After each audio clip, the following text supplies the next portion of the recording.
Eric and Kouri Richins seem to be living the perfect little life. The attractive young couple had 3 young boys and were doing very well financially living in Utah. They traveled, had a beautiful home, and spent a lot of family time with the boys. But beneath the exterior, something else was happening. Family members say Eric suspected his wife of trying to poison him, giving him food and drinks laced with poison. Eric got so suspicious that he changed his life insurance and his will to give his money to his sister, who he trusted to take care of the kids. Now, prosecutors say Eric was right. He died in March of 2022, a victim of fentanyl poisoning. After his death, Kouri wrote a book for her children to help them deal with the loss of their father. And just after the release of the book, Kouri was arrested and charged with the murder of Eric.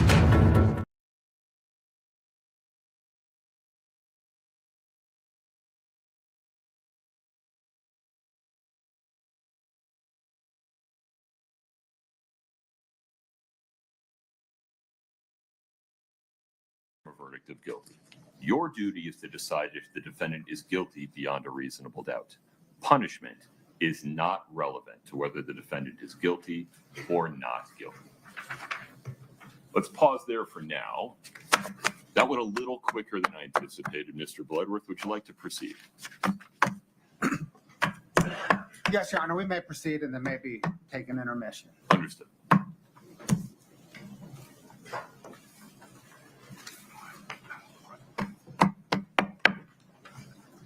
We lost. No problem.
Eric and Kouri Richins seem to be living the perfect little life.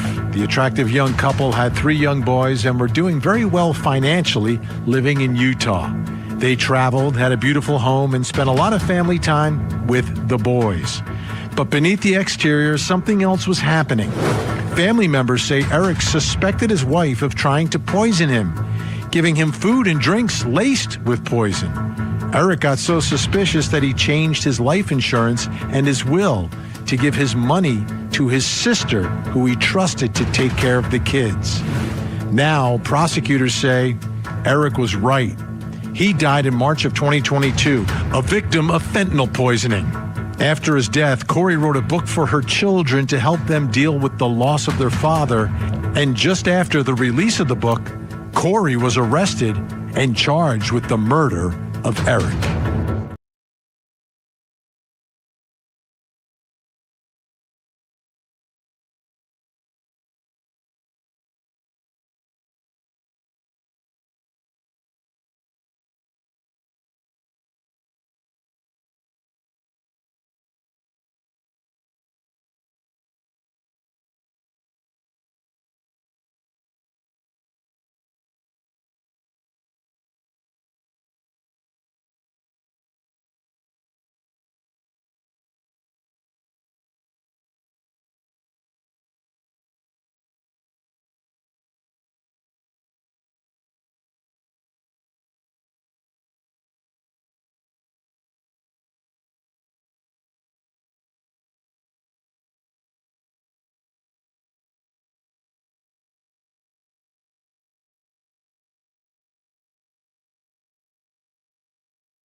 father was an alcoholic who traded parenting for prison, and her mother a gambler who traded parenting for a casino. Kouri Richins thus worked for her aunt, cleaning the homes of rich people in Park City. She was not beneath those homeowners, but she felt that she was. This fueled in her an intense desire to appear privileged, affluent, and successful. She met Eric Richins. He was a successful business owner. He had money. They had a son, married, and had 2 more sons. Kouri Richins was on her way. But she was unhappy. She wanted to leave Eric Richins, but did not want to leave his money. Their prenuptial agreement meant that if she left him, she would also leave most of his money. So, Kouri Richins took $250,000 in equity out of Eric Richins' home without him knowing it, so that she could start her own business and earn enough money to leave Eric Richins. Kouri Richins is intensely ambitious. First with Eric's money and then other people's money, Kouri Richins carefully curated the facade of a privileged, affluent, successful business owner. Behind the facade, however, Kouri Richins was incompetent. She took tremendous risks. She borrowed money by any means necessary at exorbitant rates. She gambled other people's money and lost. Her business was imploding. All the while, Kouri Richins was more interested in spending time with Josh Grossman than Eric.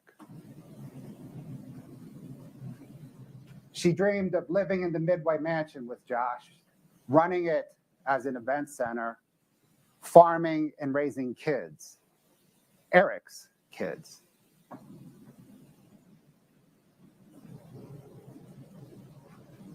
But she did not have the money to leave Eric or the money to salvage her business.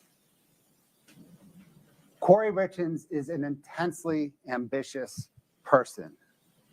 She is a risk taker. There was a way forward. Eric had to die.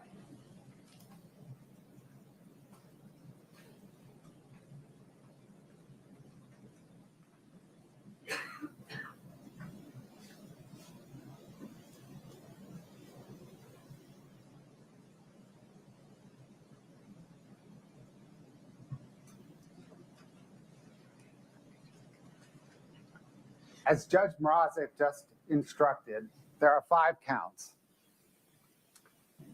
And each count has a series of elements. The state has to prove each count and each element of each count beyond a reasonable doubt. That is our burden. In this closing, we will go count by count, and then within each count, element by element, to show to you how the state has met its burden of proving aggravated murder, attempted aggravated murder, 2 counts of fraud and forgery.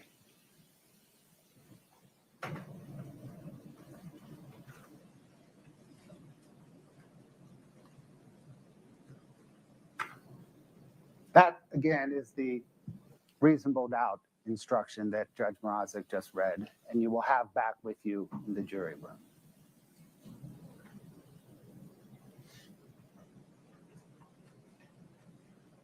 Judge Mrazek also read this instruction on what evidence is, and it's usually testimony and exhibits. To reiterate, what the attorneys say is not evidence. And as I asked you in opening, please focus on the evidence.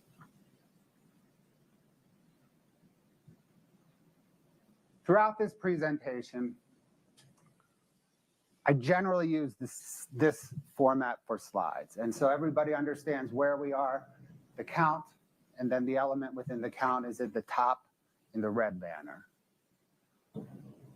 We then quote some witness testimony and we cite it because it's the evidence that matters. So that you'll have the exhibits back with you when you deliberate. And you can reference them. Usually it's a transcript, page, line, number of the testimony.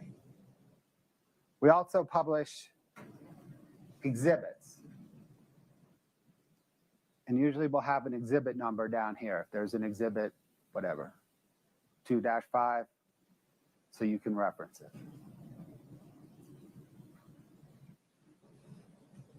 Let's begin with the aggravated murder count. The evidence will prove that Kouri Richins was the person who committed the aggravated murder. The evidence will prove that she intentionally or knowingly caused the death of Eric Richins, here by means of administering to him the illicit street drugs that she purchased from Carmen Lauber. She intended to kill him with the illicit street drugs. It doesn't matter what illicit street drugs. We'll get into it more. It doesn't matter if it was the propofol, if it was the fentanyl that actually killed him, if it was oxy or some other illicit street drugs. She bought illicit street drugs to kill Eric Richins. That's what matters. That's murder. These two elements are just murder, right? If we hide this, that's a murder charge. Here we have an aggravated murder charge, and the state will prove two separate and distinct aggravators. The first is for pecuniary gain. This is a why aggravator. Why did Kouri Richins kill Eric? For money. The second aggravator is a how aggravator. How did she do it? Here, by the administration of any substance, here it happens to be fentanyl, but it could be any substance administered in a lethal amount. Either one of those aggravators are what transforms this case from a murder case to an aggravated murder case. So, first count, first element, was it Kouri Richins? Yes. The state has proved that Kouri Richins had the means, here the fentanyl, the illicit street drugs, the motive, here money, and a fresh start at life, and the opportunity to kill Eric Richins. She was the only other adult in the home at the time.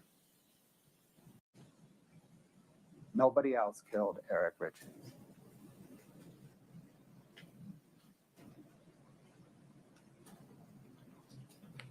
Now, intentionally or knowingly caused the death of Eric Richins by administering the illicit street drugs.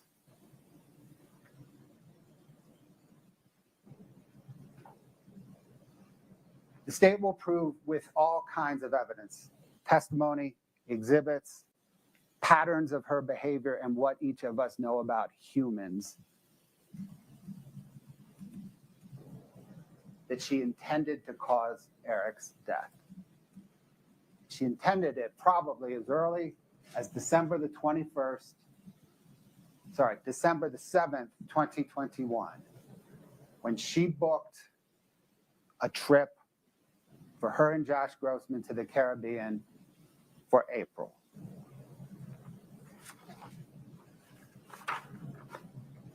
People don't book that trip. Kouri Richins did not book that trip thinking Eric Richins would be alive in April. She booked it knowing he would not.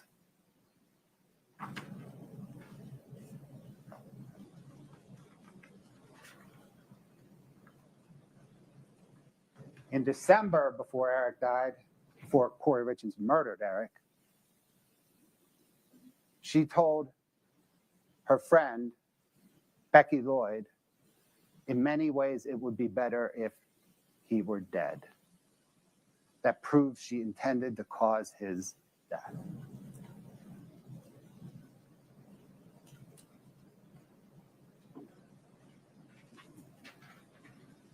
This was the New York Life policy that covered the C&E buy-sell agreement. And on January the 1st, 2022, Kouri Richins changed the life insurance beneficiary on Cody's policy from Eric to her. The evidence proves that Kouri Richins didn't understand that was Cody's policy. And when she figured it out, she went ahead and changed it back because she planned to murder Eric. She did not plan to murder Cody, but she planned to murder.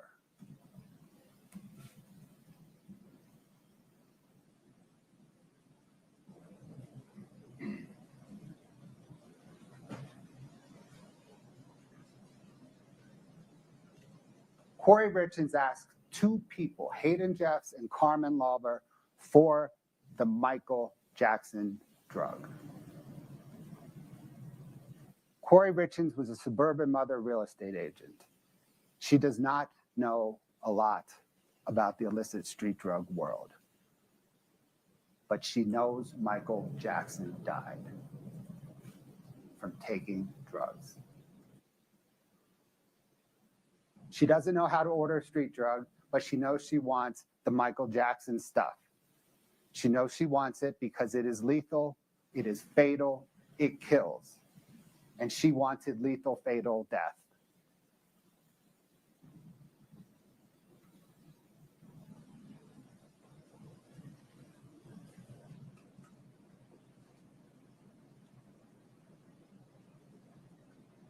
Kouri Richins is intensely ambitious. She wanted the perfect life, or at least the appearance of the perfect life. And for her, that meant Josh Grossman. But first, Eric had to go away.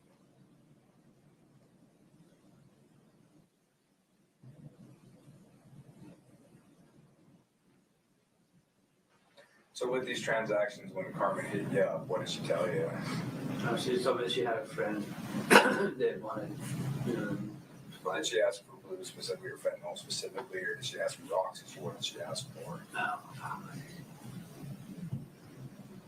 I think she might have asked for blue. I can't remember. But you sold her M30, right? Yeah, I told her what she knew what she was buying. Okay, so it wasn't like she's asking for oxy or something like that, and she got the M30. Right, no. Okay, so she knew that there was fentanyl in those pills. At Kouri Richins' request, Carmen Lauber purchased illicit street drugs from Robert Crozier. It's those illicit street drugs that killed Eric Richins. It's those illicit street drugs that Kouri used to murder Eric Richins. And while there may be some question as to whether she specifically ordered fentanyl or she knew she was getting fentanyl, the evidence proves she at least knew it. She wanted fatal, lethal, illicit street drugs.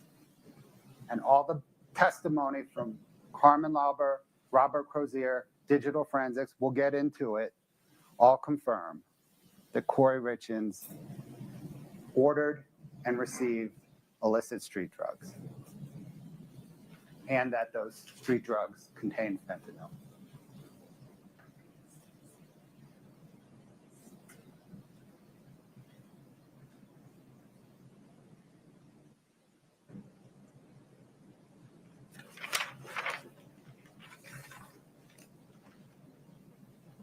Illicit street drugs is all that matters. But you heard the testimony that despite confusion in what people were ordering, people were getting fentanyl.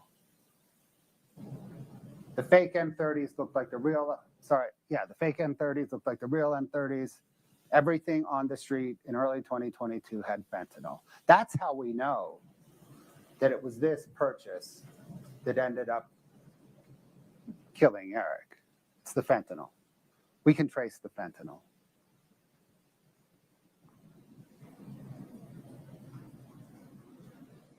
Next slide.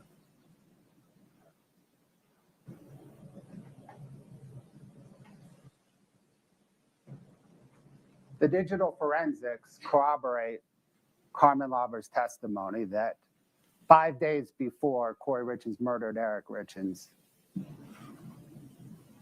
Carmen Lauber purchased for Kouri Richins fentanyl from Robert Crozier at the Maverick in Draper.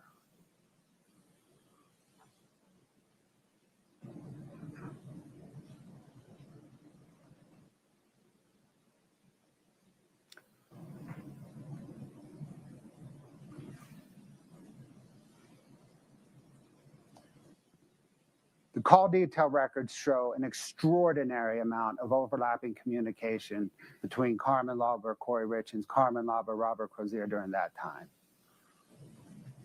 We, of course, don't have the communications. Carmen Lauber deleted them because they were evidence of a drug deal. Kouri Richins deleted them because they were evidence of a drug deal and a murder. Robert Crozier said he had lost his phone. But that's an extraordinary number of communications.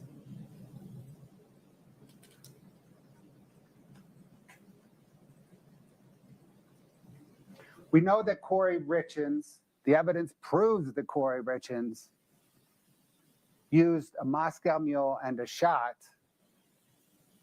to administer the fentanyl to Eric. She writes it in her orange notebook where she journals what happened the night she murdered Eric. It's a self-serving journal. We'll discuss that down the road. But she wrote Moscow Mule and a lemon drop shot. And that is consistent with all the toxicology.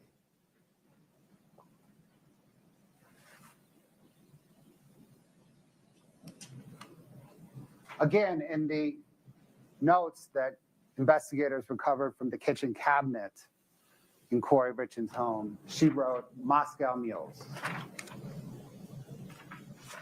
Lemon water, vodka, and rum. She left out the main ingredient, which of course is the ginger beer. But there was ginger beer. We know that from the Cock and Bull that OME investigator Cam Sessions found in the trash can in the kitchen. It's interesting that Kouri Richins wrote vodka in parentheses rum.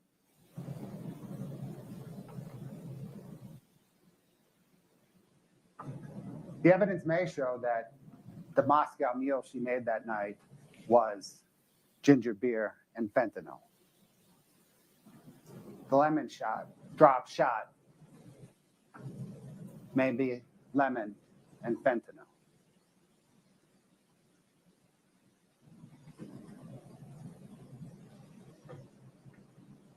Notice that here she writes drink in bed. We'll come back to that in a minute.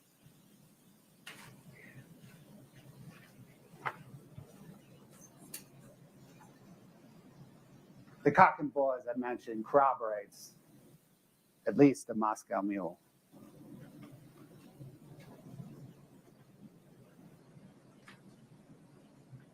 And that we know the cause of death from the death certificate was fentanyl.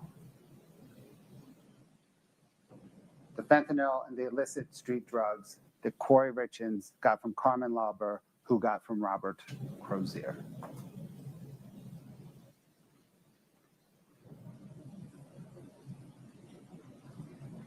We know that Eric ingested the fentanyl from the Moscow Mule, the lemon drop shop, or both. Medical examiner Dr. Pamela Ulmer, toxicologist Brianna Peterson, chief medical examiner Dr. Eric Christensen all testified that the 20,000 nanograms per milliliter of fentanyl, an extraordinary amount, in his stomach indicates oral ingestion. Indeed, Dr. Christensen not only testified to it, he told Kouri Richins that in their phone call that she recorded.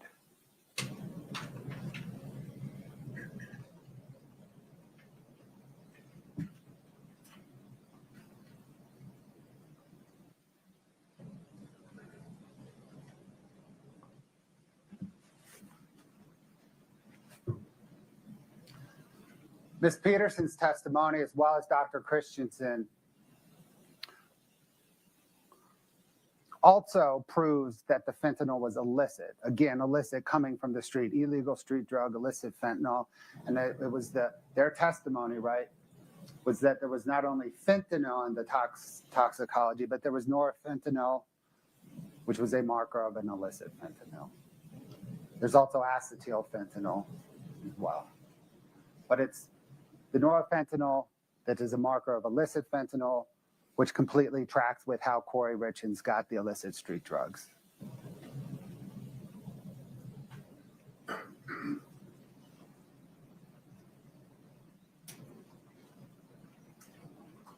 We also know that Kouri Richins intended to kill Eric Richins because the toxicology contained quetiapine.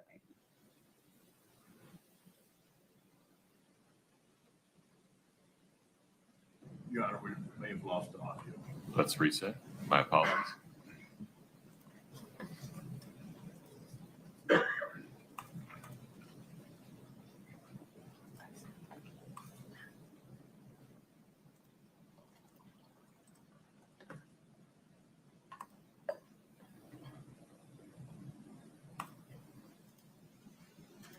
Is an antipsychotic medication.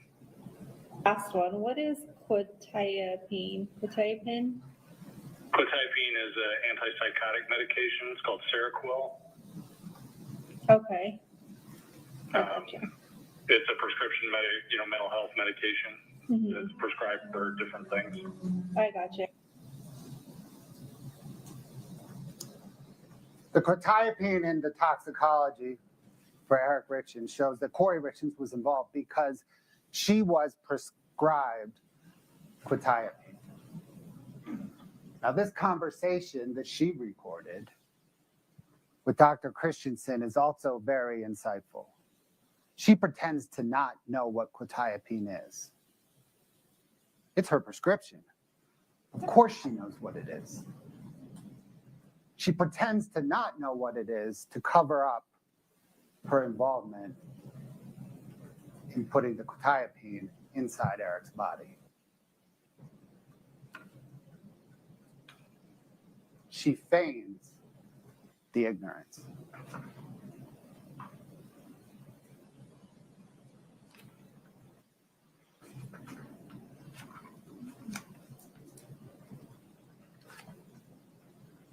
She covers up her conduct in murdering Eric Richins in several ways throughout, beginning the night she murdered him,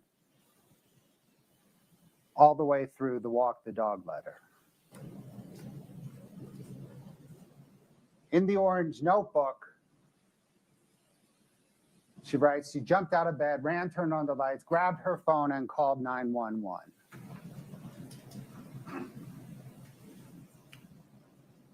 The evidence proves that is not true. The evidence proves that when she returned to their bedroom, Kouri Richins says she was in Ashton's room. There's no evidence of that. But she returned from somewhere to their bedroom, unlocked her phone, put it on speaker. There's no call detail records showing a call at that time. But she may have called on Wi-Fi, somebody. That would not appear in the call detail records. It would appear on her phone if her phone had not been deleted. Objection, Your Honor. These are facts that are Overruled. not. Please have a seat. She then unlocked her phone again at 3:08, 3:10, 3:15, 3:19, 3:19. And then 15 minutes later, she called 911. That is not immediately called 911. Perhaps she was staging the scene during these 15 minutes.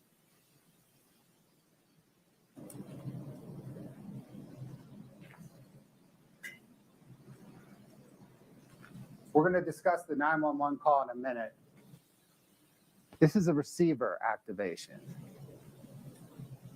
At 3:22:12, when we're in the 911 call, she's on receiver on her phone. The 911 call operator asks her, "Are you on speakerphone?" She says yes. No.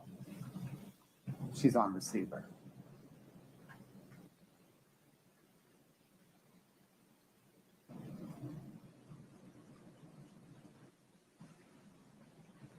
Before we play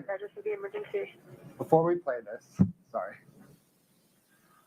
we're going to listen to the first part, actually most of the 911 call again.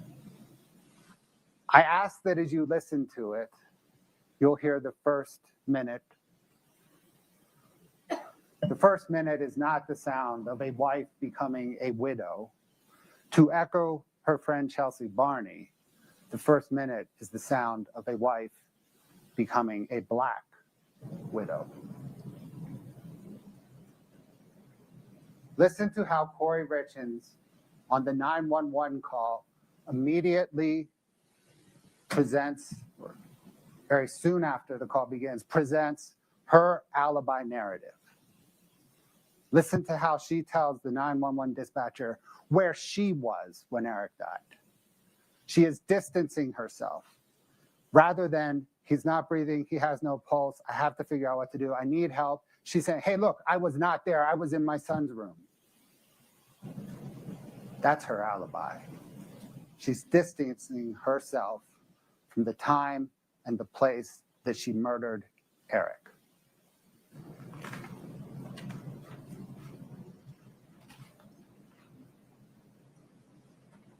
The 911 call operator asks her to perform CPR. Notice how she distances herself from that. No, I don't know how. No, he's too heavy. No, I can't move him. She is not immediately trying to revive him. We're going to run a clock from the time that the dispatcher asks her if she can start CPR to the time she purportedly starts it. It's 6 minutes.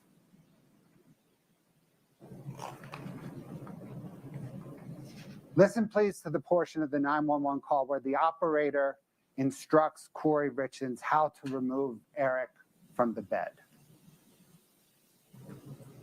Listen how the dispatcher says, move to the side of the bed. Kouri Richins says she does. Remove the pillows, pull the arm, pull the leg, lift up the sheet, pull him off.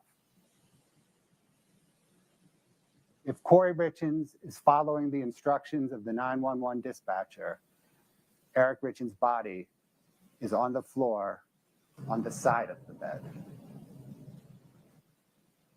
not the foot of the bed where it was found. Listen also to her choice of language. She has dehumanized Eric Richins. When she is talking about removing Eric from the bed and she is protesting and she is saying she cannot, she is not saying, I can't move him. She is saying, I can't move it. Eric is no longer a him to him. She murdered Eric. Eric is an it.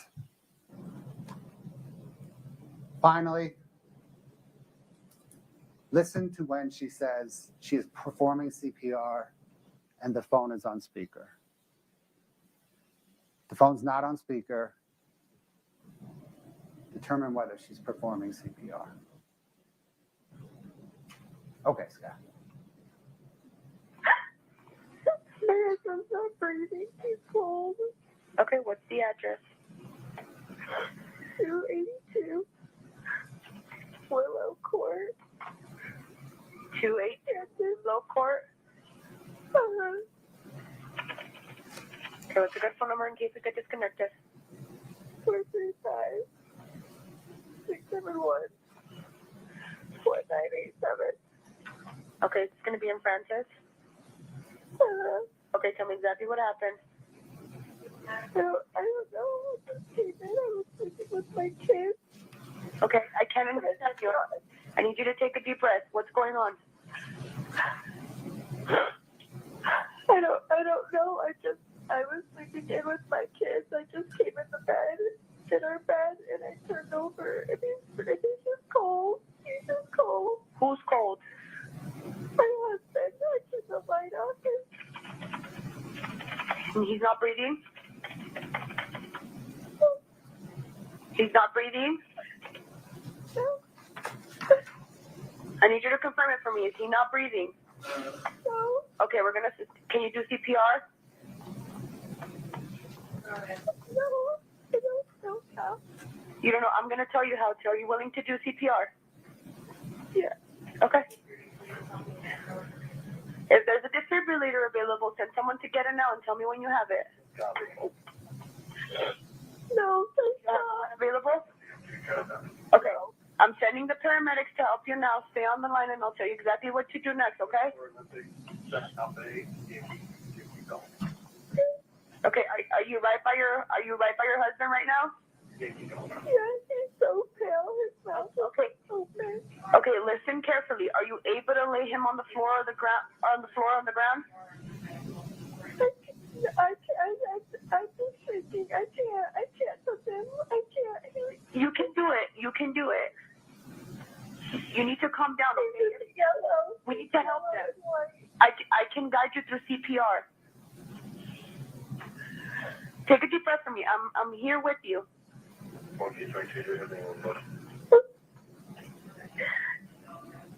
doesn't have a pulse. He doesn't have a pulse? No. There's no pulse.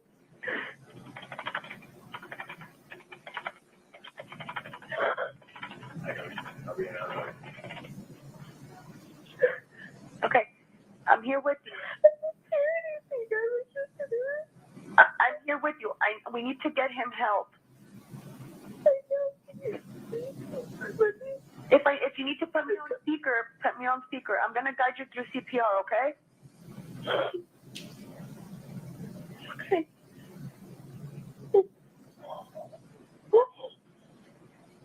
Tell me when you've done that. Okay, I'm ready. You ready? Okay, he's on the floor? He's on the bed. Okay, are you able by any chance to move him on the floor? Let me check.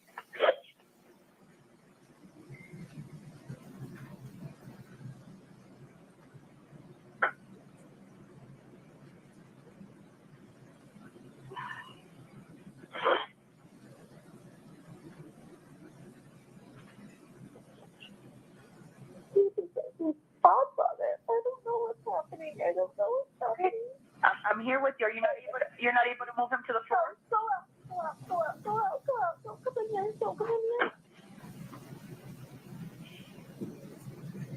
Oh my God, my sister. You're not able to move him to the floor?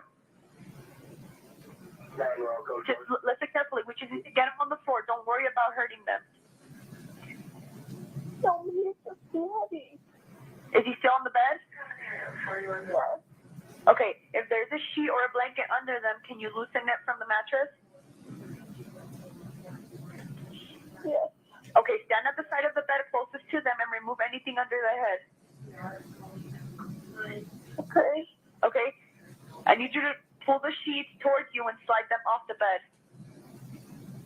Don't worry about him falling. We just need to help him now. Okay. Tell me when he's on the floor.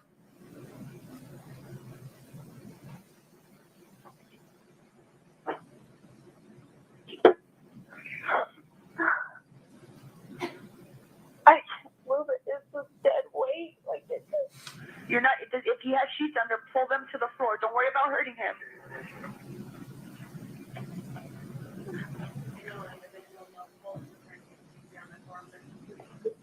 Can you please send somebody?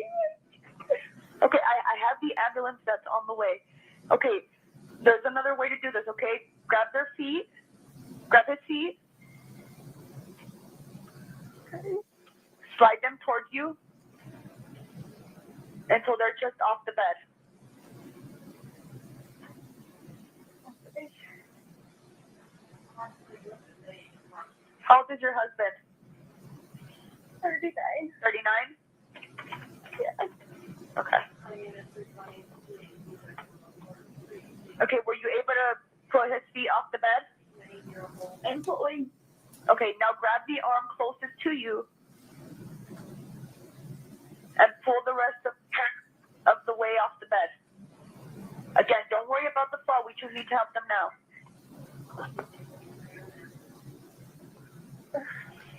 I have the ambulance on the way. I just need you to do this, okay, so we can get the help for him. Okay. Once they arrive, they'll take over. We just need to start CPR now.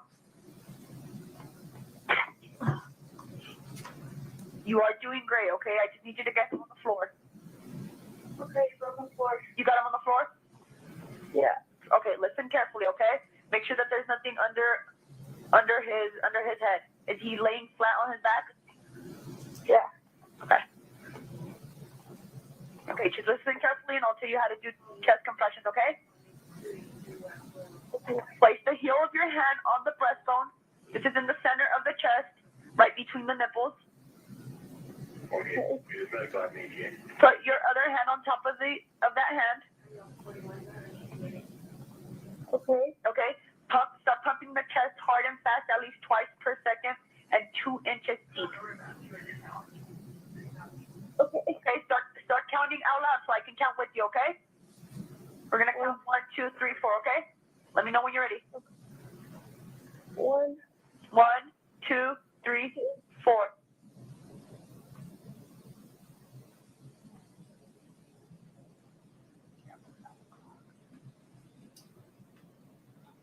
One, 2, 3, 4. Count out loud so I can hear you. I'm counting with you. 1, 3, 4. 1, 2, 3, 4. 1, 2, 3, 4. 1, 2, 3, 4. 1, 2, 3, 4. 1, 2, 3, 4. 1, 2, 3, 4. 1. If it's easier for you, am I on speaker? Yes. Okay. 1, 2, 3, 4. Do you know the front door is open? No, it's locked. It's locked. I need you to go. Is there anybody else within the home, or is it just you? It's all my kids. Okay. Are one of them old enough to go unlock the door? Yeah, it's unlocked. It's unlocked now? Yeah, he's here. He's there. Okay.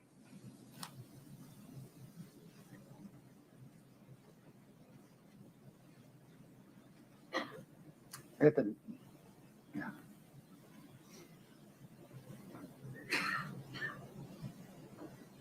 The protesting that was part of the 6-minute delay in Kouri Richins performing CPR. I can't move it. It is just dead weight.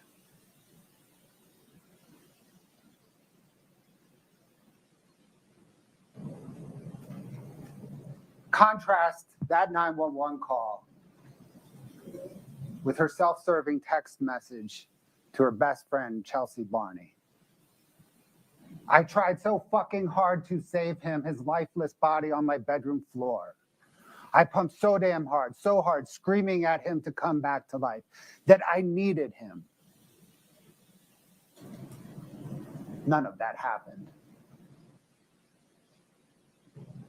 She's covering up her involvement in murdering Eric Richins.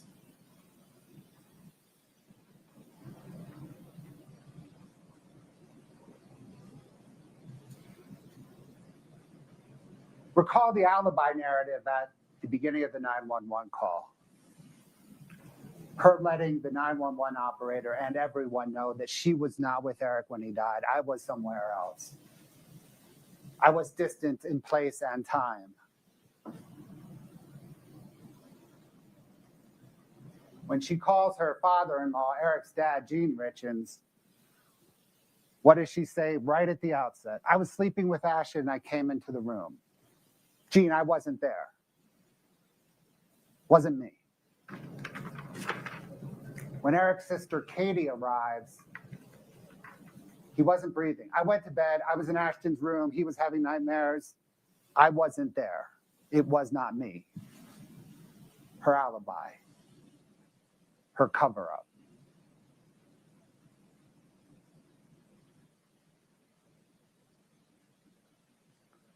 This is the written form that sheriff's deputies gave Kouri Richins early morning of March 4th to write out what happened. It says, describe in detail what you saw, know, or heard of the incident. Where does she start? Eric and I put the kids to bed around 9 p.m. We had a drink. In Kouri Richins' mind, that's when the incident started. It was the drink, and she knew it because she put the fentanyl in the drink. She didn't start with, I walked into the bedroom at 3 a.m. My husband was not breathing and cold. Describe the incident. The incident for her begins around 9:15 when she has the drink, because she knows that is in fact when the incident began.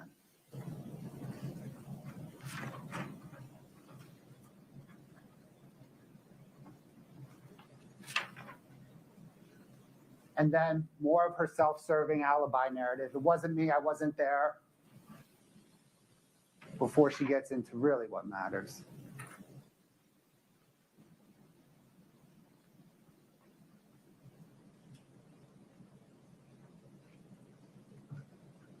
Intentionally or knowingly caused the death of Eric Richins.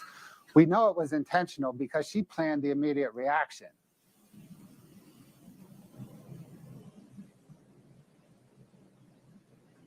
When she spoke with Eric's sister, Katie, very shortly after medical examiners rolled Eric Richins' body out of his home for the last time, she told Katie that she was going to plan the Midway, she was going to follow through with the purchase of the Midway mansion. She was going to sell the home that she was living in. And she had a plan for running Eric's business, C&E. The morning of Eric's death. She had those plans in place because she knew she was going to murder Eric. She had already thought about not only murdering him, but what I'm doing immediately after murdering him.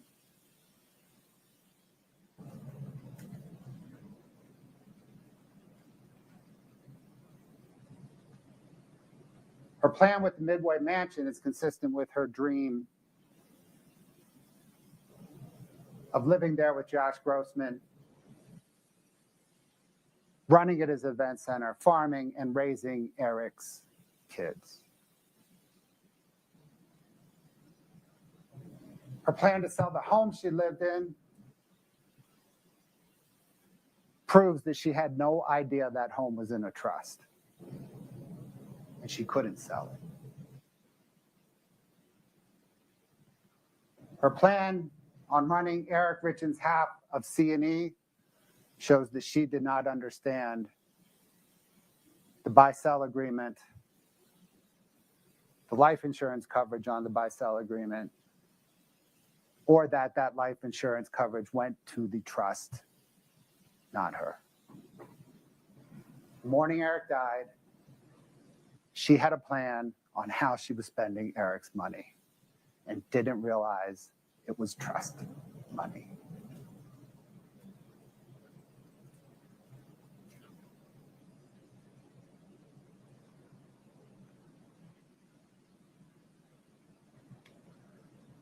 We know that Kouri Richins intended to kill Eric. The evidence proves that she intended to kill Eric, in part based on her conversation with Josh Grossman shortly after killing Eric. Kouri Richins asked Josh if he had ever killed anybody. Killed was her word. Not have you ever lost a loved one. How do you agree? Not have you ever walked in and found a dead body unexpectedly.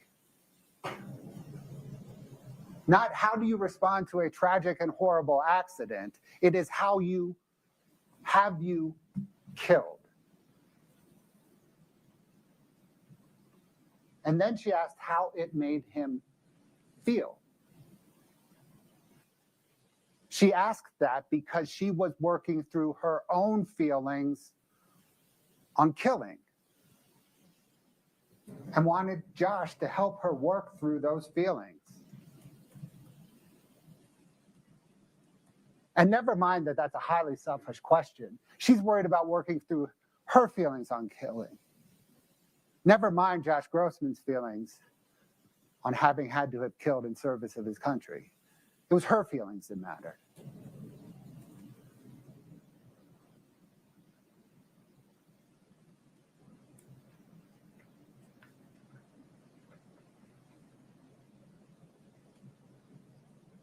The walk the dog letter. There's a lot to unpack in this. But right now, let's unpack the fact that Kouri Richins says Eric gets pain pills and fentanyl from Mexico. She goes on to talk and says, Eric finally told me and asked if Carmen could get him some pain pills and fentanyl from Mexico. Some refers back to pain pills in Mexico from fentanyl. Sorry, pain pills and fentanyl from Mexico. Kouri Richins knows 4 months after she's been arrested for Eric Richins' murder, a year and a half after she murdered him, she knows that she bought fentanyl, and she has to explain it.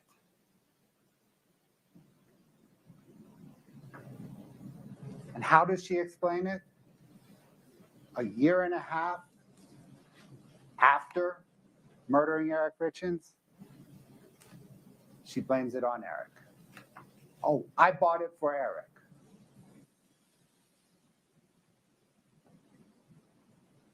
That's the sum of the evidence. Her self-serving statement asking her brother to testify falsely that she brought it from Eric, for Eric. Year and a half after she murdered. Kouri Richins did not tell the 911 dispatcher, hey, I just bought some fentanyl for Eric. She didn't tell the paramedics, he might be dying from the fentanyl I just bought for him. He didn't tell the deputies that responded. He didn't tell Detective Woody. He didn't tell Dr. Ulmer. Didn't tell Christensen. Didn't tell her friends. Didn't tell her family. All the off-ramps she had the opportunity to take to say, hey, I bought the fentanyl for Eric. She doesn't, because it did not happen. She did not concoct this story until a year and a half after she killed him. And it is a story. It's a fake story that she wants her brother to testify to.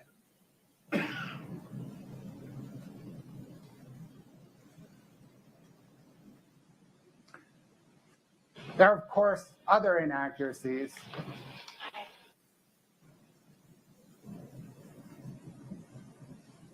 Kouri Richins in the Orange Notebook writes, self-servingly,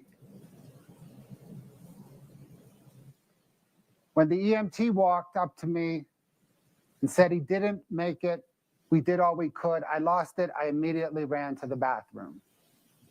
This is the video of when the EMT walked up to her.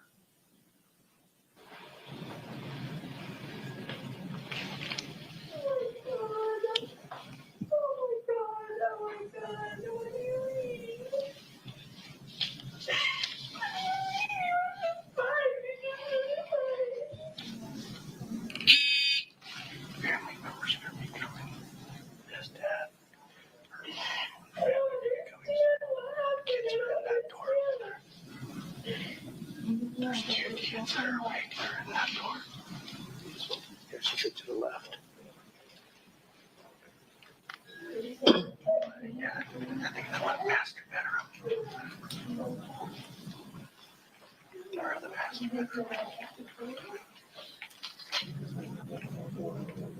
So basically, she said we went to bed at 9:30. She slept with the kids because then she goes to bed. When she was in bed, it's about 3 o'clock. Moved in her bed. We'll stop it there. We could play it for several more minutes. She doesn't immediately or otherwise run to the bathroom and throw up.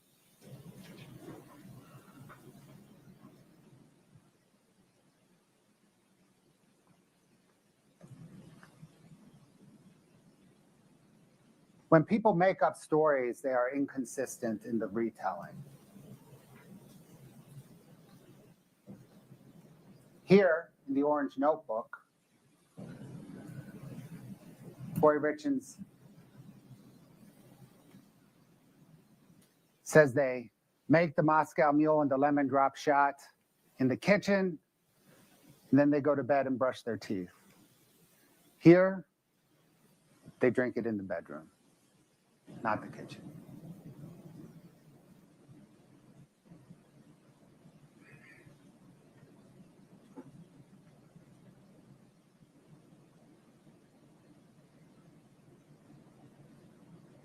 Kouri Richins tells her attorney, it's on the right, she tells her attorney that Eric was on the phone when she went into Ashton's bedroom. But Eric Richins' phone activity tells a different story.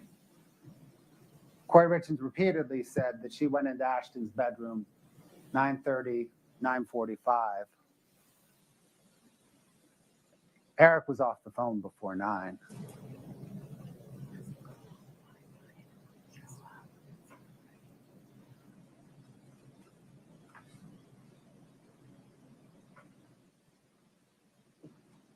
In the Orange Notebook, Kouri Richins says that Eric was awake when she went into Ashton's room. In that rambling phone call with Bryce Knutson that Chelsea Barney recorded, she suggests that he was asleep because she says when she returned to the bedroom about 3 a.m., Eric was in the exact same position as he was when he fell asleep. That means she was there when he fell asleep, not in Ashton's room. Her story is inconsistent in the details. That proves that much of it is fake.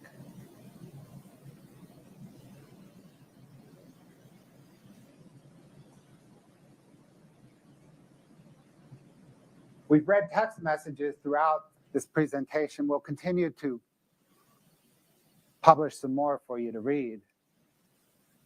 None of those text messages were recovered from Kouri Richins' phone. They were recovered from Eric's phone, Chelsea Barney's phone, Josh Grossman's phone, but not Kouri Richins' phone, because they were deleted. That is part of her cover-up. When comparing the contents of the phone with few to no text messages, with the contents of the call detail records, with thousands of text messages, that's how we know they were deleted.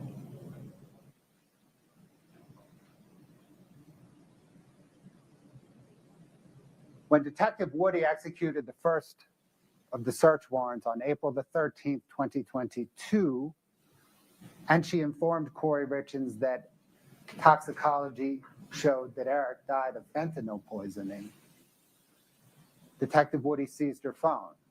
On her phone that she got to replace the seized phone, on the phone that Kouri Richins got to replace the seized phone, these are the searches. What was Kouri Richins worried about? She was worried about the police recovering all her deleted text messages. Why? They're inculpatory. They would further prove that Kouri Richins bought drugs from Carmen Lauber to then murder Eric Richins.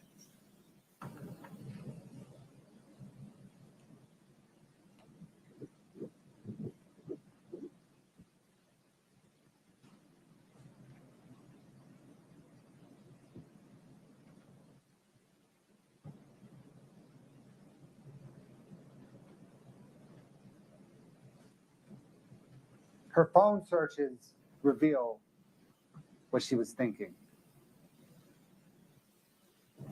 She's worried about being investigated. She's worried about having to take a lie detector test. She's worried about my office. She's worried about her seized electronics.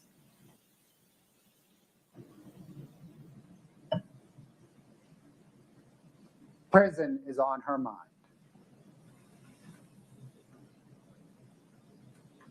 So is money. She's interested in the life insurance. We don't know precisely when these searches were conducted. It's just not in the digital data. We have the data we have. But we do know that she hasn't been paid out yet on life insurance. And she started getting paid out in June of 2022. And this phone she got in April of 2022. So the inference is that these searches occurred between April and June of 2022. This one's the most insightful. If someone is poisoned, what does it go down on the death certificate as? She didn't search if someone accidentally ODs. She doesn't search if somebody is dead for unknown reasons. She searches if somebody is poisoned, because that is what happened.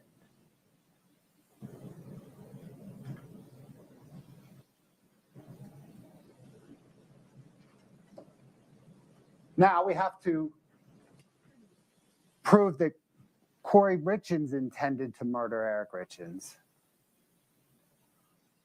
which means we have to prove that Eric Richins did not commit suicide. Kouri herself says he didn't. No mental health concerns.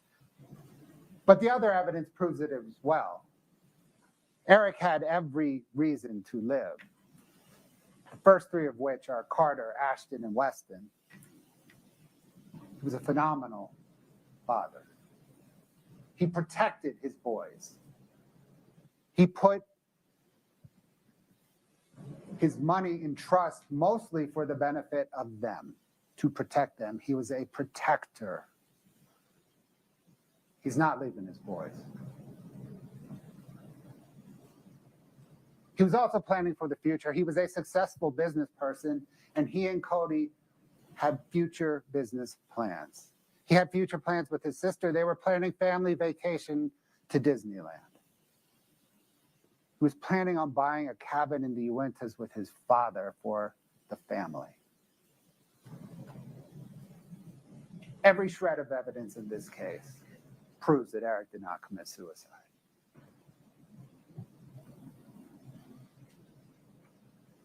This wasn't an accidental overdose. Eric Richins did not use drugs. He did not use illicit drugs. Set aside THC gummies. Kouri Richins said no, never to Deputy Wynn and Paramedic Offred. These are people that it would have made sense to tell he used illicit drugs to in the moment as paramedic officers trying to save Eric's life. But no, she was honest. Nope, never. Same thing with Dr. Ulmer as they're reviewing the toxicology and trying to explain the fentanyl, right? Dr. Ulmer's like, well, there's this fentanyl, really can't explain it. Did he do illicit drugs? No, never. Grossman, she's honest with anybody. She's honest with Grossman. No, Eric did not use drugs. Her best friend, another person she's honest with. Nope. Life insurance company? No. Chief medical examiner? No. And every bit of evidence that came into this case, everyone who testified and knew Eric well, his friends, his family, no, Eric didn't use illicit drugs, not even prescription drugs.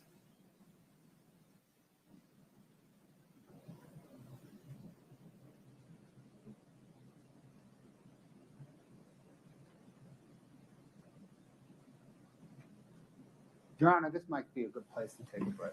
Let's do it. Folks, one moment, just a friendly reminder. Don't talk about the case. Don't allow anybody to talk to you about it.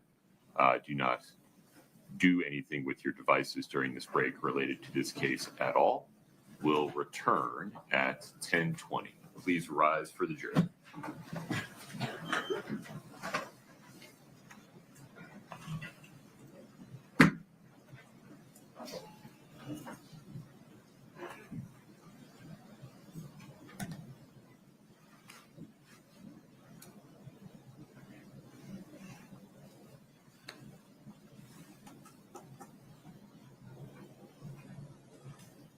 Court's in recess until 10:20. Thank you.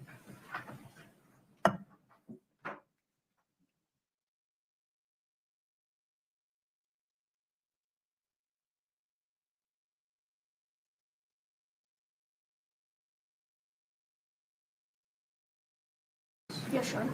Let's do it.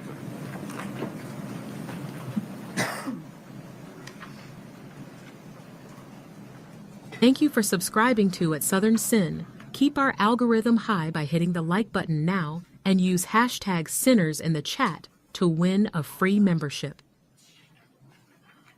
Hit us in the chat if you think the defendant is guilty or not guilty.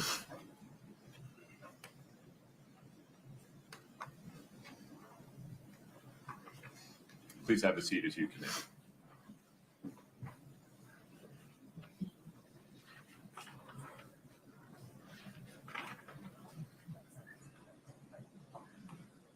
Please have a seat. Mr. Bloodworth, you can make sure that mic is still on, and please proceed. Very good. Thank you, Your Honor. Recall at the outset of closing when we were looking at the aggravated murder charge. I mentioned the first two elements are murder, and then we get into the two aggravators.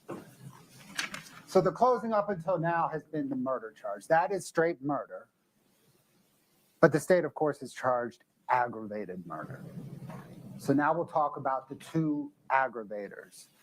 The why aggravator, money motive, and the how aggravator, administering any substance in a lethal amount.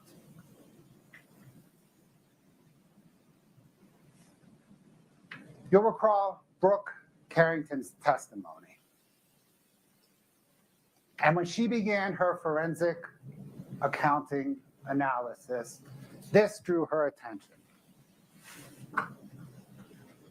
The number of overdraft and non-sufficient funds transactions beginning in April. That jumped from 1 in September to 37 in October, beginning in October.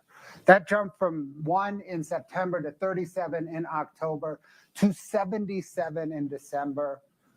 And Brooke Carrington's analysis was the beginning of the downward financial death spiral.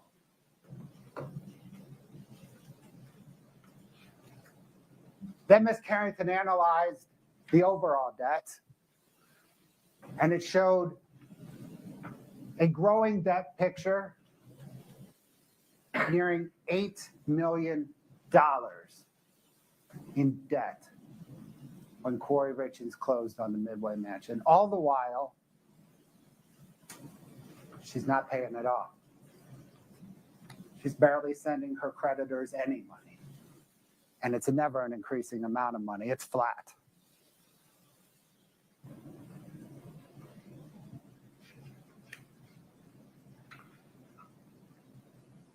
The payday loans particularly showed distress to Ms. Carrington.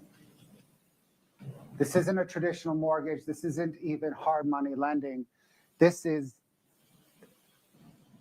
give me money today, I'll give you money when you get paid at an extraordinary, exorbitant interest rate. And when Brooke Carrington saw this, she sees the line here go flat. Payday lenders would no longer lend to Kouri Richins. She was barely paying them off, or barely paying towards them.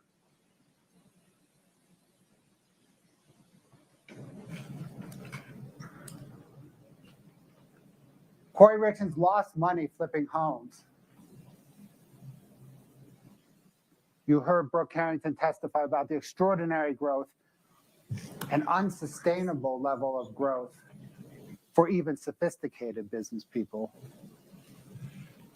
Kouri Richins is not a sophisticated business person. She didn't even understand fundamental accounting, fundamental tax reporting.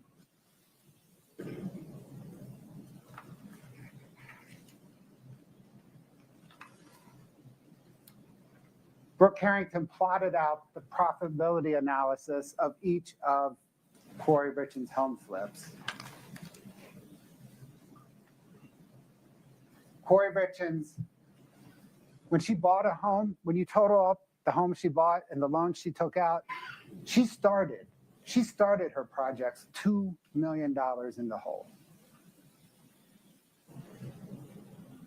When she was finished her projects, of money that Brooke could trace to expenses, she could only trace about half of it to expenses because Kouri Richins did not conduct normal accounting. Kouri Richins lost $469,000 on her home flips. But recall that Brooke Carrington testifies there's this other pot out there of $400,000 that I know she lost. I just can't trace it to a particular project. When you add those up, it's nearly $900,000 loss in flipping homes alone. Recall that Brooke Carrington said that does not count the foreclosures. While deliberating, you'll have this, and on the second page, you'll see all the foreclosures. She lost millions more in foreclosures, to include foreclosures on Chelsea Barney's home and the Midway Mansion.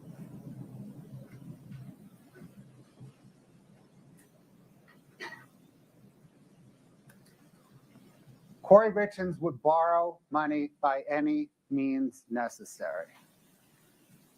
6 times, she submitted inaccurate bank statements to lenders to get money. Those bank statements reflected her business account and balances in C&E's business account.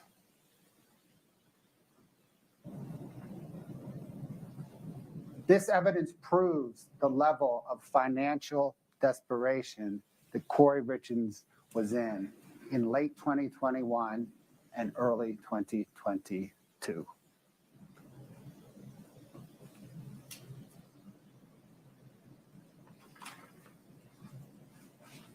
The next level of financial desperation is taking $45,000 of your best friend's hard-earned cash tips from waitressing, telling her that you are going to apply that as a down payment to a mortgage on her house where she lives with her partner and her children.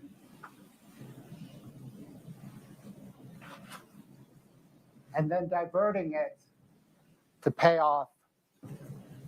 part of it to pay off Fund 5 merchant, a payday lender. And spending the remainder of it, as Brooke Harrington testified, on expenses to rehabilitate homes and servicing existing debt.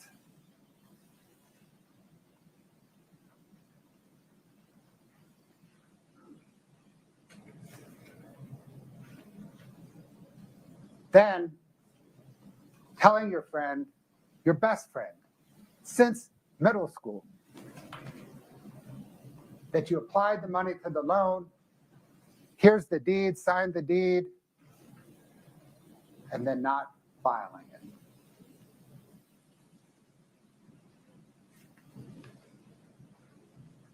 You will see, if you review that, Brooke Harrington's schedule that had all the property transactions, you'll see that not only did Kouri Richins not file the deed, she took out another loan on the house. That's the loan that was foreclosed on, that resulted in Chelsea Barney, her partner, and their children getting evicted and losing their life savings. That is the next level of financial desperation that Kouri Richins was in January 2022.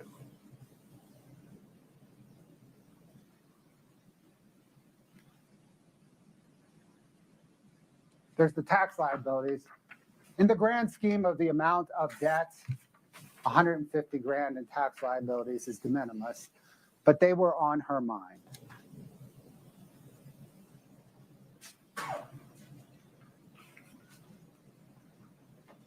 There's an interesting little nugget here. She underreported her expenses in flipping homes to her tax accountant, which resulted in her paying more taxes than she would have. One would think a sophisticated business person would think to limit their tax liability. That's not what interested Kouri Richins. What interested her was the appearance of success in business, the appearance of affluence. And by underreporting her expenses, it looks like she made more money than she did, and she appeared more successful than she was.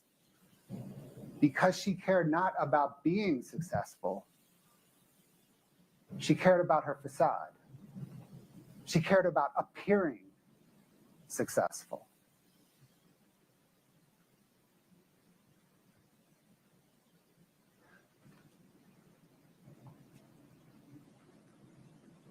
You'll recall that C&E distributed $36,000 to pay some of this $150,000 tax liability,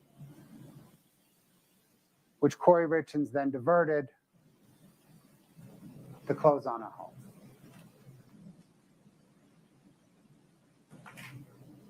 And her tax liability was on her mind 2 days before murdering Eric Richins. She spent over an hour and a half on the phone with the IRS. It was on her mind because if the IRS moved on her tax liabilities, Eric would find out. She had to fix it with the IRS before Eric found out.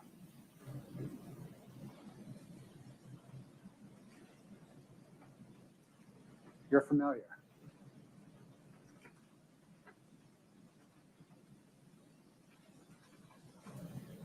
Kouri Richins needed cash immediately when she murdered Eric. Eric's long-term earning potential, immaterial. She wanted to close on the Midway mansion. She had no money to refurbish it, to flip it right away, to run it as an event center. But she was going to close on it. She needed money now. Doesn't matter if Eric's going to earn a ton of money down the road. That does not help her now with the Midway Mansion. It does not help her now with servicing her existing debt. She needs money now because she's closing on the Midway Mansion on March the 4th.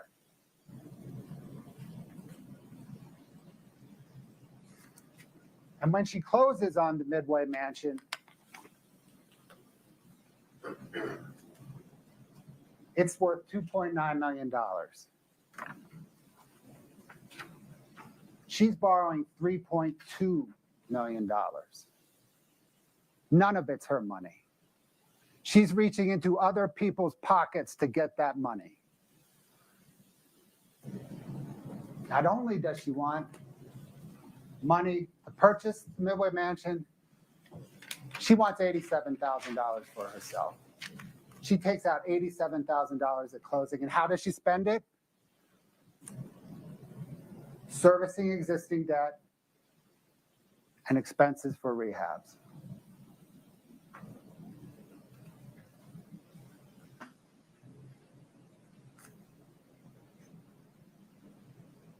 She ultimately closed on the Midway Mansion the day after she murdered Eric. There's an interesting thought here. Did she close on the Midway Mansion in spite of murdering Eric? Or did she close on it because she murdered Eric?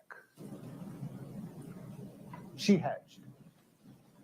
She was supposed to close on the 4th.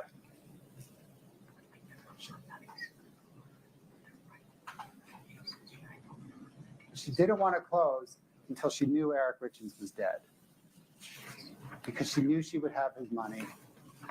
She knew she could do something with the mansion. And that's why when everybody else signed on the 4th, or in advance of the 4th, she signed on the 5th. It's unconscionable that she closed in spite of his death. It's unconscionable that she closed because of his death.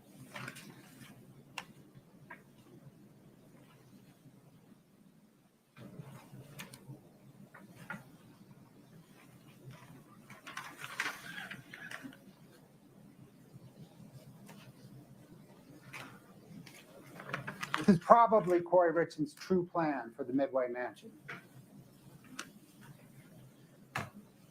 And if Eric had not put most of his assets into trust, could have happened.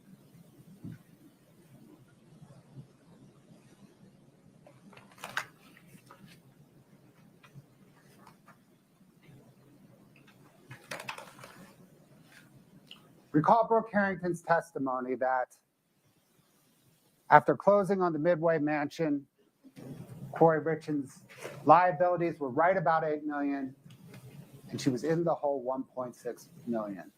Her net worth was negative $1.6 million when she murdered Eric.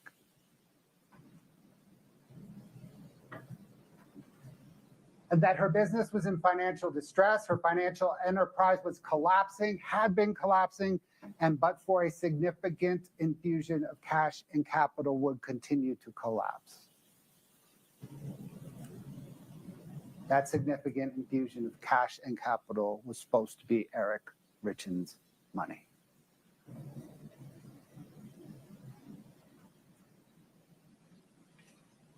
You have a fortunate perspective during this case in that you get to observe the defendant. You get to observe Kouri Richins. And you observe her affect with some, when some witnesses testify, and you observe her affect change when other witnesses testify. You observe that when we played the 911 call during trial, her affect was flat, no emotion. You also observe that when Brooke Harrington testified, about the financial distress of her business, she was exorcised because that testimony pierced her facade. It pierced her facade of being a successful, privileged, and affluent person.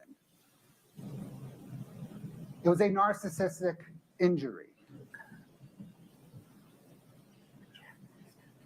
She was bothered because the world saw that she is indeed not a success and not affluent.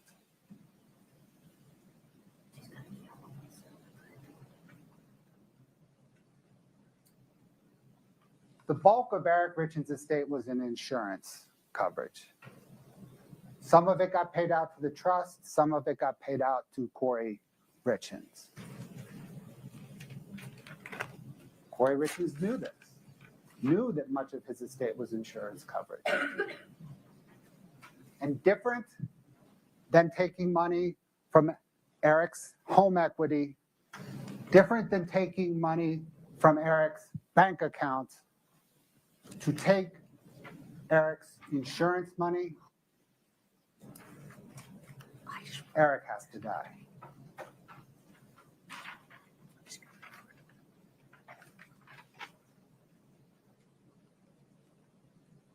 Now for the aggravator of administration of any substance in a lethal amount. The substance here happened to have been fentanyl, could have been any part of the illicit street drug that she bought, happened to be fentanyl that she administered in a Moscow Mule and a shot or a shot. But we know that's how she administered it because it was in his belly. We know it was a lethal amount. The death certificate, fentanyl killed him. That's the substance, lethal amount. Can be as small as 3 nanograms per milliliter. And in this case, he had 15. 5 times what can be a lethal amount.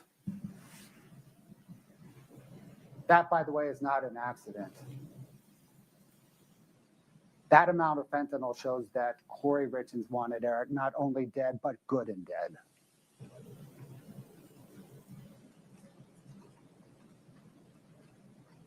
Now, count 2, the aggravated murder. The elements are the same as count 1. The only difference is attempt. Attempt requires, as the court instructed, a substantial step. There's plenty of substantial steps from ordering the drugs to making the Moscow Mule.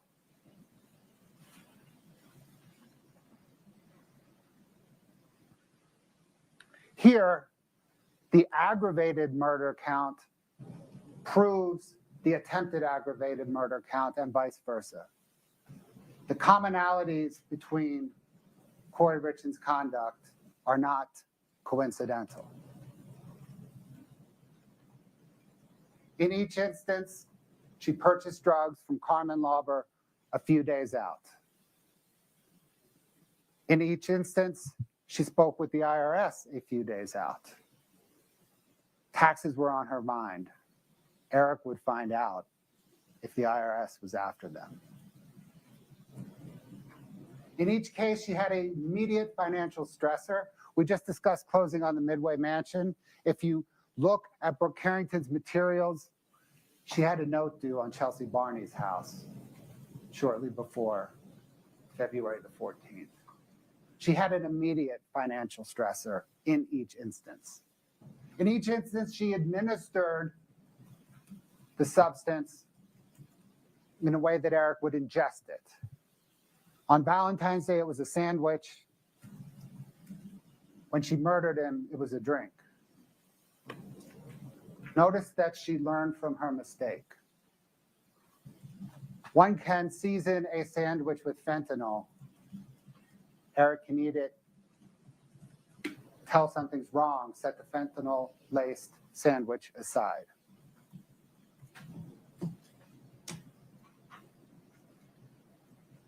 You throw a lemon drop shot back. By the time Eric would notice, the shot was in. It was in his body. Moscow Mule, just to be good and sure. In each case, she leaves Eric alone. She distances herself from the dirty deed. She leaves the bedroom when she murders him.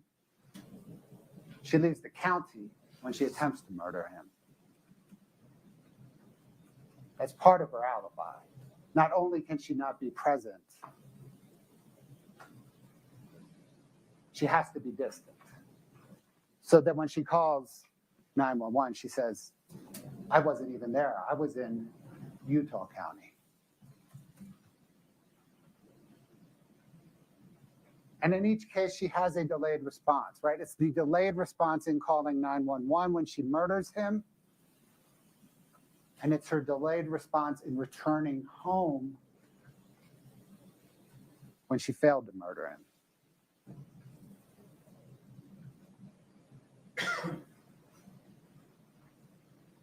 The element of, again, is it Kouri Richins? Yes. She is the person with the means, the motive, and the opportunity.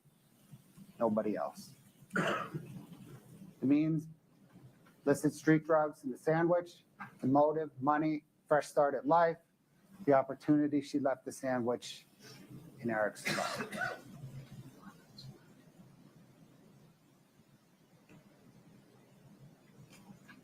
Intentionally or knowingly caused the death of Eric Richins, right? It's attempt, so attempted to cause the death of Eric Richins. The same reasons. She told Becky Lloyd it would be better if he were dead. She wanted the Michael Jackson stuff, the lethal stuff, the fatal stuff, the stuff that kills. She wanted Eric Richins' life insurance. You only get life insurance when Eric's dead.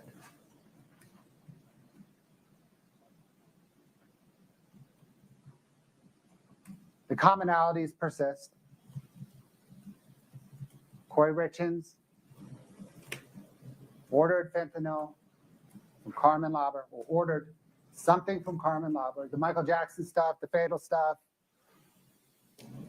Carmen says, I told her I could get her fentanyl. She said, okay, get the fentanyl.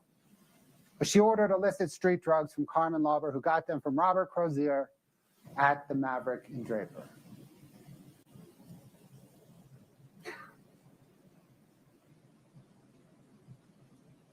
Again, the volume of calls during the drug purchase between both Kouri Richins and Carmen Lauber and Robert Crozier and Carmen Lauber. And recall, we don't have the content of the texts because they were deleted from Kouri Richins' phone, deleted from Carmen Lauber's phone, and Crozier lost his phone.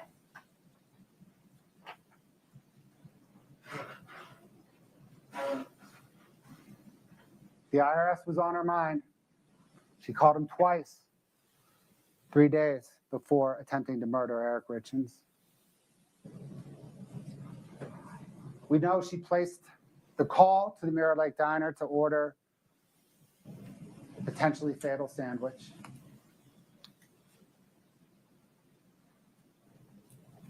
We know that Kouri ordered it. Kouri picked it up in person. It was swiped. Don't know if you can tell that's Kouri Richins' signature, but notice it's one stroke. There's no pen lift. We'll talk more about that in a minute.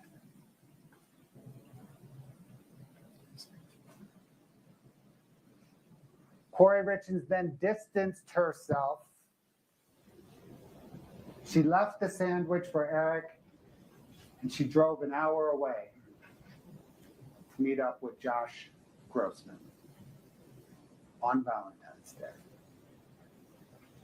There's another commonality between the attempted murder and the murder, of course. They're big days. Losing your husband on Valentine's Day, that garners extra sympathy, extra attention. Losing your husband the same day you're supposed to close on the biggest purchase of your life, that garners extra attention.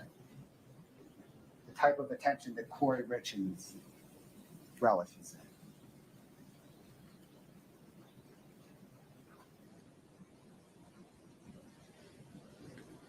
in. You heard Kouri Richins testify how Eric was a cowboy when it came to injury or illness. He worked through it all. He cowboyed up. Cowboys don't go to the hospital unless they're near death. They don't even think about going to the hospital unless they're near death. And at 11:33, Eric's thinking about going to the hospital. And then all the activity, the physical activity on his phone ceases. For 87 minutes in the middle of a busy workday.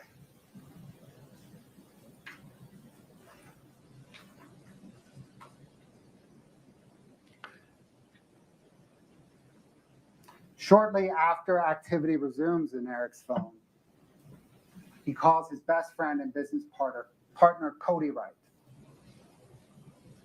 Recall Kouri said he could hear the fear in Eric's voice, a fear he'd only heard twice before, both times associated with death. A fear he heard when Eric told him his mother had passed away, and a fear he heard when someone who struck Eric's truck in an automobile accident, and Eric thought that person might have passed away.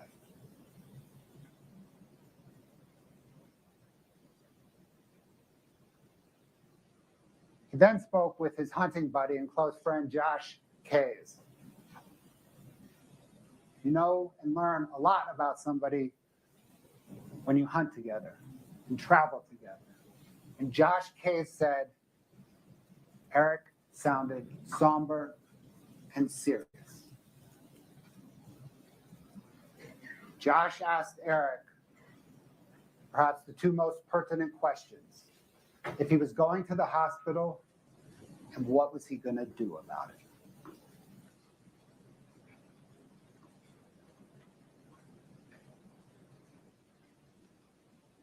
Let's turn to alley staking, singular, not plural.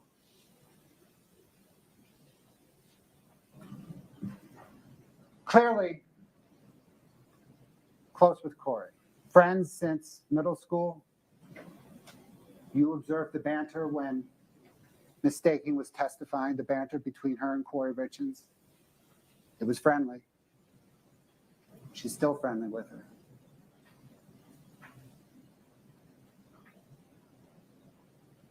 And Allie Staking testified about how a week or two after Valentine's Day, when Kouri Richins attempted to murder Eric, when I questioned her, she said, well, Eric jokingly, kind of jokingly, maybe jokingly said that Kouri Richins tried to poison me. Perhaps joking.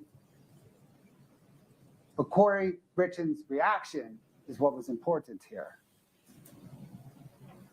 Kouri said no, she got defensive. That is not what happened. It was like an allergic reaction or something. It wasn't at all dramatic. She is covering up her poisoning him. Then when defense counsel questioned Ms. Staking, Ms. Staking kind of backed off the jokiness of Eric's comment and attributed the jokiness to everyone else. Allie Staking said, or defense counsel questioned, what did he tell you? That he believed Kouri had tried to poison him.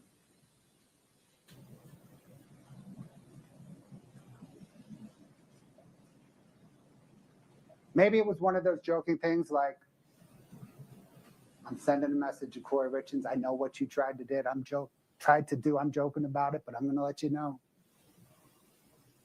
Maybe he was serious.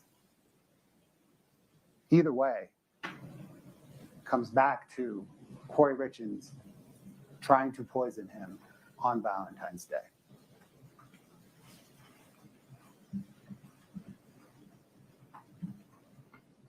Kouri Richins repeatedly tries to cover up that she tried to murder Eric on Valentine's Day. She says she was home with him. She tells her best friend, Chelsea Barney, I was home with him. She was not. She was with Josh Grossman. She did not come home until after 6:30 p.m.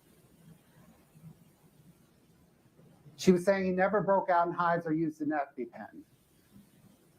That means he broke out in hives and used an EpiPen.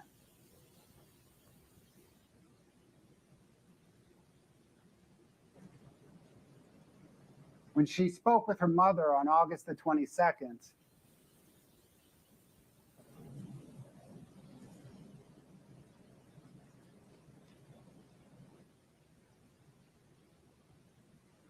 when she says she didn't put a love note and the sandwich in the front seat of his truck, she put a love note and the sandwich in the front seat of his truck. She is trying to distance herself. She is trying to cover up. She is trying to deflect.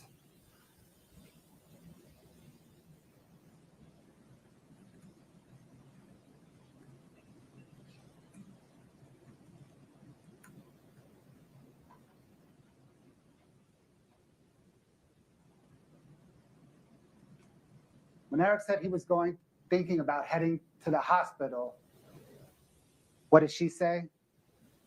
Take a nap. Call me when you're up. She's saying that thinking he will take a nap and not wake up.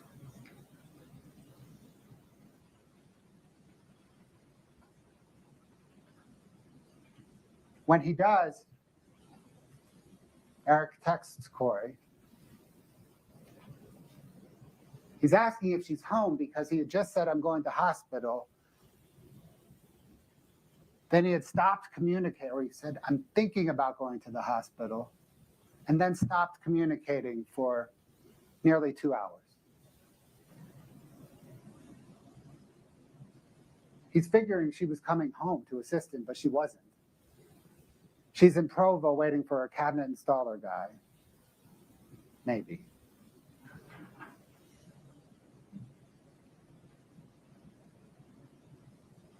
She says then she's going to head home in 20 minutes. Nearly 2 hours later, question mark, where are you? You were heading home 20 minutes ago. She responds, what? Thanks for answering. Did you call? You didn't call. She thinks he's heading home. She's not. She's trying to figure out what to do. She's trying to figure out what to do because Eric survived. She had not planned on that. She is delaying to make her plan. And then at 6:34, Eric texts, we're headed in there. Food is on the front seat of his truck. The same place she left the poisoned sandwich with the love note. Eric Richins is telling her, I know what you did.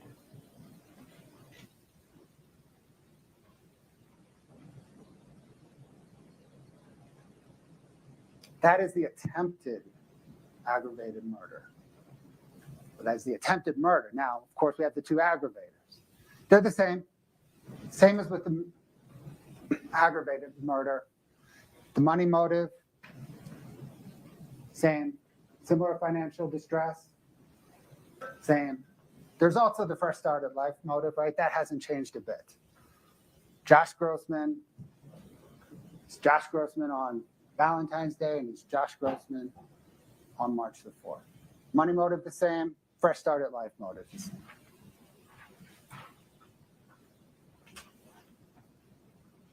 Now the second aggravator, administration of any substance in a lethal amount. Recall Dr. Eric Christensen's testimony that hives, EpiPen, all consistent with an opiate-like or an opiate allergic-like response, a pseudo-allergic response.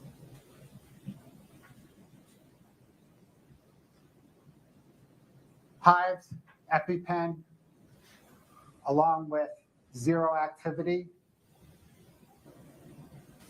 shows that Kouri Richins attempted to administer the illicit street drugs that she bought 3 days earlier from Carmen Lauber in a lethal amount.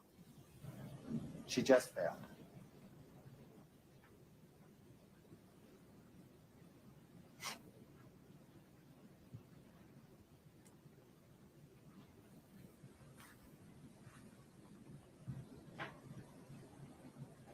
Next guy.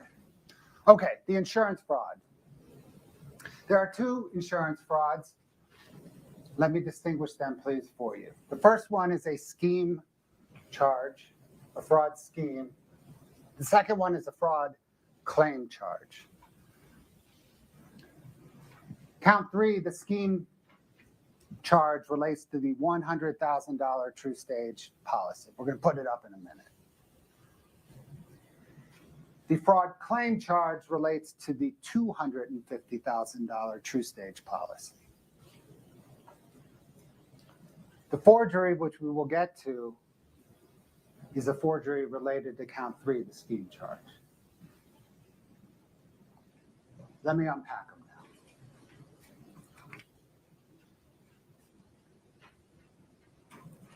now. Okay. Different than the aggravated murder and attempted aggravated murder, I'll address all elements of the insurance fraud scheme kind of at once because they all jump out of this single page. And the scheme is quite simple. Kouri Richins wanted to murder Eric Richins, thus took out an insurance policy on his life to get money for murdering Eric Richins. Then she murdered Eric Richins, and then she submitted a claim to get the money. That is the scheme. And we know it was Kouri Richins because everything on this application for this $100,000 True Stage insurance policy returns to Kouri Richins. Kouri Richins received the application because she was a member of PED-FED. The application was addressed to her at her work address, so she would have been the one to receive it. If there was any questions about it, any further follow-up mailings about it, they would go to her and not to Eric. This applicant information is all her, but the partner information is all her as well. Her work address, no email address where they could contact Eric. We'll get to the social security number in a minute.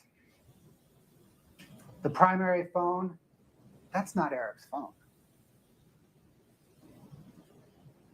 You'll see that Eric's phone is 801-792-9317.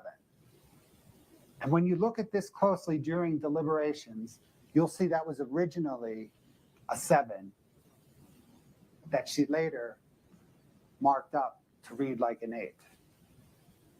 She initially wrote his correct phone number, then did not want anyone from True States to call him, so she changed the 7 to an 8 so that Eric would never know that this policy existed.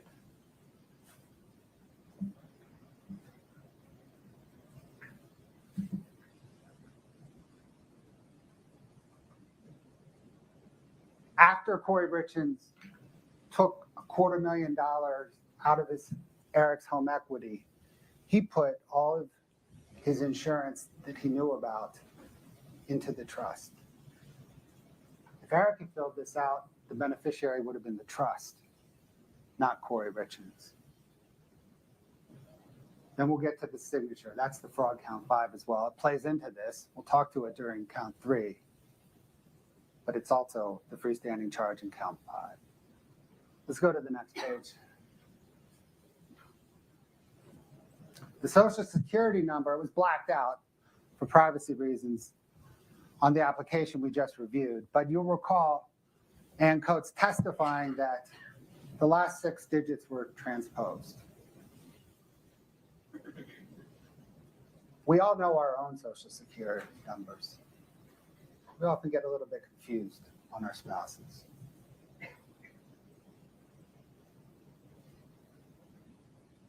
Eric did not sign the application. Matt Throckmorton, the handwriting expert. Eric did not sign it. It was probably a simulated forgery.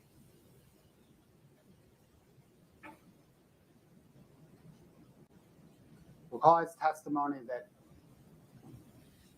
Eric Richins has pen lips in his signature. The forged one didn't have any pen lips. You'll see Kouri Richins' signature throughout this case. No pen lips.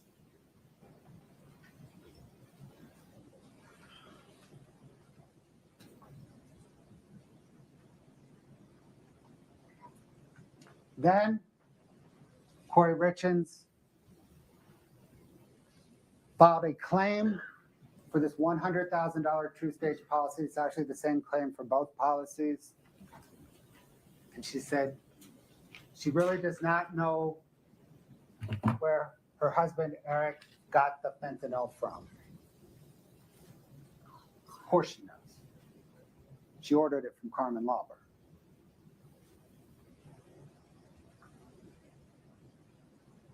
That is the fraud scheme. Plan to kill Eric, fill out life insurance so I can get money for killing Eric, kill Eric, and then claim the money.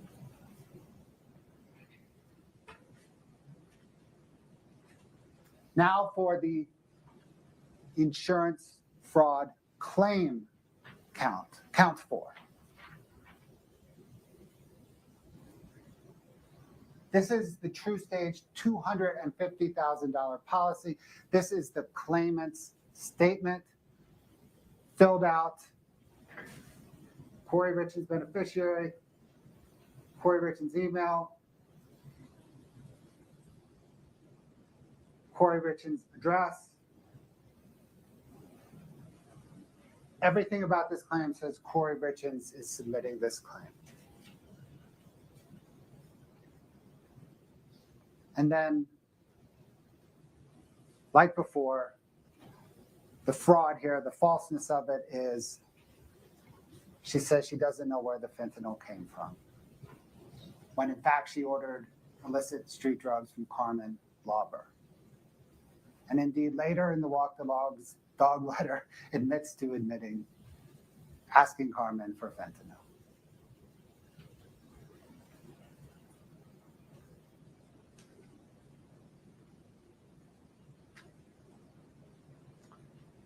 Finally, count 5, the forgery charge.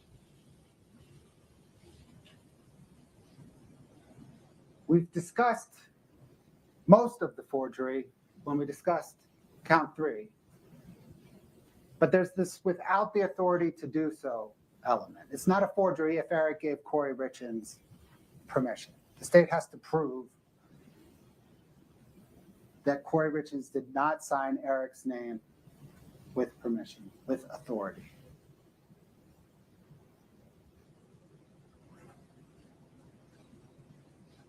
All of the evidence in this case proves that Kouri Richins does not ask for permission, she takes. She took with the home equity loan. She took other people's money. She's a taker, not an asker. Finally, like I mentioned earlier, Eric Richins, the evidence proves, would have put the trust as the beneficiary, not Kouri Richins. If he had given permission, it would have been permission to make the trust the beneficiary. That's the forgery charge.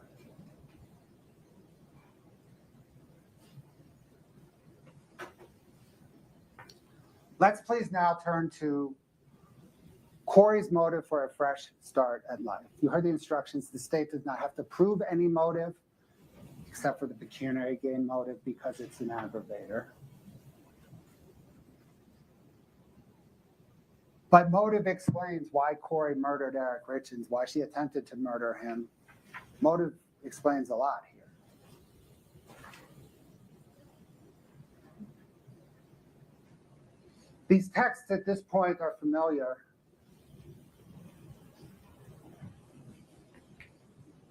The day after Kouri Richins speaks with Becky Lloyd and tells Becky Lloyd Eric she would be better if Eric were dead, she texts Josh Grossman that she's in love with him, a man not her husband. If I was divorced right now and asked you to marry me, would you? That's the day after the attempted murder. If he could just go away and you could just be here, life would be so perfect.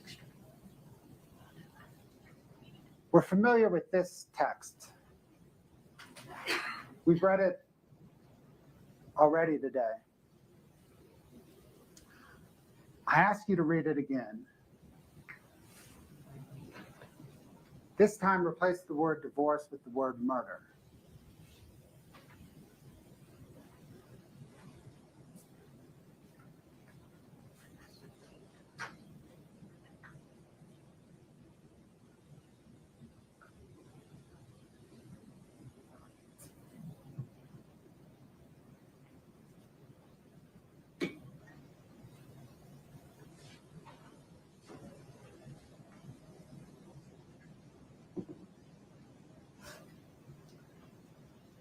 This graphic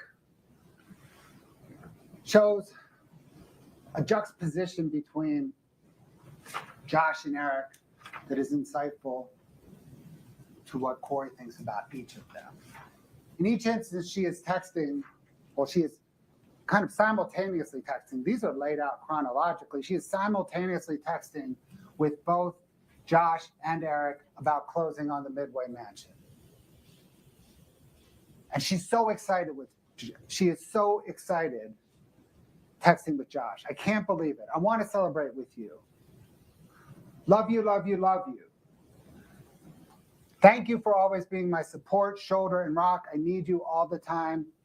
Some things I could never do without your encouragement. You have no idea how much I appreciate you. Eric tries to reach out. You want a shot? Can't. Sorry, busy. Then right back to Josh Grossman. To me, you're worth millions a year. I'm honored to be your best friend, your lover, your go-to. Life is going to be different, I promise. You're one hell of a patient person. I hate your hard days. I wish I could be there to turn them around for you. Can I try Friday? Give me a few days. Hang in there until then, please. By Friday, of course, Eric Richins was dead. Kouri had murdered him.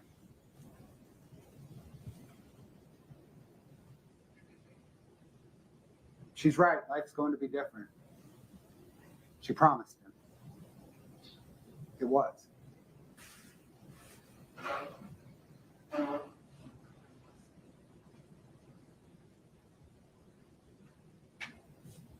Then, 16 days after Kouri Richins murdered Eric, are we there yet?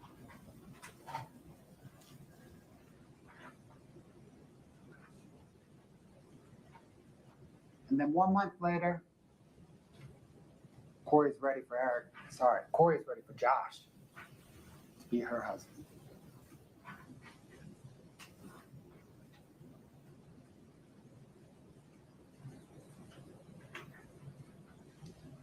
Josh Grossman loved Kouri Richins. He believed that she loved him. Not sure that's true. You saw him testify. He was gutted. He's a grown-ass man gutted. You also observed Kouri Richins' affect when he testified. Flat.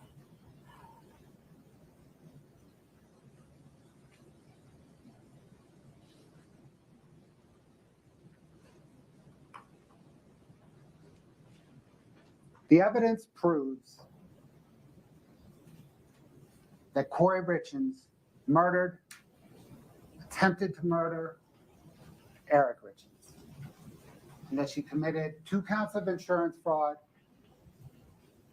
and forgery.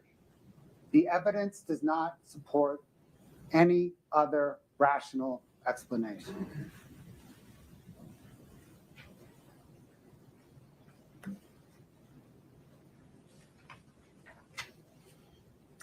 The state, since its opening statement, has stressed the requirement to consider the evidence that has been admitted and not what the attorneys say.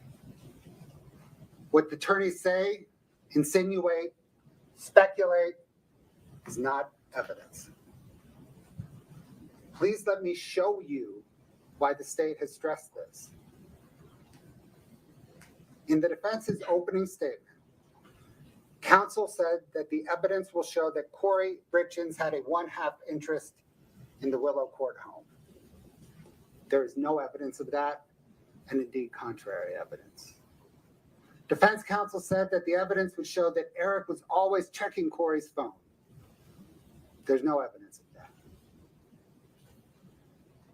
Defense counsel said that the evidence will show Eric and Kouri Richins went to marriage counseling. There's no evidence of that. Defense counsel said that the evidence will show in the few weeks before Eric died, his closest friend thought that he and Kouri Richins were the happiest together that the friend had ever seen. There's no evidence of that. Defense counsel said that the night Eric died, he and Kouri Richins had their drinks and set their cups in the sink. There's no evidence of that. Defense counsel said that the evidence will show that the cups were sitting in the sink and the nanny put them in the dishwasher the next morning and they still had fluid in them. There's no evidence of that. Defense counsel said that Eric talked to a friend named Scott Wagner at 10 p.m. the night he died. There's no evidence of that, and indeed contrary evidence. Defense counsel said that the evidence would show Eric unlocked Kouri Richins' phone at 10:30 p.m. the night he died, and this is the last thing that he did. There's no evidence of that. Defense counsel said that the evidence would show investigators interviewed Kouri over and over and over again about what happened the night that Eric died. There's no evidence of that.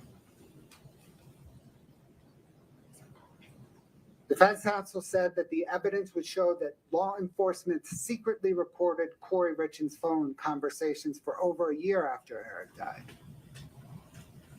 There's no evidence of that, and indeed contrary evidence. Defense counsel said that you will hear Kouri Richins telling her family that she purchased pain pills for Eric at his request. You did not hear that, although she did write it in the Walk the Dog letter 4 months after she was arrested. In listening to defense counsel's closing argument, please only consider the evidence that has been admitted.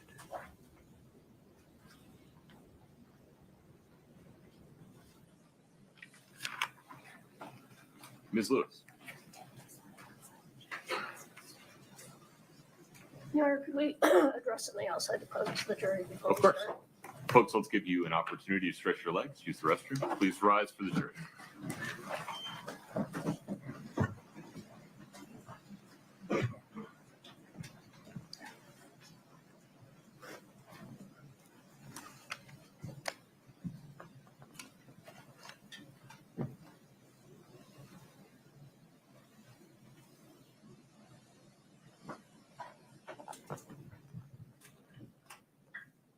Have a seat.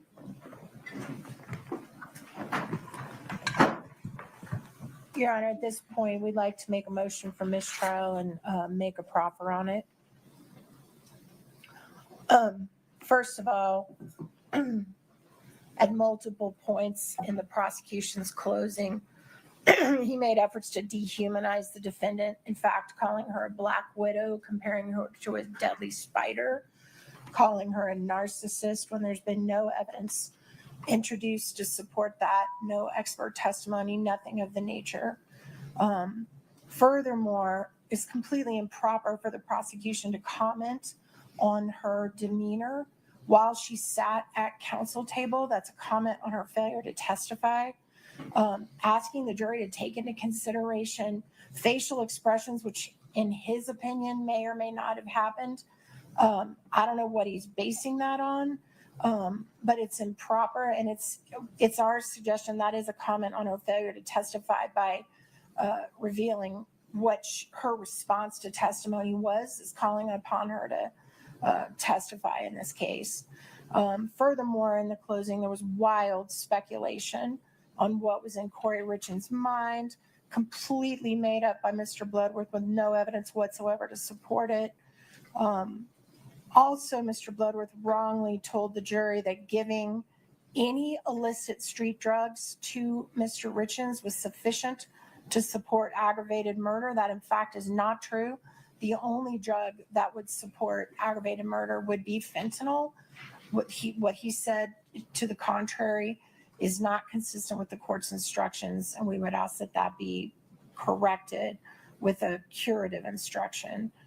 That they should follow the court's instructions on what it takes.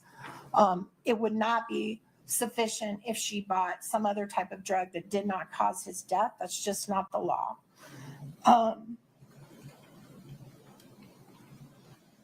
Let's see, just a moment. I think that's it, Your Honor. Mr. Bloodworth?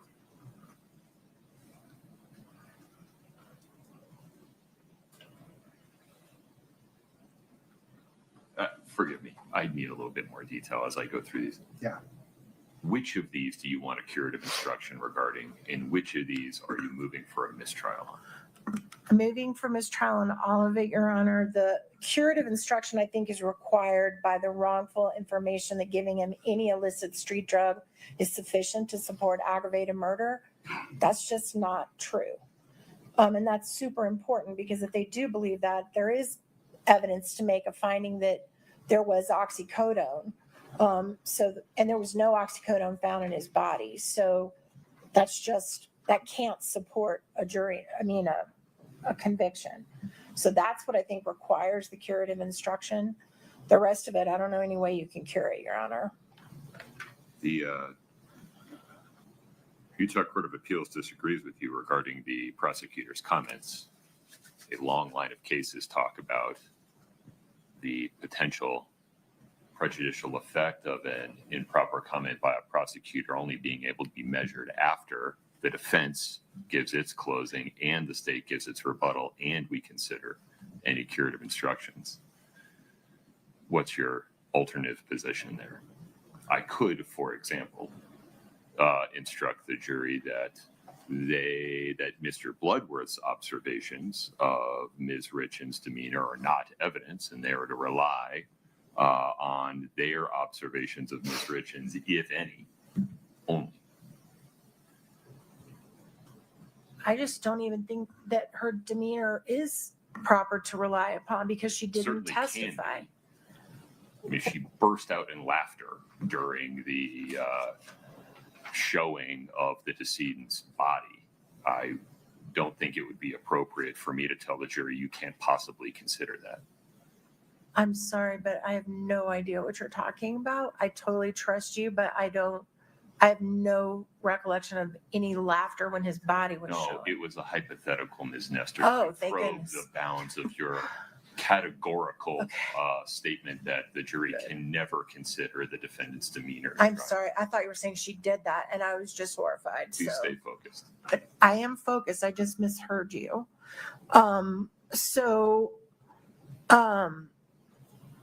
Is what you're asking me is, do we want a curative instruction now? Do we want to wait until later? Is that what the court is asking? Right. Court's indulgence for just a moment.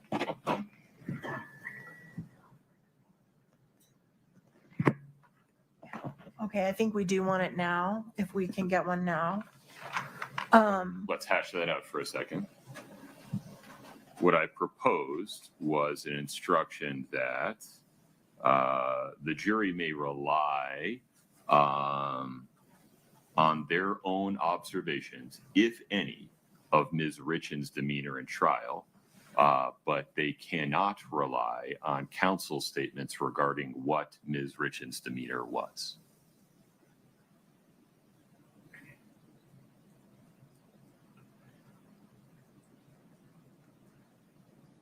I want to be clear, there were no comments regarding her silence.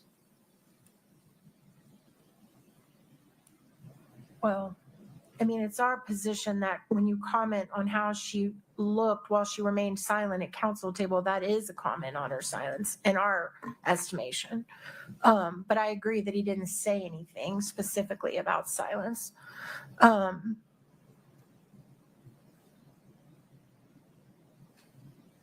That instruction would be preferable to no instruction, I think. Okay. And then the Black Widow comment was connected to comments that were made by Chelsea Barney, correct? I mean, they came out of his mouth in closing. And he specifically referenced Chelsea Barney's testimony. Is it your position that Chelsea Barney never used that phrase or words? I don't recall her saying that, but it's been a long trial and I would not want to make that I 1000% am sure, but I certainly don't recall that. It was in the recorded phone call with Bryce Knutson. And then everybody is speculating as to defendant's state of mind. It's one of the factual issues that the jury will have to determine according to circumstantial evidence, because as we instruct them, there's no direct evidence of what's in her mind. Why was anything that Mr. Bloodworth said regarding the inferences that can be drawn regarding her state of mind inappropriate? Because they were made up out of whole cloth with no evidence to back it up. You're going to have to be more specific. So he went to great lengths to fantasize about what she was thinking about when there's been no evidence to that. He could have certainly said, look, she could have been thinking this, she could have been thinking that. He didn't. He gave them what was in her mind, which is just based on things he made up in his own head, not based on evidence. Why aren't they all based on his view of the evidence that came in at trial? Was there any references to evidence that did not come in? Well, first of all, calling her a narcissist, I mean, that didn't come in. There was no testimony that she's ever been diagnosed to have a narcissistic personality disorder. There's no evidence at all about her mental condition. And then when he talked about her putting the reasoning why she picked certain days to get more attention, that nothing about that has ever come in to play, ever. I mean, that's just one of many. He went through lots of scenarios about what she was thinking as if it was a fact, and it wasn't. So, I mean, I think he can encourage Hit the us in the jury chat to if you think use the defendant circumstantial is evidence guilty to try to reach their or own conclusions, but not he can't guilty. say this was in her mind when he doesn't know. Okay. Anything else? I think that's it, Your Honor. Mr. Bloodworth, go ahead, sir. Your Honor, were there any particular points that defense counsel raised that remain unresolved in the court's mind? Any objection to the proposed instruction regarding the jury must rely on their own observations, if any, of defendant's demeanor, but cannot consider counsel's statements regarding her demeanor? No objection. Okay. And then the statement regarding giving any kind of illicit street drug is sufficient to show the murder count. Mm-hmm. Talk to me about that. I did catch that comment. They're not making that one up. Now, there was more, and in the total course of the state's initial opening, I think you made it clear that you were encouraging the jury to make specific findings beyond a reasonable doubt regarding each required element. Mm-hmm. There was that initial comment, though. I don't think an instruction regarding having trouble crafting a curative instruction that doesn't just give a theory of the case. What's your view of this? Your Honor, I don't think anything needs to be cured. The state does not have to prove that the defendant intended to murder Eric Richins with fentanyl. True. The state only needs to prove that the defendant intended to murder him with the illicit street drugs that she purchased from Carmen Lauber. And that they contained fentanyl. Yeah. Well, on the second element or the aggravator, because there's a distinction there. I think on both. She has to actually knowingly or intentionally cause the death for count one. So if she buys something that she thinks is OxyContin, correct, and intends the giving of the OxyContin to kill him, and it turns out that what she got was blue M30s that had fentanyl and it killed him. The difference between aggravated murder and murder is irrelevant. She has committed an aggravated murder. What the distinction I think that I acknowledge is that she doesn't have to intend to kill him with fentanyl. She has to intend to kill him with poison. Even if she thought she was getting one and got the other. Correct. As long as it worked, correct, she committed the crime. Correct. I think that's what I said throughout. I think that is the weight of the argument overall that you made. If there's a particular sentence I said that is different than that, then I agree we should cure it. But I don't think I said anything different than that. On this one, Ms. Nestor, I think the better course, rather than for the court to insert itself at this point, is to allow the rest of closing to play out, and we can readdress this issue at the end. Okay. I expect that this issue will get teased out in detail through Ms. Lewis's closing and the state's rebuttal. Give me a moment to collect my thoughts regarding the others. All right, thank you. Court will be in recess until, oh, I'm sorry, go ahead. I'm sorry, Your Honor, can I just maybe say one thing? Yes, please. The state did not refer to the defendant as a narcissist. The state said that that was a narcissistic injury. Right, I got it.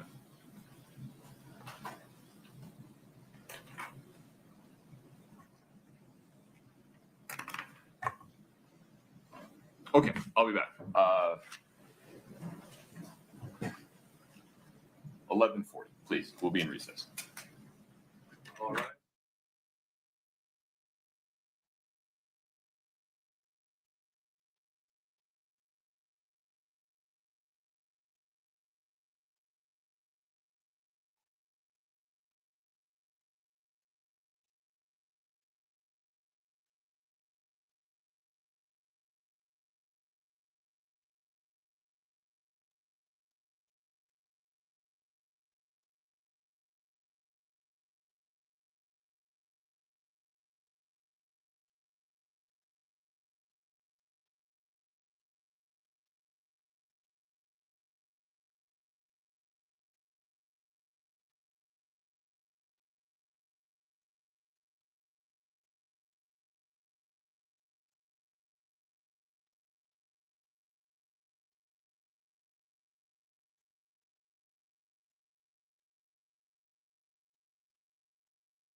You're watching at Southern Sin, your home for true crime.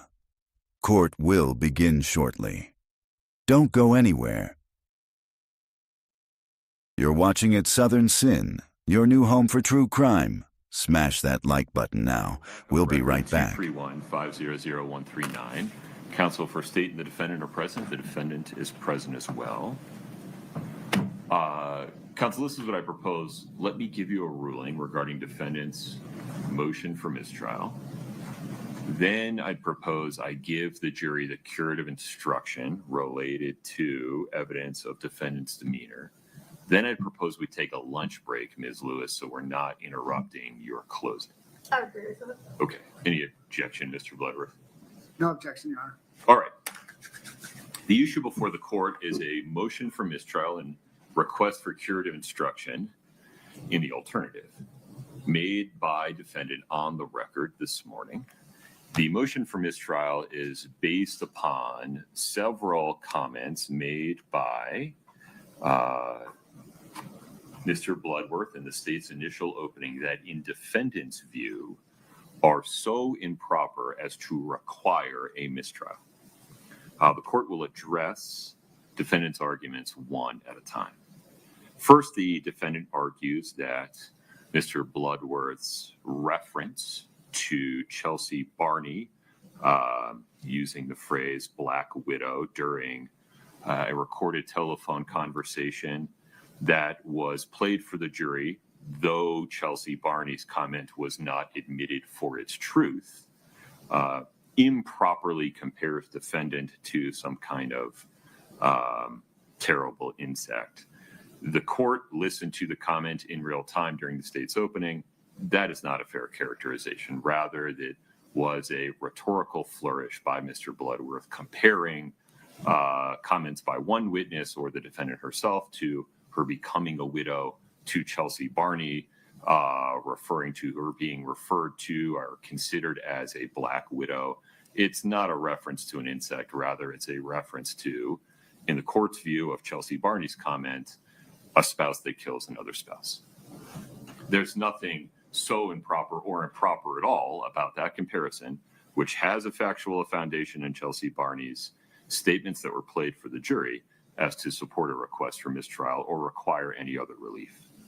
Moreover, the defendant requests a mistrial based upon, in defendant's view, Mr. Bloodworth characterizing Ms. Richins as a narcissist. Defendant argues that that is unsupported and improper expert testimony from counsel that has no basis in the evidence. The actual phrase used by Mr. Bloodworth was narcissistic injury in relation to Ms. Richins' hearing from Brooke Carrington when she testified that, in the state's view, defendants' appearances of wealth and success were not accurate. That is permissible line of advocacy during closing argument. It is not testifying in any way by Mr. Bloodworth. It is not otherwise prejudicial or unfairly prejudicial. With respect to Mr. Bloodworth's argument related to defendant's demeanor, the court determines that in an abundance of caution, it is appropriate to instruct the jury that they may consider their observations of defendant's demeanor in the courtroom, if any, but they may not consider counsel's statements regarding counsel's observations of defendant's demeanor, as counsel's statements and counsel's observations are not evidence. Moreover, the court notes that Mr. Bloodworth did not comment on Ms. Richins' silence or in otherwise implicate her protected right to choose not to testify. Mr. Bloodworth's statements regarding what the state believes it has proven regarding defendant's state of mind at various points in time is permissible advocacy based upon evidence in the record, and defendant's counsel will have ample opportunity to try to persuade the jury to draw different inferences from that same evidence regarding defendant's state of mind. There's no basis for a mistrial there. And regarding any misstatement by Mr. Bloodworth in his initial comments regarding count 1 that may have created confusion as to whether the state needed to show that regardless of her intent to purchase, secure, or otherwise administer fentanyl, all the state needs to show is that Kouri Richins intended to purchase, secure, and administer poison, and that it happened to contain fentanyl. That was, on the one hand, borne out in detail through the rest of the state's initial closing, and the court expects will be borne out in detail through defendant's closing and the state's rebuttal. The court determines that no curative instruction is necessary on that point at this time. Mr. Bloodworth, any clarification? No, Your Honor. Ms. Nestor? No, Your Honor. Okay. All right. Are we ready for the jury, Mr. Bloodworth? Yes, sir. Ms. Lewis? Yes, sir. Okay. Can we bring the jury up, please? Your Honor, I'm sorry to interrupt. My screen is still active, but I don't want anything to accidentally pop up during defense's closing. Thank you. There you go.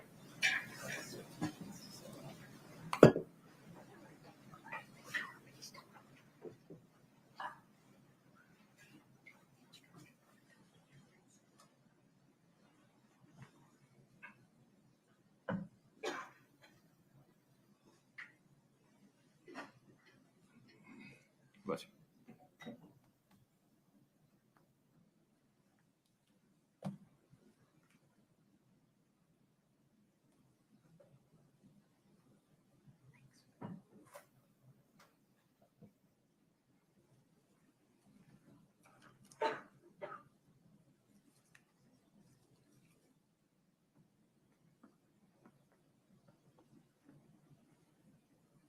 Ms. Lewis, is 12:45 agreeable? That's fine. Okay.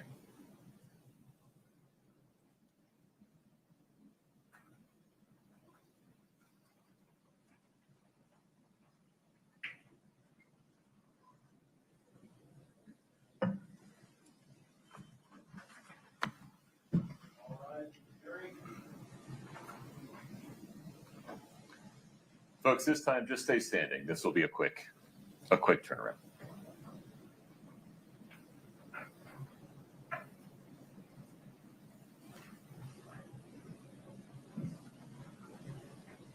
Okay, thank you for your patience. A quick instruction and then a scheduling note. First, a quick instruction.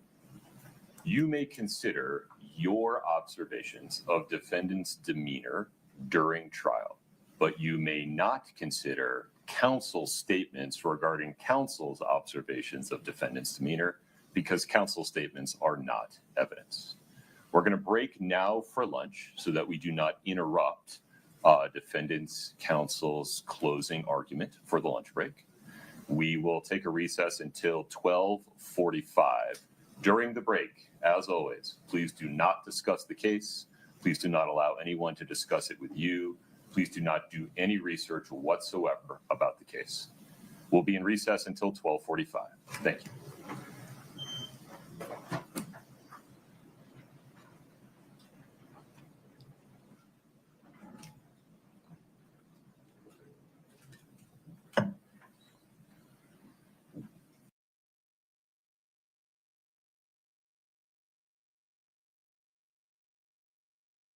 Welcome to all our new followers from our sister channel at Truth Talks Live. You're watching at Southern Sin, your home for true crime. Hop over and hit that subscribe button.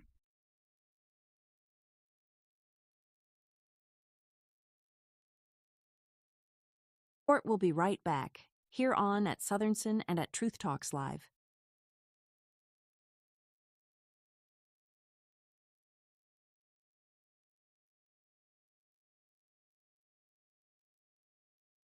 More true crime? Catch featured episodes on at Southern Sin like I guess you know what comes across my mind. Murder. Just murder, murder. A lot of ladies think he's attractive. Very nice, very well spoken. This is what I do with women, you know. I use my charm, use my good looks. I'm like a lion. You're the prey. I can sense it. I stand here today to announce the indictment of Wade Wilson for the murders of Christine Melton and Diane Ruiz. Both of them had been strangled. The last person that they encountered was Mr. Wade Wilson. He said he got back in the car and ran her over until she looked like spaghetti. I choked her out so she couldn't breathe anymore. I was on a rampage at this point. He's still pulling the strings from a jail cell. He's got an army of wives. That's all he's ever wanted. To advocate for someone because you think he's handsome. A rage overcomes me. Just kill. Kill. Kill. When I get that way, I become the devil. I'm gonna be honest with you, son. Everybody in the state thinks you're a monster. True crime just got darker. Catch the full episode on the link above. Subscribe to At Southern Sin today and hit the notification bell for more live original episodes Wednesdays at 8 p.m. Want more true crime? Catch featured episodes on At Southern Sin like Teenager Sarah Grace Patrick went public on social media after her mother and stepfather were shot and killed in their own home. But what happened next has everyone shocked. And it's chilling. Sarah was just 16 when tragedy struck. On a February morning, her 5-year-old sister discovered the bodies of their parents, Kristen and James Brock, both shot in bed. Moments later, Sarah called 911 and then posted tearful TikToks and a haunting eulogy online, ending with the words, "I'm sorry." Now, authorities say the story isn't so simple. Sarah faces 2 counts of murder and 2 counts of aggravated assault, and she'll be tried as an adult. Investigators say a mountain of physical and digital evidence points to her involvement. Her social media activity, reaching out to true crime TikTok influencers, has only fueled suspicion. With no clear motive, the community is left asking the same question everyone's asking. Why would a teen allegedly kill her own parents? The case is far from over, and prosecutors claim they have evidence no one has seen yet. Follow the live trial daily on At Southern Sin. True crime just got darker. Catch the full episode on the link above. Subscribe to At Southern Sin today and hit the notification bell for more live original episodes Wednesdays at 8 p.m. Want more true crime? Catch featured episodes on At Southern Sin like I'm not sorry for something I didn't do, and I am not sorry for the things I did do. Mr. O'Neill, All right. Listen, stop. All right. Listen to me. I'm not going to raise your voice again. I'm not going to raise my voice again. I'm not. I will have you removed from this courtroom. I can sentence you without you being present. Yes, ma'am. You don't conduct I yourself. understand, Your Honor. Thank you.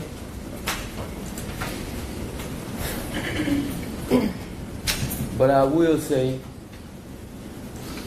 I'm sorry for your loss. 19 years I've been at this job. I've seen human beings killed at the hands of others in every way imaginable. You name it, I've seen it. Shootings, stabbings, drownings, suffocatings, blown apart by cars in DUI manslaughter cases. Horrible things. This is the worst case I've ever seen as far as the facts go.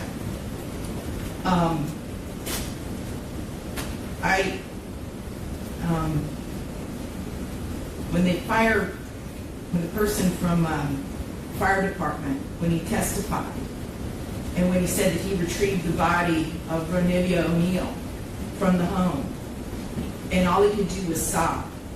It took every ounce I had not to start sobbing too. Because there is no way any person with any feeling could have witnessed or seen the photos of what occurred that night and not be haunted for the rest of your life. I know I will be. For the rest of my life, I'll be haunted by what I saw as far as the evidence and just the abject cruelty of it all. The abject cruelty. And I was aware, because I reviewed a lot of the discovery ahead of time, as you well know, did a lot of in-camera inspection of a lot of documents.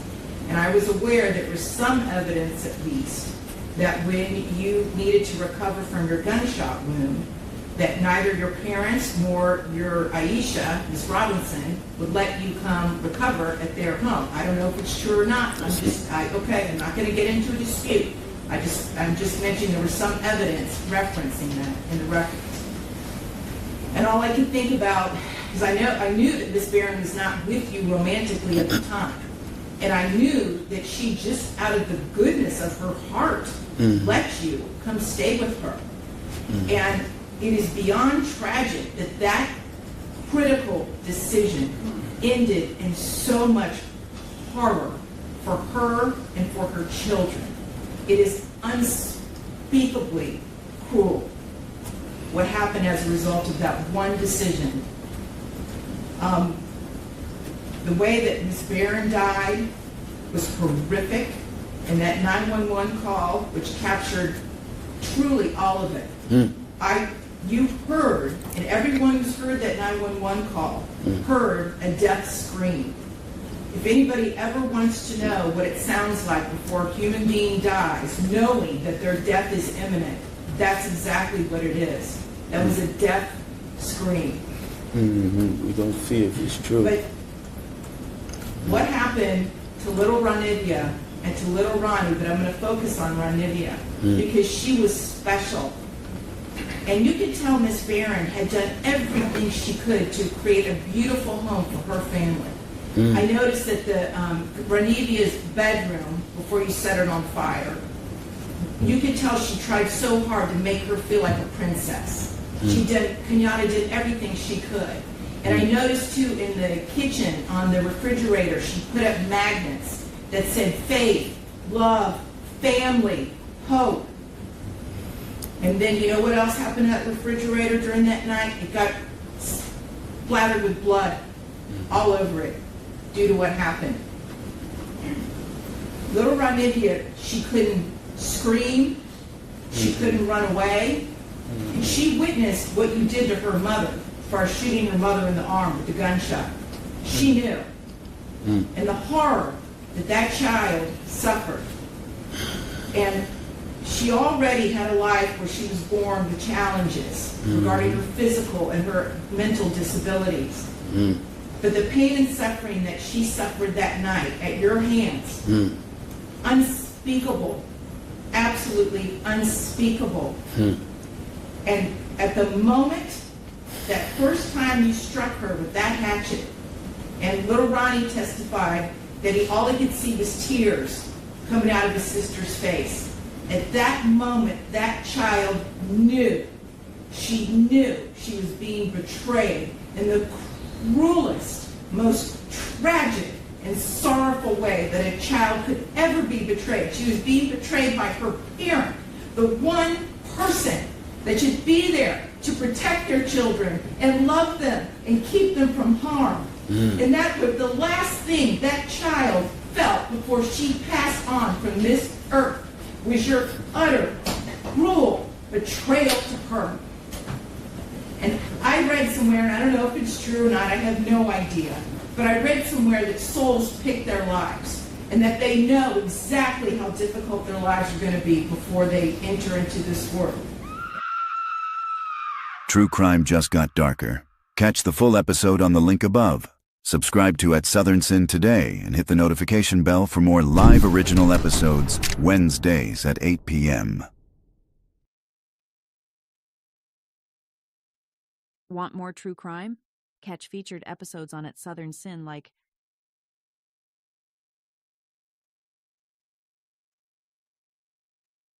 Rapper YNW Melly, whose real name is Jamel Demmons, back in a Broward County courtroom Monday as the state prosecutors and the defense are going over a number of different motions filed to see what will be admissible for Demmons' retrial. Demmons is accused of murdering Christopher Thomas and Anthony Williams, both childhood friends, back in 2018 after a late-night recording session, and then allegedly made it look like a drive-by shooting. His first double murder trial ended in 2023 in a mistrial after jurors failed to reach a unanimous verdict at trial, with twists and turns that included allegations of witness tampering, passing messages in jail, and alleged plans to escape. All issues brought before the judge today to see what would be permitted to use in his new trial. Demmons faces a number of charges that include 2 counts of premeditated first-degree murder and witness tampering. And he is expected back in court January 12th on Monday at 8:45, where the judge will hear additional motions. That trial has been set for January 21st.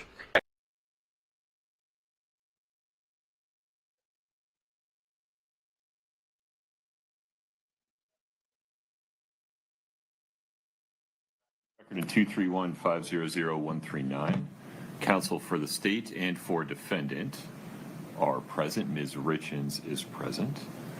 Ms. Lewis, anything before we invite the jury in? No, Your Honor. Mr. Bloodworth. No, Your Honor. Ms. Lewis, would you tap that microphone for me? Sure.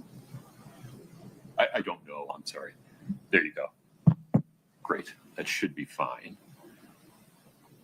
Brittany will let you know if it's not. We're ready for the jury, Cody. Katie, is there a slide deck that we're playing? Okay.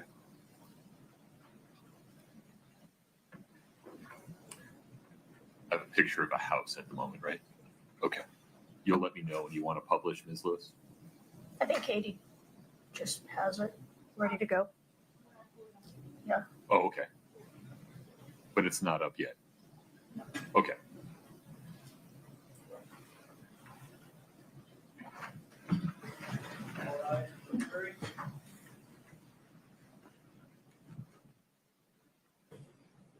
Please have a seat as you come in.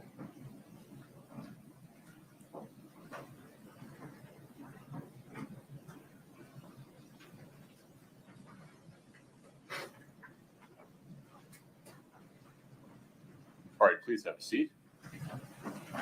Thank you for your patience. We'll continue with closing argument. Ms. Lewis.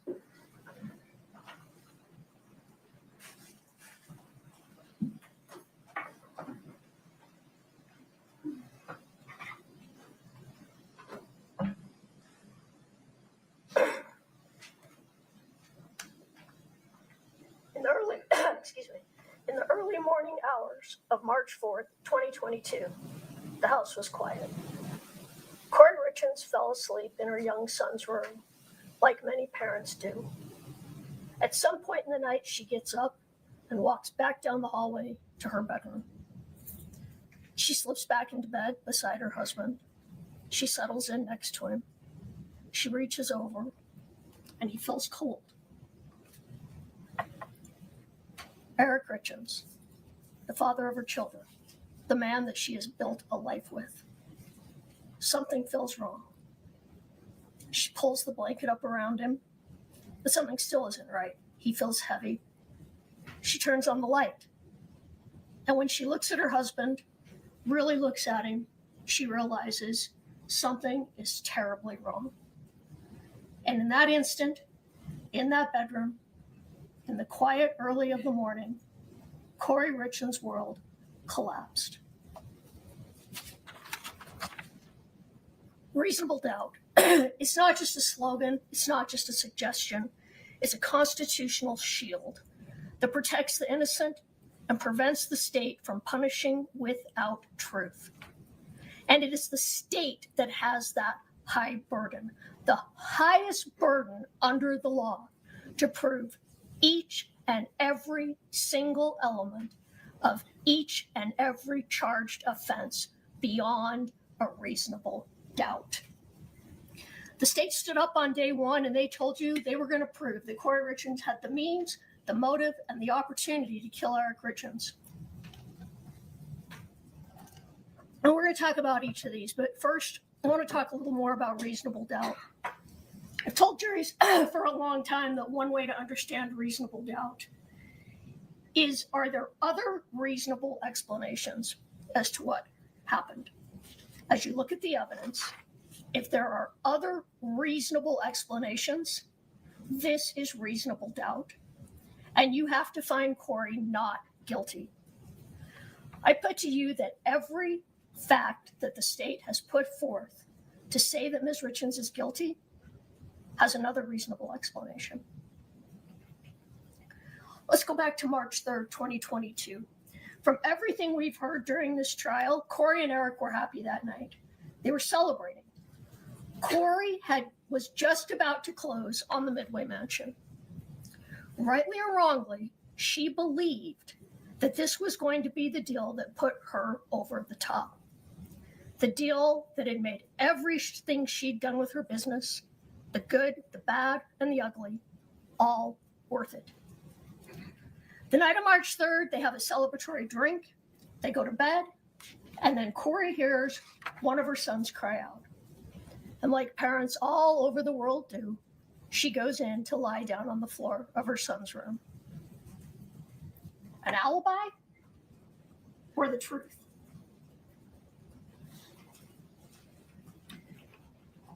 She wasn't inconsistent when she told this story. She told everyone, I was lying in Ash's room. I was lying down with him. What does reason tell you? What does experience tell you? When she wakes up, she goes back to her room. Eric appears to be asleep. We don't know for sure what happens over the next 15 minutes or so. The state asks you to leap to conclusions about what she was doing during that time. Yet they have not shown you any evidence of this. They just tell you to believe it. But what does reason tell you? She gets up. She goes to the bathroom. She picks up her phone. We all pick up our phone all the time. Been away from it for an hour or two. She goes to the bathroom. Maybe she walks to the kitchen. Maybe she gets a drink of water. Maybe she lets out the dog. And then she goes back to her bedroom, phone probably in hand, gets into the bed next to her husband, again, realizes he's cold, pulls up the blanket, realizes something's wrong, and turns on the light. It probably takes a moment or two for her brain to register what she's seen. And then she makes that call that nobody ever wants to make. She calls 911. A big part of this state's case is that Ms. Richins is not grieving properly. You heard this from a couple of different witnesses, 2 or 3.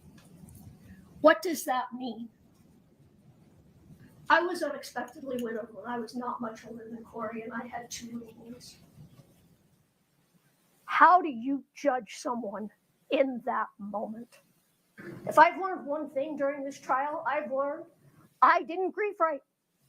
I didn't know that, but it's clear now that I didn't. They want you to look at a woman in the worst moment of her life and to judge her grief. There is no wrong way to grieve. They're asking you to judge how she is acting at that moment and then use that moment of evidence of guilt. In the opening, we pointed out, go ahead and put it on that the state looks at facts one way and sees a witch. But if you look at those facts another way, you see a widow. Here's an example. Hands over her face, curled up. A witch, hiding because she's done something wrong, or a widow, hiding and blocking out what has just happened to her, what has just happened to her children, which has just happened to her family and to her life.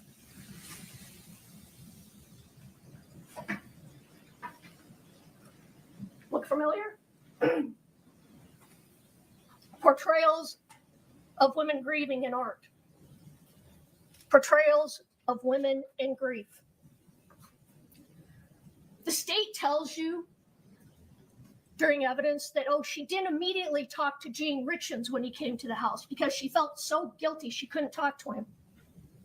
Or was it because she didn't want to tell a father his son had died? She didn't tell the boys when she should have. It was weird. She didn't go talk to them. They were in the playroom. Again, because she felt guilty or because she was dreading the most difficult conversation, the conversation no mother ever wants to have with her young sons. Their father is dead. The father that everyone agrees was a wonderful father is gone, and she has to tell those little boys, you're never going to see him again. Believe me, that conversation may be the worst moment in a mother's life. How can a woman be judged on how she handles that moment? You heard her friend Allie staking. When Allie arrived at the home that day, she said Kouri was clearly upset. She said she was distraught. This is someone who's known her since junior high, not an officer who met her 5 minutes ago. She said Kouri was acting as you would expect.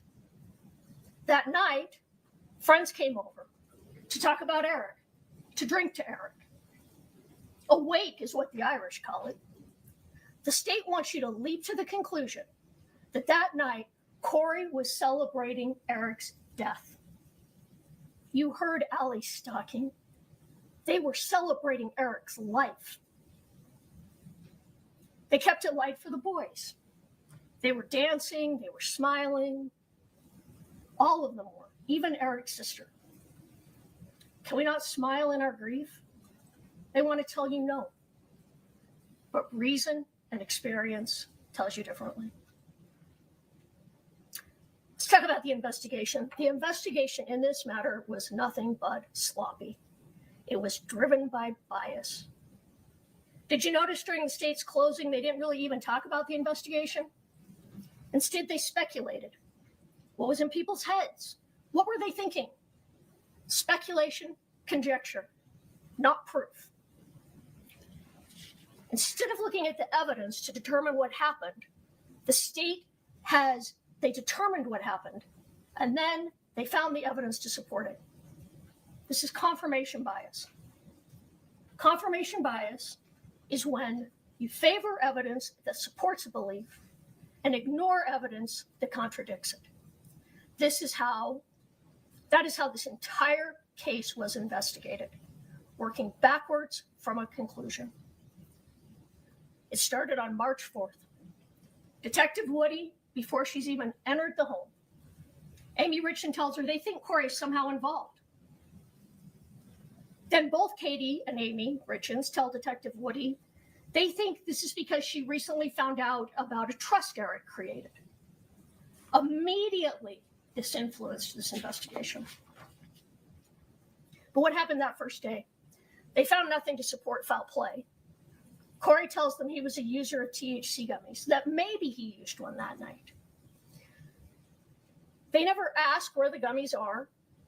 They do a cursory search of the bedroom and bathroom. They admit that they don't look in places where the gummies were found a month later, high up in the bathroom, high above the refrigerator, high up in the laundry room, somewhere in a pocket of either Kouri or Eric's jacket in a closet. All places where they would have been put out of reach of children.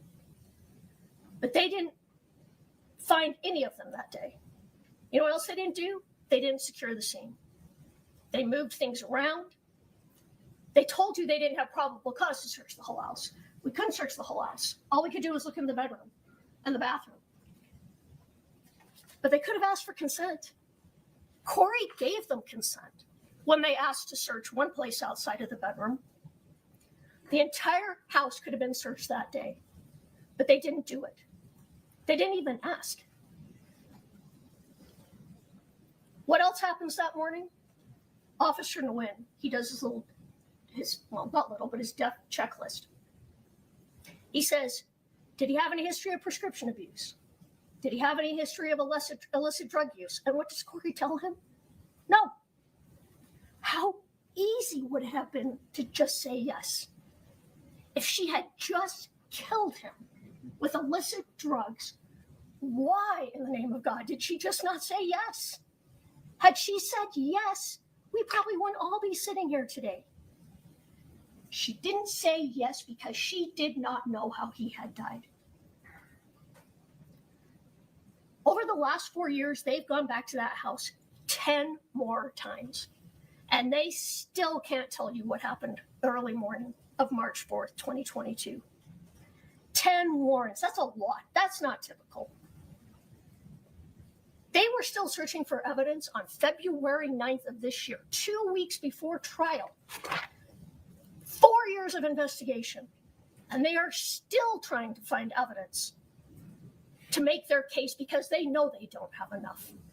They're still trying to prove Kouri Richins guilty. So let's talk about Todd Gabler. In comes Todd Gabler, the private investigator. Jeff O'Driscoll told you, well, he was an investigator for the estate, just the civil case. Seriously? He's putting trackers on the car of Kouri, her mother, her brother. He's trying to track Carmen Lauber's car. He's providing evidence to the police. Detective Woody testified that this information from the private investigator is what helped advance their investigation. He testified he was in the house alone numerous times, finding things the police didn't, not using gloves, calling law enforcement when he found things. He said he didn't need a babysitter while he did all these things, which is different than what Clint Benson told you. He said nobody was ever in that house without me being there. That wasn't true. What he told you wasn't true. Todd Gabler was in and out of that house numerous times by himself. He also told you that he was completely fair and unbiased, testing 2 hypotheses. His hypotheses, suicide and homicide. He ignored any others, including accident. And how did he handle this unbiased testing of hypotheses? You heard Josh Grossman.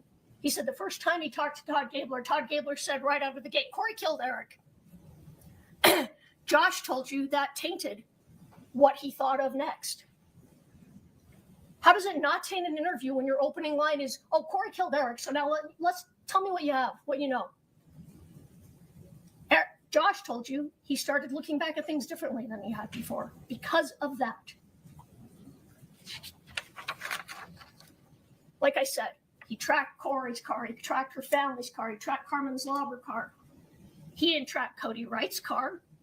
He had more to gain from Eric's death than anyone. He didn't track anyone involved in the civil case regarding the trust.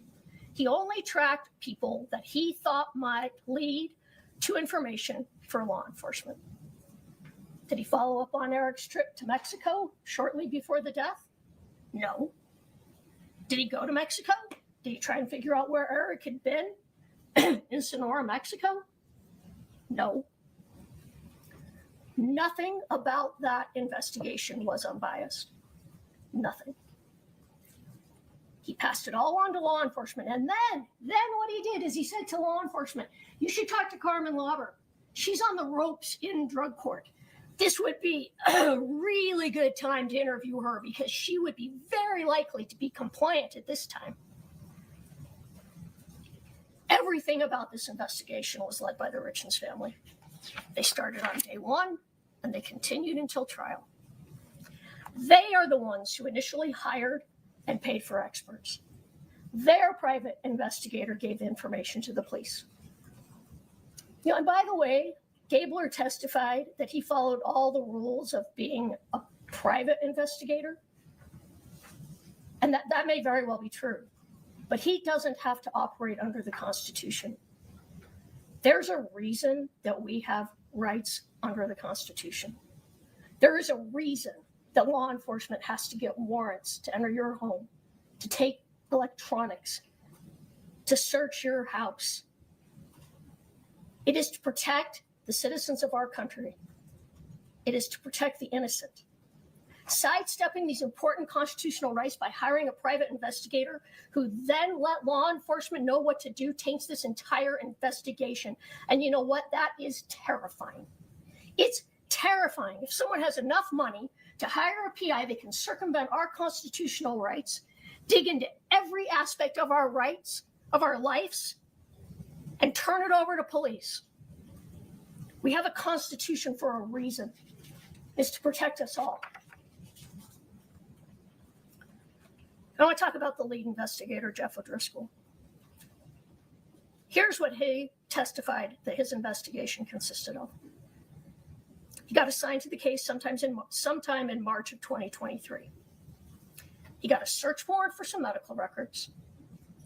He thinks he got a search warrant for a couple of cell phones. He interviewed Chelsea Barney, where they discovered that they were wrong about some text messages. Law enforcement was wrong with what they thought they were looking for. He interviewed someone named Jake Sorensen, who must not have had anything important to say because we never heard from him.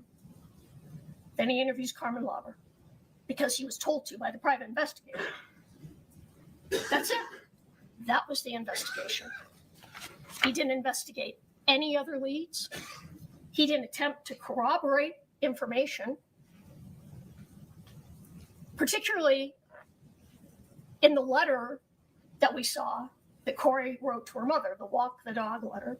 Now, he told you he didn't need to corroborate that because he didn't get that letter till after Kouri was arrested. So, I guess the state was done. You wouldn't want to start looking for things that might show her innocent. You've arrested her.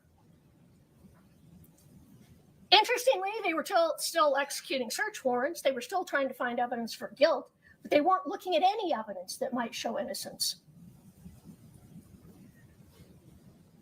It is absolutely possible that everything she said in that letter was true. In fact, at least 3 things in that letter were corroborated by the state's own witnesses. But they didn't investigate it. Again, ignore what might contradict your theory. Confirmation bias, reasonable doubt. Also remember that letter never went to anyone. So it was nothing more than thoughts on paper. That's all that letter was. What else didn't he do? He didn't interview the person Eric was talking to in Mexico the night of his death, and we'll come back to that, but he didn't follow up on that. He said that. He didn't follow up on where Eric went in Mexico or who he was communicating with in Mexico when he was there. He didn't investigate what Eric did or where he went on February 14th, 2022. He didn't follow up to see did Eric go to the hospital that day? In fact, he did nothing regarding that day. Nothing. What else? He didn't find fentanyl anywhere. Allegedly, there were 90 to 120 pills of something, at least oxycodone. Where were they? I guess somebody took them, but they didn't have them. So whatever pills Carmen may or may not have provided to Kouri were gone. They no longer existed. They couldn't find or test those pills.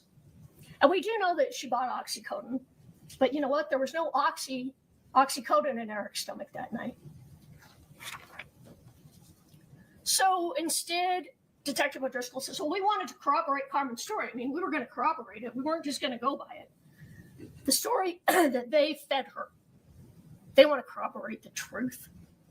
They wanted to corroborate a story. Again, let's find what confirms our theory. Let's ignore what doesn't. Confirmation bias. Reasonable doubt. Sitting here in this courtroom after 4 years of investigation, there was an awful lot that O'Driscoll just could not tell you. Things he couldn't remember. He couldn't remember what people had told him in interviews. For example, he was asked, did you interview Eric's allergy doctor? Well, yes, but I can't remember what he said. Well, that might have been important because he testified the EpiPens in the house belonged to the children. Well, maybe because Eric had recently used his a couple of weeks earlier when he had an allergic reaction. He said, well, if I could have a few minutes, I could find out what was said. I could give you more information. We were in trial. He was on the stand 4 years after Eric had died. 3 years after he'd been appointed as lead investigator. And either he wasn't prepared to testify or he just didn't know. He is the lead investigator. Now the state elicited testimony from him that how could he possibly know the entire case? It's just too much. I couldn't know all of that information.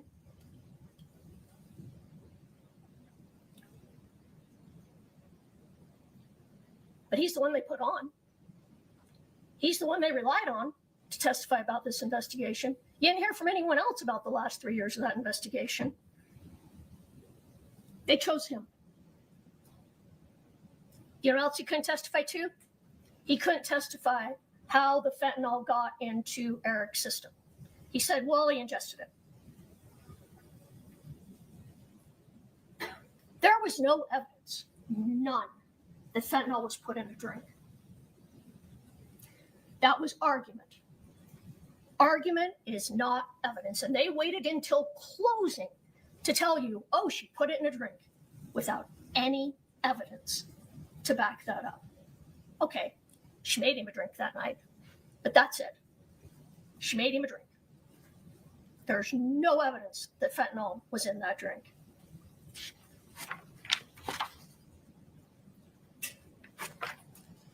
And the lead detective who couldn't tell you anything, he sat through this entire trial. He heard every witness testify. He had an opportunity to form his answers or reform his answers based on what he knew other people had said. And yet he still didn't know the evidence.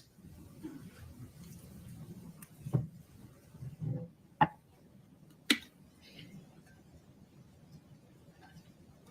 want to talk a minute about deleted texts and the phone searches just quickly. Deleted texts. They said there were deleted texts off Kouri's phone, and that it looks like that probably was true. Why would you delete texts off your phone? Maybe because you were having an affair over the last 2 years. You might want to delete that off your phone before your whole husband's family finds out about it. Maybe because she was buying oxycodone. I mean, she asked Carmen for pain pills. Doesn't mean she killed her husband, but you probably want that off of your phone. The phone searches. So the evidence showed that Kouri found out on April 13th that Eric died of a fentanyl overdose. And that's the day they took her phone and she gets a new phone. These searches are all done on that new phone. Searches of how much fentanyl does it take to kill someone, or how much fentanyl is a lethal overdose? I don't remember exactly. Yeah, because she just found out her husband died of a lethal overdose of fentanyl. You might want to know what that means. And she texted other things. They said, oh, she texted about women's prisons. Of course she's worried. An innocent person would be worried. Anyone would be worried if they just found out that they are a suspect in a homicide investigation. She would have been scared to death. She was looking for information based on what she found out after Eric died. All right, what do we know about those last few hours before Eric's death? It's not a lot, but we do know some things from the autopsy and the toxicology reports. We know that he had fentanyl in both his blood and his stomach. We know he had quetiapine and alcohol only in his stomach and not his blood. So this means the quetiapine had to be taken after the fentanyl. Had they been taken together, they would have both been in his blood.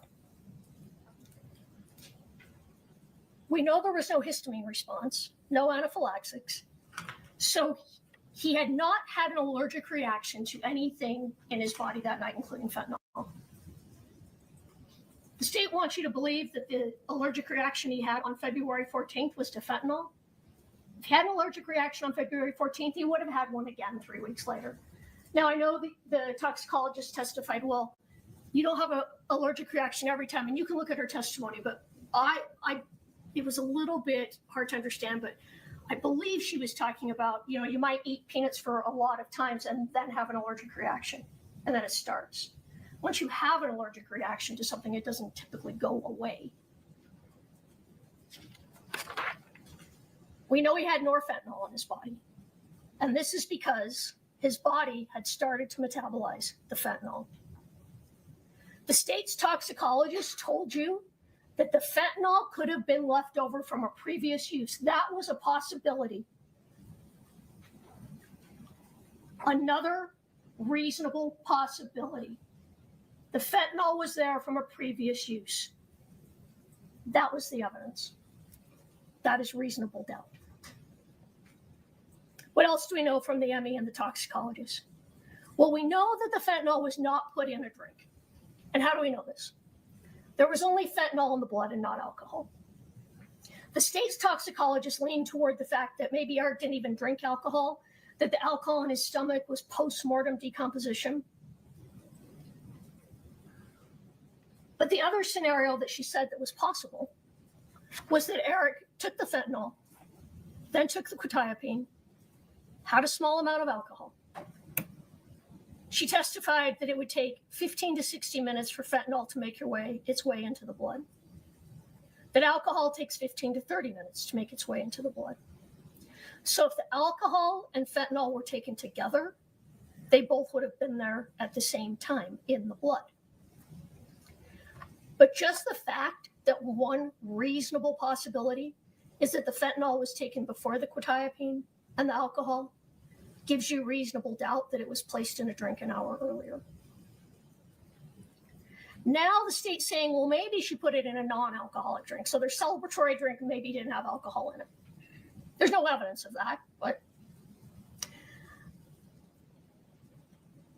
they're throwing around a lot of theories. Why is that? Because they don't have one. They don't know what happened. Dr. Christensen and Dr. Ulmer testified that the manner of death could not be determined. This is really important. Dr. Christensen testified the ME's office didn't know enough about Eric's history to determine if it was an accident. They also didn't have enough information to determine it was a homicide. The ME had at least a reasonable doubt as to the cause of death. And the ME isn't held to the high standard that the state is.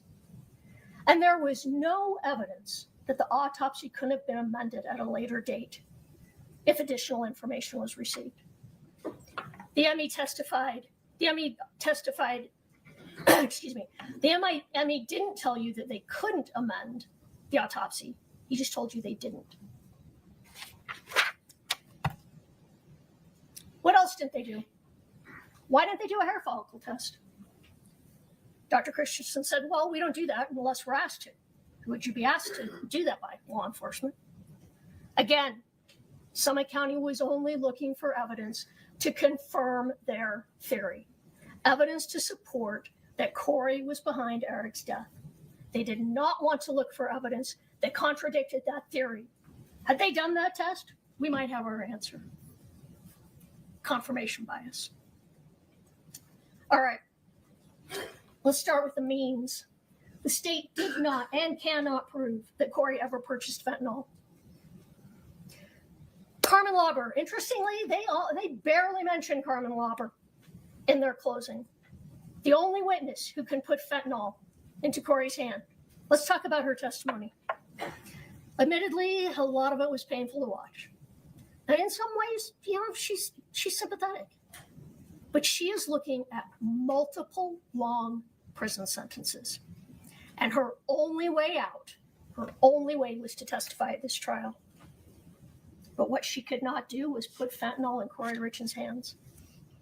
She told you that she had no memory of what actually took place in 2022. During those interviews, she told detectives over and over again, my brain is fried. I've been using drugs since 6th grade. My memory is gone. So what she testified to you wasn't what she remembered. She admitted on the stand that what she testified to was what she had been shown, what she had been told. Detective O'Driscoll told you that Carmen Lauber could not remember the purchase of drugs after Eric had died. When asked by Ms. Nestor if at least one of the times that Carmen allegedly purchased drugs from Mr. Crozier and brought them to Kouri was after Eric's death, his response was, her testimony was not that. She didn't remember it that way. We found digital evidence that supported that. You know what? She did testify to that. She testified at length and in detail about something that even Detective O'Driscoll said she didn't remember. Carmen Lauber was not able to tell you that she bought fentanyl. She agreed on the stand that it was the detectives that first put the word fentanyl in her mouth, in her head. She was told by detectives in this case that she bought fentanyl. Eric died of fentanyl. You bought drugs. You bought fentanyl. She took that story and she ran with it because she had everything to lose. And Detectives O'Driscoll and Detective Maynard told her, you are getting a big, giant get-out-of-jail-free card. And what do you have to do to get that big giant get out of jail free card? Give them the details that will ensure Kouri gets convicted of murder. You heard that from O'Driscoll's own mouth. He tried to explain it away, but he went in and he told this woman, get out of jail free card, give us the details to ensure Kouri gets convicted of murder. She had to tell them that. She had to tell you that. She had to say she purchased fentanyl. The detectives walked into those interviews not to find out what happened, but to get Ms. Lauber to confirm what they already had decided happened. Again, confirmation bias. She told them at that first interview, I literally never dealt with fentanyl. And she had reason not to deal with fentanyl. She told you that. She had a daughter who had overdosed from fentanyl. She was afraid of fentanyl. She told them that Kouri asked for something for an investor's bad back. Maybe it was for Eric, but she told them that Kouri asked for an investor's bad back. And that later she asked for something stronger. She asked for the Michael Jackson drug. She told them Kouri never asked for fentanyl. She admitted that she got the word fentanyl from Detectives O'Driscoll and Maynard. She told them she couldn't remember. She asked them to lay it out for her, to put the pieces of the puzzle together, to write it down and I'll sign it. They argued that was because, well, she didn't want to write it in her cell. That's why they wanted us to write it. Well, she could have written it right there at the table, I suppose. But you know what else? Remember? She also told the Assistant United States Attorney basically the same thing. Put it together for me. And the U.S. Attorney or the Assistant U.S. Attorney said, oh, we don't do it that way. You have to tell us what you remember. They literally offered a big, giant get out of jail free card. In the state's last question to Detective O'Driscoll, they brought up the TV show, The House of Cards, but who held all of the cards in this case? Jeff O'Driscoll told you. Carmen Lauber held all of the cards. Their entire house of cards is being held up by her.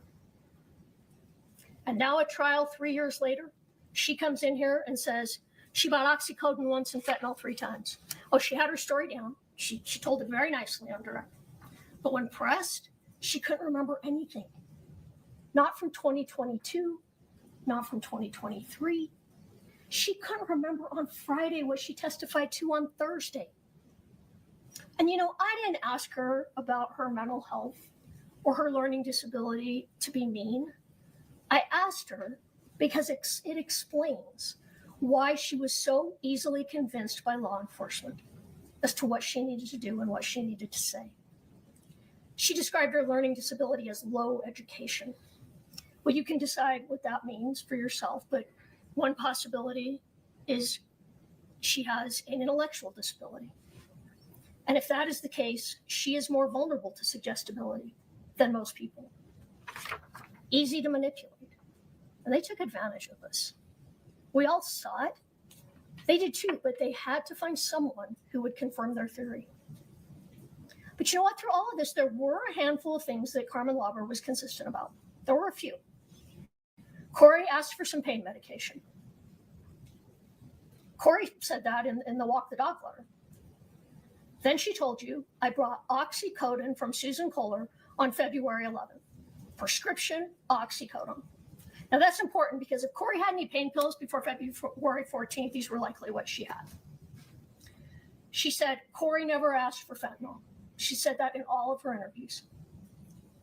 Carmen never asked Robert Crozier for fentanyl. She said that. She was consistent with that. That she bought pills from Robert Crozier. That the pills she got from him were light green, 15 to 20 milligram oxycodone pills. When she bought from him again, she asked for more of the same. Those are the things she said throughout. Everything she said, every other thing she said has changed multiple times. It changed again while she was on the stand. Now she says the number of purchases were more. That changed. The date changed.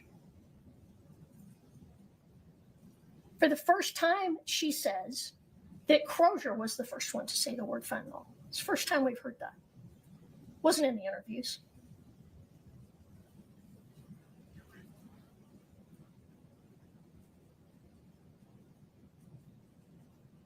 she's not a truthful person.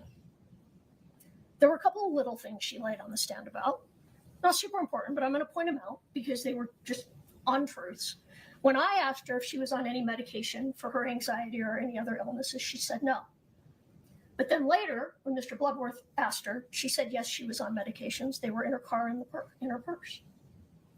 She told you Nancy Peterson drove to buy the drugs because she didn't have a driver's license.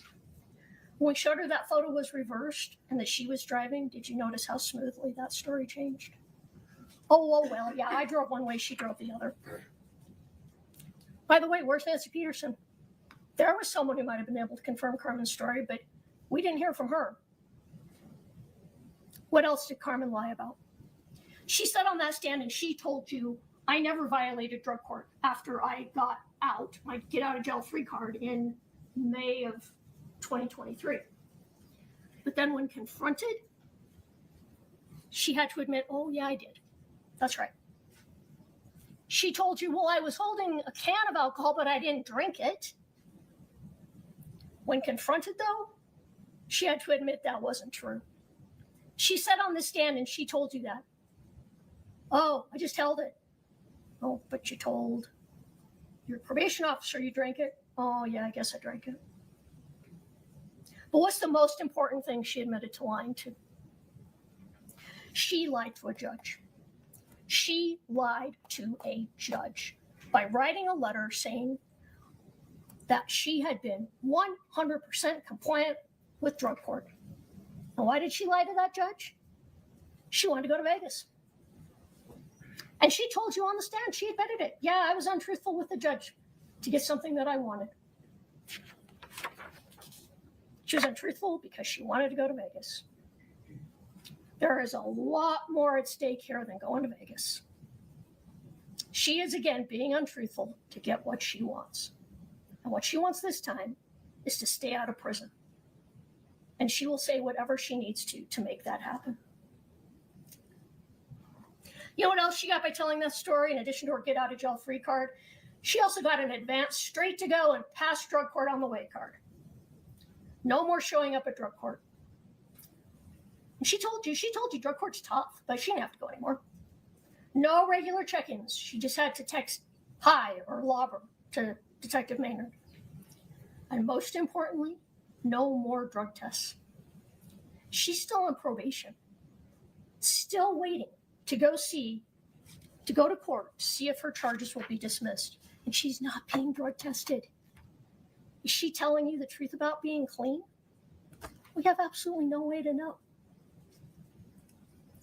She got everything she wanted by testifying to things that she admitted she had no memory of. Can you feel for Carmen Lauber? You can. Can you believe her beyond a reasonable doubt? You cannot. And if you can't believe her beyond a reasonable doubt, you have to find Kouri Richins not guilty.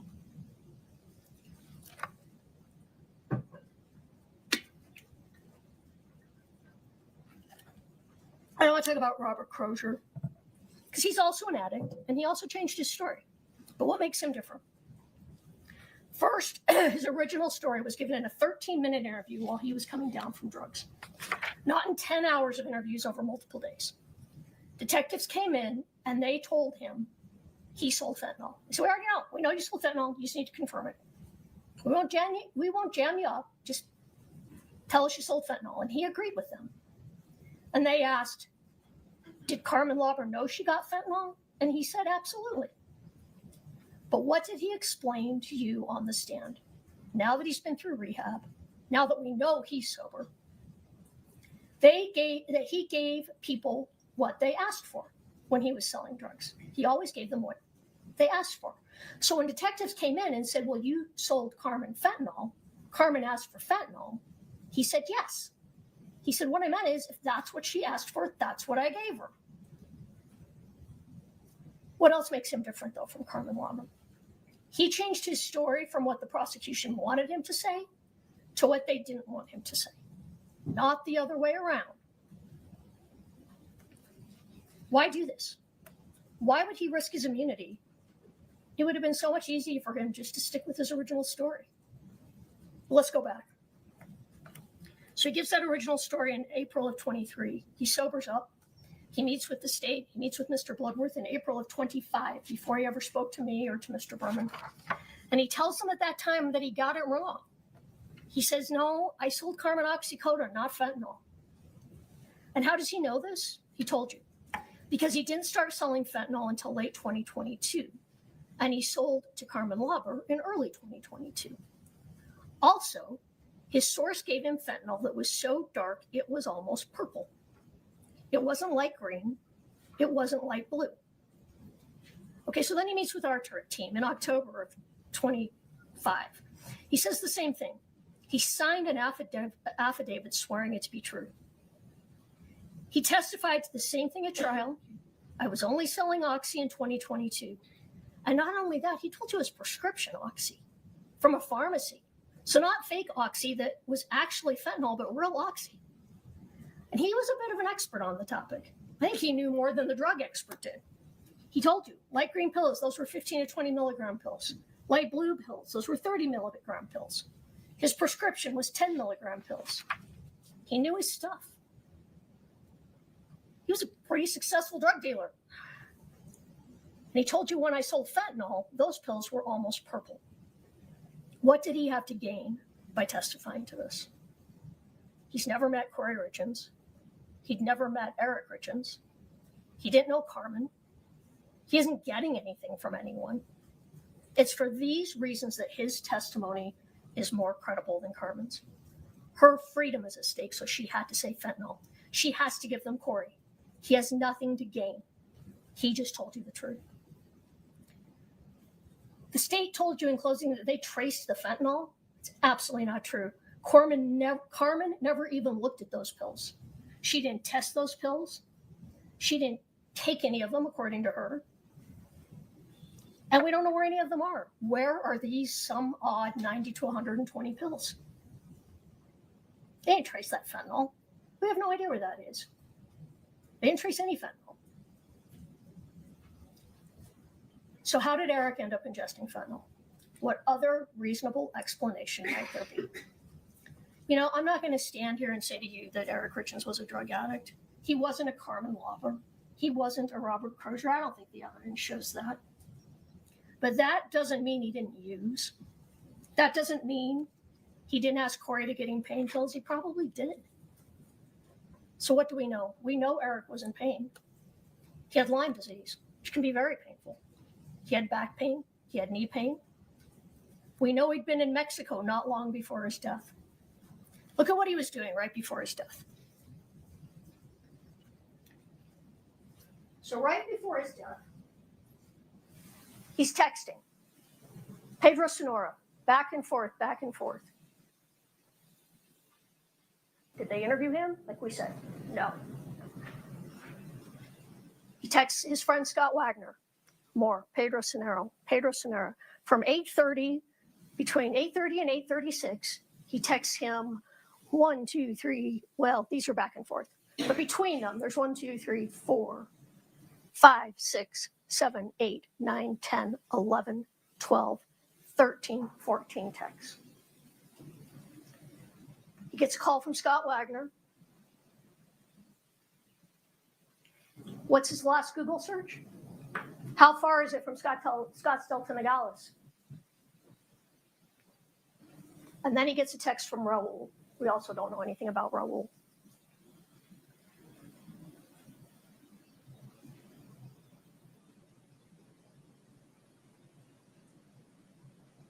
Maybe he made other calls. The state said maybe Kouri was calling on the Wi-Fi. Maybe so was he. We don't know who else he talked to, but this is what we do know.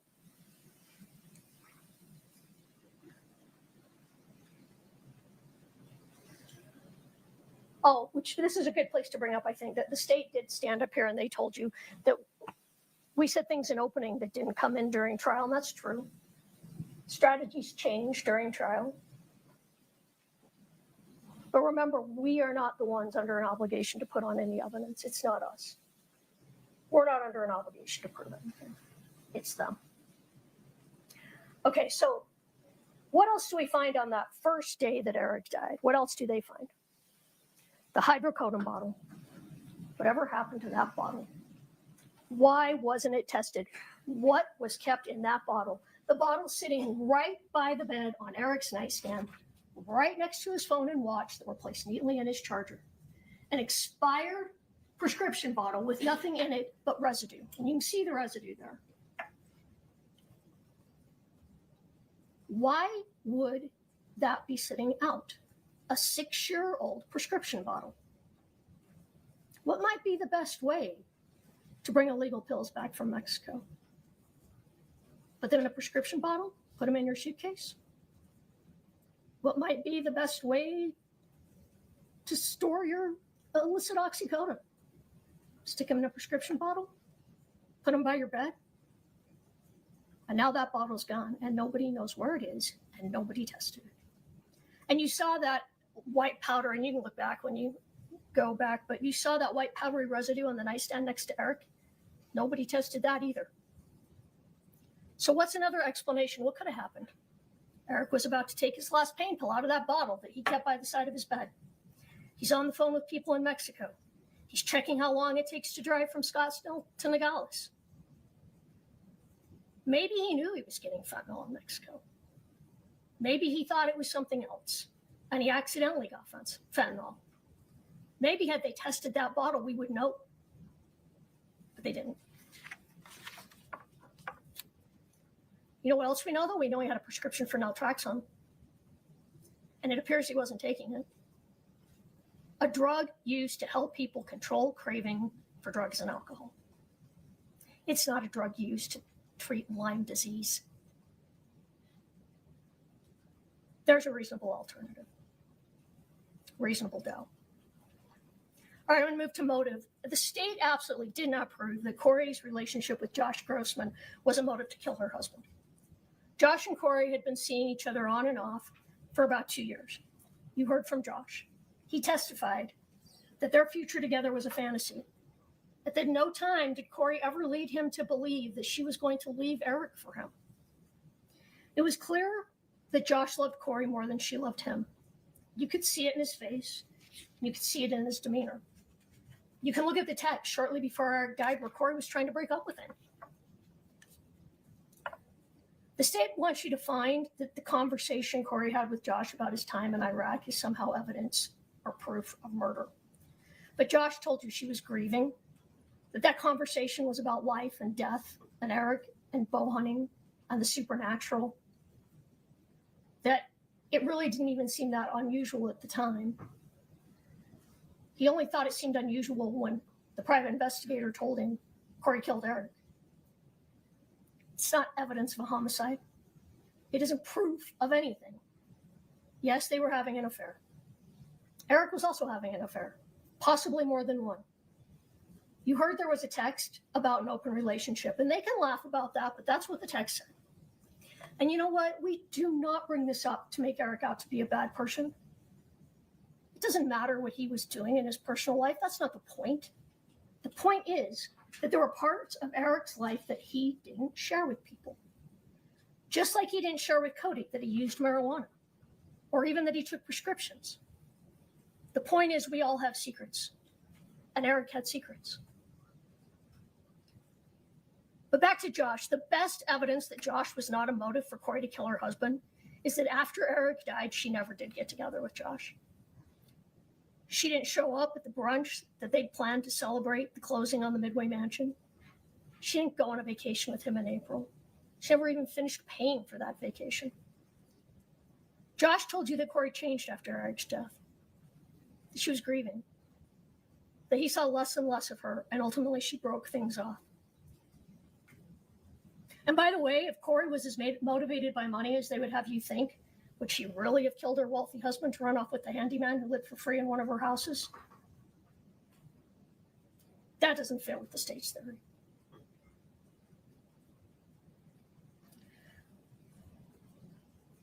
The state says, look at texts, replace the words in them with different words. They stood here and made up what was inside people's heads, what they were thinking. The state has to rely on evidence. They have to prove their case, and they can't do that. The state did not prove that Kouri killed Eric in order to be with Josh. All right, money. Money's a motive for a lot of things for a lot of people. Was Kouri a brilliant businesswoman? No. Was her business struggling? Yes, it was. Was there fake it till you make it? There seemed to be a lot of that going on. Brooke Carrington testified that money was not a priority to Kouri Richins. She could have used an accountant, she said. She didn't even use QuickBooks. And this is all true. A young mother trying to run a business, like most young mothers, young working mothers, did her accounting take a back seat to her family? Probably. The state also wants you to believe that Kouri was cheating her best friend, but that's not what the evidence showed. The evidence showed that the $45,000 that Chelsea gave to Kouri was not earmarked for closing. Kouri could do whatever she wanted with that money. All that mattered was that when she went to that closing on that house, that she showed up with $45,000. It didn't have to be that $45,000. It could have been $45,000 she expected to come in from another flip. But then Kouri was arrested and never got the opportunity to do that. That's why that house foreclosed. But you know what the evidence has shown? That Kouri, rightly or wrongly, truly believed that that Midway mansion was going to turn everything around. They were celebrating that night. If Kouri was going to kill Eric for money, she certainly would not have done it on the night that she believed she had just secured a multi-million-dollar property. And if you look at the state's exhibit 624D, you will see that Kouri actually made a profit on every single home that she flipped. She had reason to believe that she was going to make a profit on this one too. All the foreclosures, those were all after her arrest. And something else, they say it would have cost way more money than she had to rehab the mansion to live in it with Josh, which again, Josh said was fantasy. That wasn't going to happen. But if you don't believe him, look at text. Look at State's Exhibit 2-17D on page 33. This is where she and Eric are going back and forth on how much it would cost to rehab the mansion. And he says, we can't afford that. We don't even have time for that. What does she tell him? And you can look at it. I don't have it word for word. She tells him, no, we're not doing that. I just need money. I just need to give the numbers, to the investors. She didn't intend to rehab that. She intended to flip it after a little cleanup. All right, I want to talk about the gifts that the state talked about in their opening and throughout trial. They made such a fuss about these. They were accessed on Kouri's phone on March 4th, the morning of March 4th. They were tied to the celebration. That's what those were about. If you look at that exhibit, I think it's 3-40, you can see that the orphan gifts were accessed at the same time, down to the second, as a picture of the Midway mansion. So what do we know about these gifts? We know that some photos were stored in a cache on the phone, not connected to any particular text. We know that they were accessed the morning of the 4th. We know that at least one of the pictures, the one of the mansion, was sent by Eric the evening before, which likely means all of these photos were sent prior to the morning of the 4th. These were not about Eric's death. She wasn't celebrating death. These gifts were sent earlier, and she was celebrating closing on that mansion. It just doesn't follow she would kill him for money. She received less from life insurance than she thought she was going to make on that mansion. Josh Grossman told you that she was surprised when she found out about the $1 million life insurance policy from auto insurance. It appears she didn't even know that. And if you take Brooke Carrington's testimony as true, and by the way, she was a good witness. She is a professional, expert witness. First hired by the family, and then paid $200,000 by the state. A prosecution witness sitting right here today behind the prosecution. Very different than the MEs, who are just here to tell you their findings. But anyway, if you accept her testimony, the life insurance wasn't going to fix the problem anyway. Kouri spent that life insurance within a matter of weeks and was still in debt. And you know what you heard on that phone call between Bryce and Chelsea and Kouri? All I want's the home. It's all I want. They can have everything else. They can have the money. I don't care. I just want my house where I've raised my boys.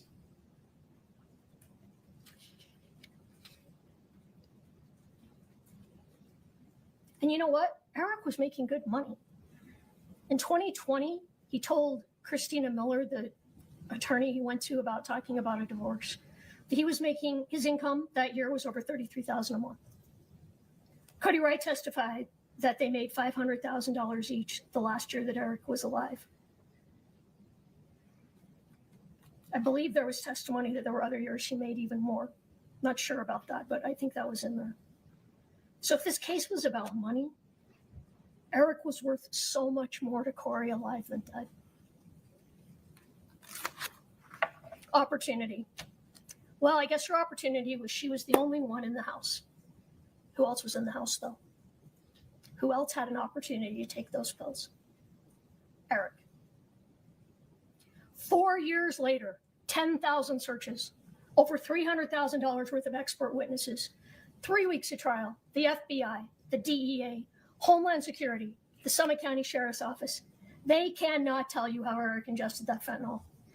They haven't done their job, and now they want you to make inferences based on paper-thin evidence. They speculated on a number of things during closing, and they want to tell you, they want you to do their job for them. Tell them no. Tell them if they're going to charge a person in your community with the most serious crime there is, they better have the facts. They better have the proof. They better have more than speculation and conjecture, because that's their job. It's not your job. I want to talk about the elements.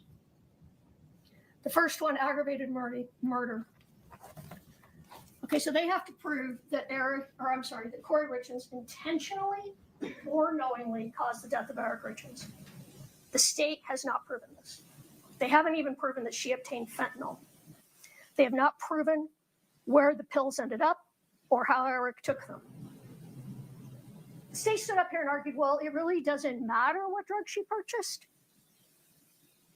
As long as it was an illicit street drug, it absolutely matters. Because what did he die of? He died of fentanyl.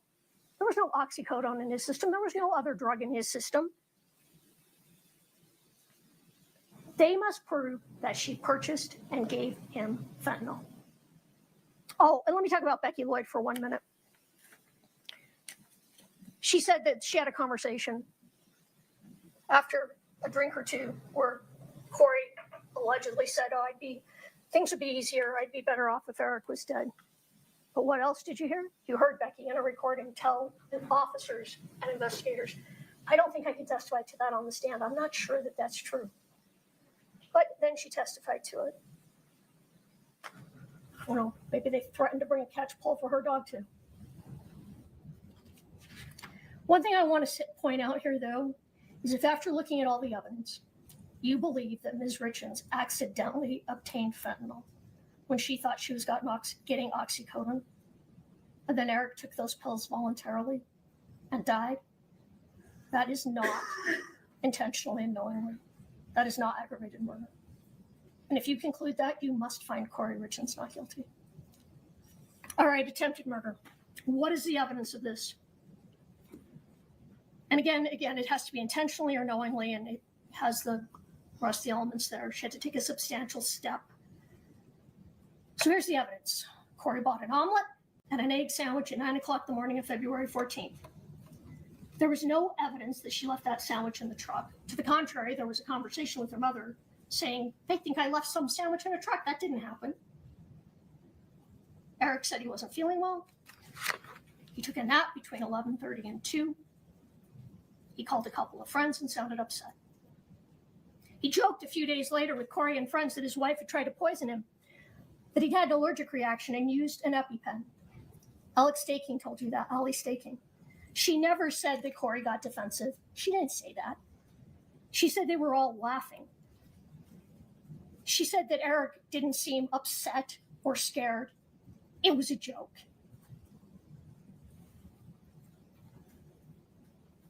Wouldn't be the first time a spouse ate something and said, oh my God, my wife tried to poison me. But that's it. That's their entire case. He didn't go to the hospital. He didn't do anything that day but take a nap. Eating an egg sandwich, having an allergic reaction to something, and taking a nap.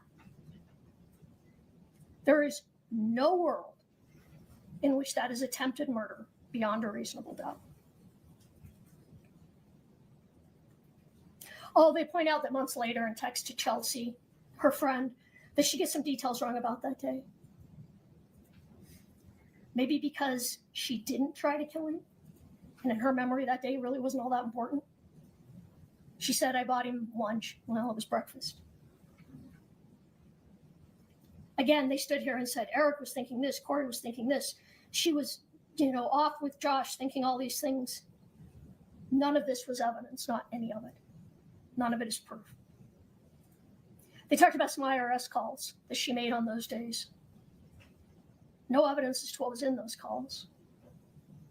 No witnesses from the IRS. Speculation, conjecture, not proof, reasonable doubt.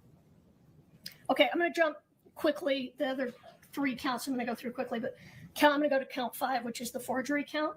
Now, remember what we're talking about here. This is one of those life insurance policies that any of us who belong to a credit union get, where you don't have to do anything. You sign here for $100,000 free life insurance. And this was filled out for both Kouri and Eric. Matthew Throckmorton, the handwriting expert, all he could tell you is that Eric probably did not sign the True Stage insurance policy. Probably is reasonable doubt. And he could not tell you that Kouri did sign it.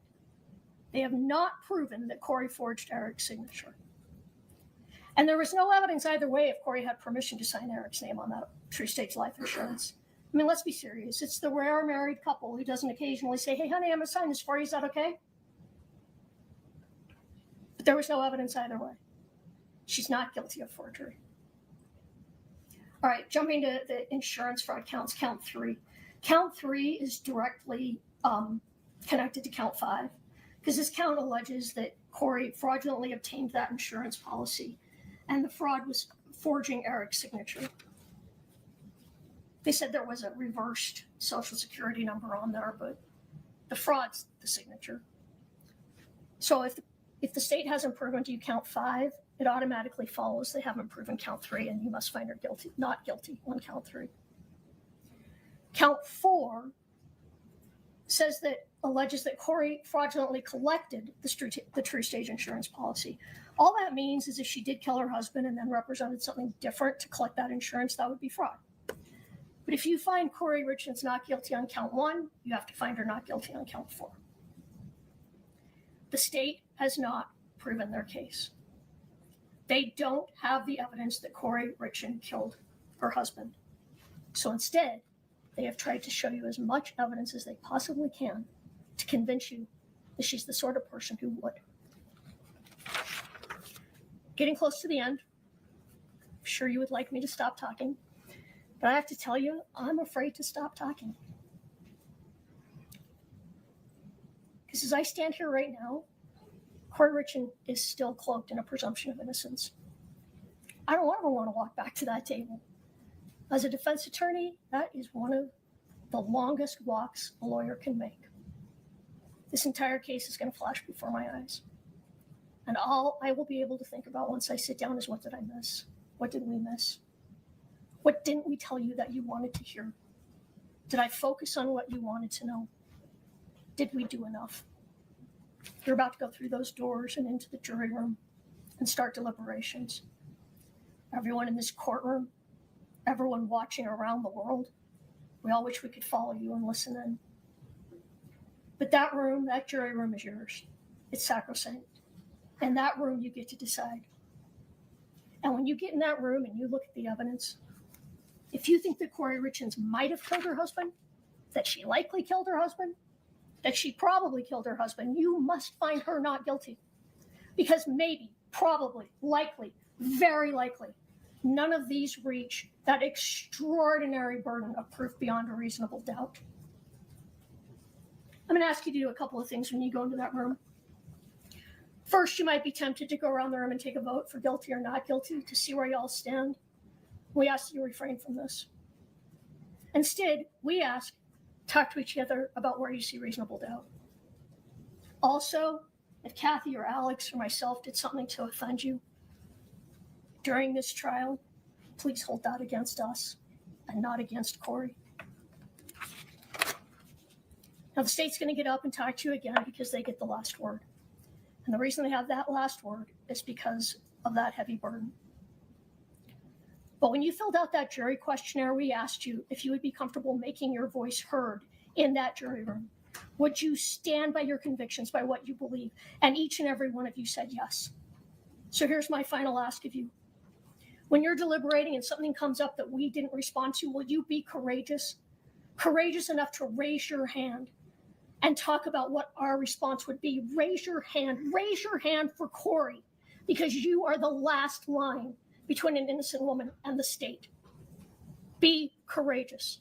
Courage is what this moment demands. The courage to stand between a member of your community and the state and demand that they comply with the Constitution, that they comply with their burden. Do not let them fool you. Do not fall for red herrings. Kouri Richins did not kill Eric Richins. The state did not prove this case beyond a reasonable doubt, and you have the courage to tell them this and find Kouri Richins not guilty.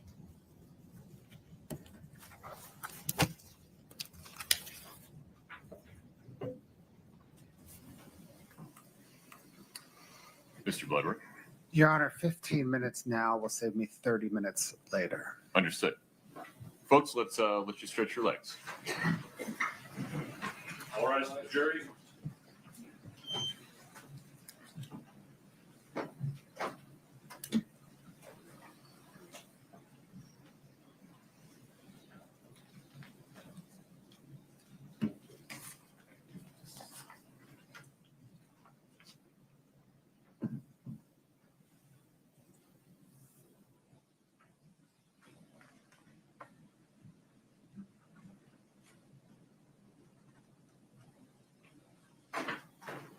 Genuinely couldn't tell if you wanted to do something on the record or just needed a break. No, so just a break to, Collect your thoughts. collect my thoughts. We'll be in recess until 2:15. Thank you.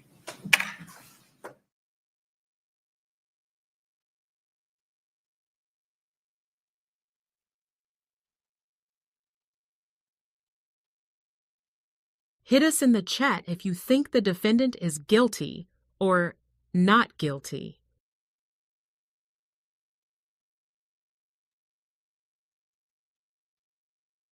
Thank you for subscribing to at Southern Sin, your new home for true crime. Hit that Cash App code or become a member today for all new exclusives.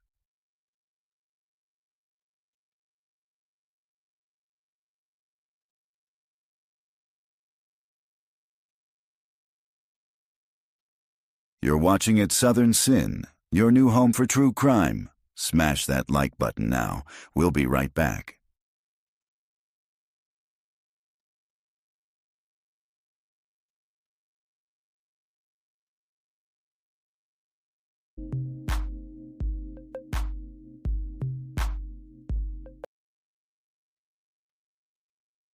Want more true crime? Catch featured episodes on at Southern Sin like Is this Mr. Lloyd, Markeith Lloyd? All right, thank you. Let's go ahead and begin these first appearances. Sir, you're here for the charge of murder of a... There ain't no Markeith Lloyd. Who are you? All right, you're here for murder of a law enforcement officer, attempted murder of a law enforcement officer, carjacking with a firearm, aggravated assault. May I have your name, please? Is this... Markeith Lloyd was captured, wanted for the murder of his pregnant girlfriend. For real, you not about to kill me and the baby. This man, he has to be stopped. See, they just stopped. But no, you need a greater force than that. I'm not going to live past 25. Most wanted man in Florida is waking up in a hospital this morning. Police captured Markeith Lloyd Tuesday night in Orlando. Catch the full episode on the link above. Subscribe to At Southern Sin today for more exclusive crime episodes.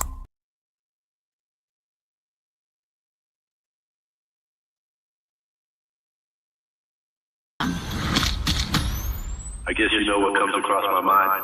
Murder. Just murder. A lot of ladies think he's attractive. very nice, very well spoken. This is what I do with women, you know? I use my charm, use my good looks. I'm like a lion. You're the prey, I can sense it. I stand here today to announce the indictment of Wade Wilson for the murders of Christine Melton and Diane Ruiz. Both of them had been strangled. Last person that they encountered was Mr. Wade Wilson. He said he got back in the car and ran her over until she looked like spaghetti. I choked her out so she couldn't breathe anymore. I was on a rampage at this point. He's still pulling the strings from a jail cell. He's got an army of wives. That's all he's ever wanted.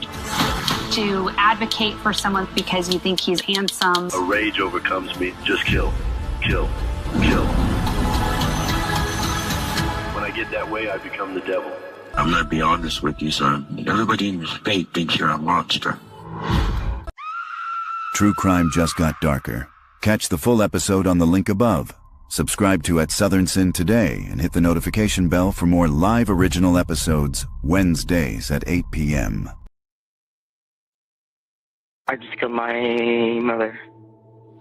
And what happened, sir? Earlier that evening, Champaign County dispatchers answered a 911 call from Shane's 14-year-old son. At first, it sounded like a routine emergency. But buried in the boy's trembling words was something far more chilling, an unsettling confession. The question wasn't just what happened inside that house, but who, exactly, was confessing to murder. I just killed my mother. And what happened, sir? I just killed my mother, and I need to go to the hospital. Captain Loney assures Shane his son is safe, tucked away in police custody. But behind the calm words, a darker truth lurks. As Shane's fear spirals, Loney tightens the net, asking pointed questions. Give me a little history on your son. And is his name, am I correct, is his name Donovan? Oh, God, yes. Yes, Donovan Asher Nicholas. What's his date of birth?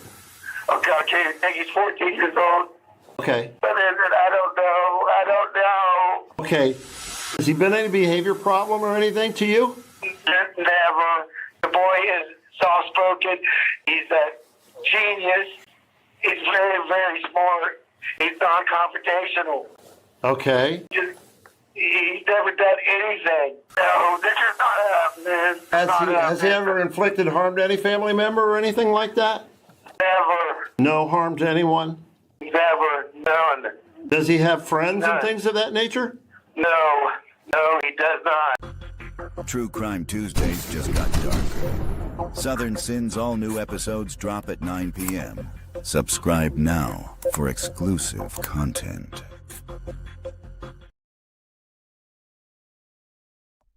Investigators could only conclude the unimaginable, that this weight had been used to crush her skull and ultimately the life from her. But the horror did not end there. Inside the master bedroom closet lay Gloria's teenage son, Caleb. Only 17 years old, bound tightly in tape, his lifeless body discarded like he was nothing. True Crime Tuesdays just got darker. Southern Sin's all-new episodes drop at 9 p.m. Subscribe now for exclusive content.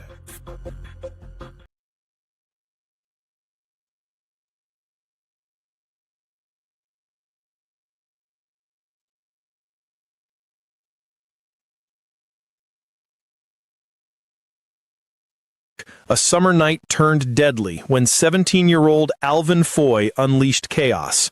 On July 25, 2020, Foy and Jameer Manning fired 31 shots into a crowd on Essex Street over a petty dispute. A stray bullet struck 18-year-old China Forney, a high school senior, in the back, killing her as she fell in a friend's arms.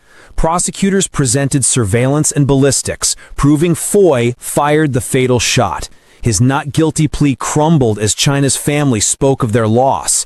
Foy flashed smiles, then laughed outright, enraging the gallery. Foy, on May 3rd, 2021, you and your co-defendant... Excuse me a second. Let the record reflect that the defendant is laughing during the victim impact statement. Catch the full episode on the link above. Subscribe to At Southern Sin today for more exclusive crime episodes.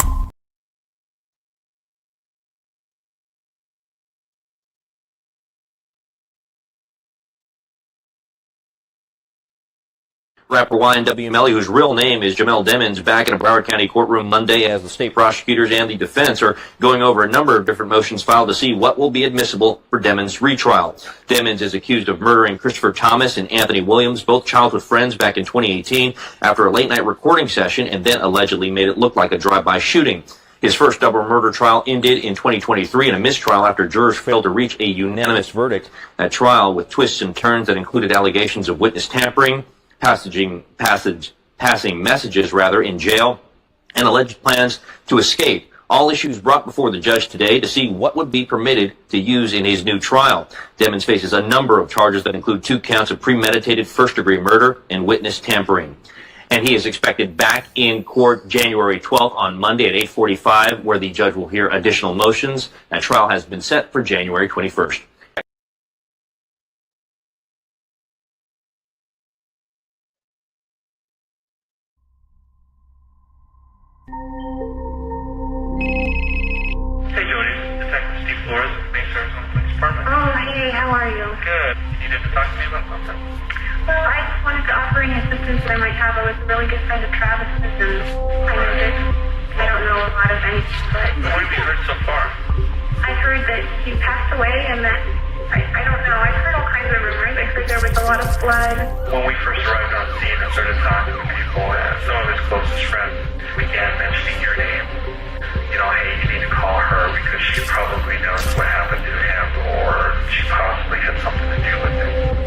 Looking for a good binge? The Jodi Arias murder trial is back. Relive the stunning testimony, explicit evidence, courtroom meltdowns, and the circus that surrounded the case. From sexual obsession to betrayal, this is the true crime case that captivated the world. If you think you know the story, watch it unfold again, raw and uninterrupted. The Jodi Arias trial. Re-airing only on Southern Sin. True crime just got darker. Catch the full episode on the link above. Subscribe to At Southern Sin today and hit the notification bell for more live original episodes Wednesdays at 8 p.m. They left here around 7. Do they normally go for this long of walks? No. That's why we're concerned. Katie's 15-year-old son Aiden and her boyfriend's 10-year-old daughter Kaya were missing, and at first, everyone assumed the minors were just off causing mischief. But as panic set in, a desperate search began, every second counting. Did they say where they were going? Well, they had mentioned running to the store and coming back. Which store would they have gone to? The King Soopers? Yeah, King Soopers. Katie and her boyfriend Jacoby began the search. Guided by a tip from Aiden's twin, they checked King Soopers, a nearby Walgreens, and scoured the neighborhood. But it was as if Aiden and Kaya had vanished into thin air. Then, during a police public update, Jacoby called with news that brought both dread and relief. He had found Aiden. True Crime Tuesdays just got darker. Southern Sin's all-new episodes drop at 9 p.m. Subscribe now for exclusive content.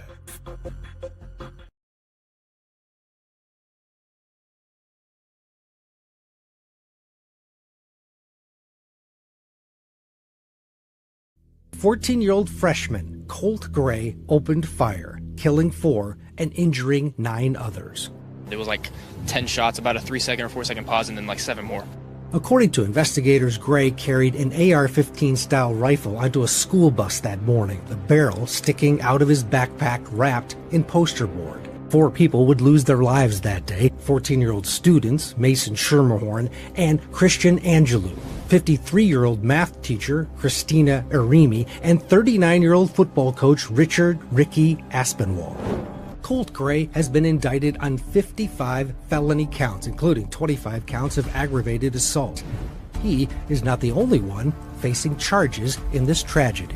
Colt's father, Colin Gray, faces charges of second-degree murder and involuntary manslaughter. Prosecutors say Colin admitted to buying the rifle that his son used in the mass shooting, and did so knowing that the teen was a danger to himself and others. Deputies interviewed the Grays about a year before the shooting, based on FBI tips about alleged threats posted on the online platform Discord. I don't know anything about him saying like that, and I'm going to be mad as hell if he did. And then all the guns will go away, and they won't be accessible. His father, Colin, has been granted a change of venue in his case. If he's found guilty of murder, he could face up to 180 years in prison. True crime just got darker. Catch the full episode on the link above. Subscribe to At Southern Sin today and hit the notification bell for more live original episodes Wednesdays at 8 p.m. We're uncovering the tragedies of a young woman from Goa who left everything behind for a promised life in America.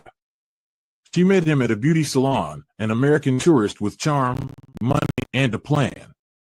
What began as long-distance romance quickly turned into a visa, a flight, and a future built on trust. But just weeks after arriving in Michigan, her messages stopped. Her family grew anxious. And what followed would expose a dark reality behind the picture-perfect promise. True crime just got darker. Catch the full episode on the link above. Subscribe to At Southern Sin today and hit the notification bell for more live original episodes Wednesdays at 8 p.m.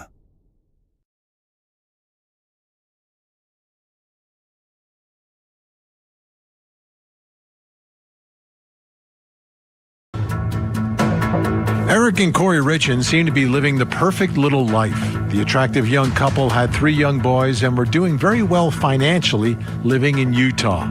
They traveled, had a beautiful home, and spent a lot of family time with the boys. But beneath the exterior, something else was happening. Family members say Eric suspected his wife of trying to poison him, giving him food and drinks laced with poison. Eric got so suspicious that he changed his life insurance and his will to give his money to his sister, who he trusted to take care of the kids. Now, prosecutors say Eric was right. He died in March of 2022, a victim of fentanyl poisoning. After his death, Kouri wrote a book for her children to help them deal with the loss of their father. And just after the release of the book, Kouri was arrested and charged with the murder of Eric.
Please have a seat as you come in.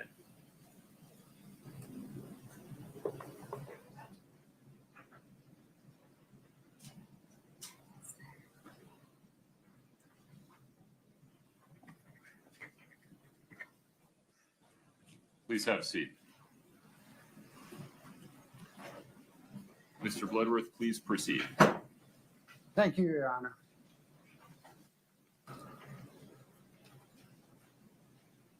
Next, guys. Parlor tricks are not legal standards. Legal standards are what matter. Let's review a couple of the important ones. You'll have them in your instructions when you go back to deliberate. Reasonable doubt.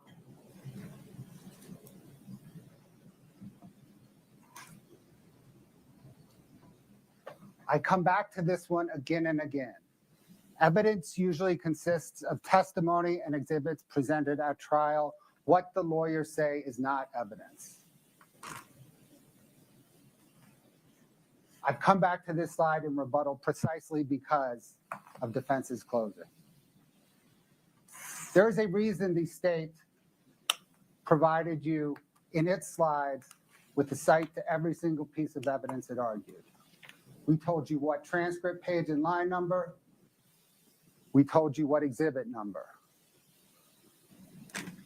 Because what the attorneys say doesn't matter. The evidence is what matters. And there's a reason defense counsel didn't cite you to the evidence. Next slide, Scott. A lot of the evidence is circumstantial. It is. People do not video themselves poisoning their spouse. But circumstantial evidence is just as good as direct evidence. You can use circumstantial evidence to conclude facts just as you can use direct evidence. The instruction gives the example of it is wet outside and people are closing up their umbrellas. That makes sense. Let me put it to you a different way. Does everybody know what happened here?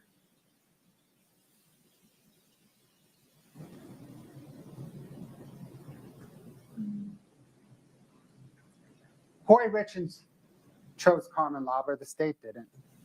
Hold on, let me check.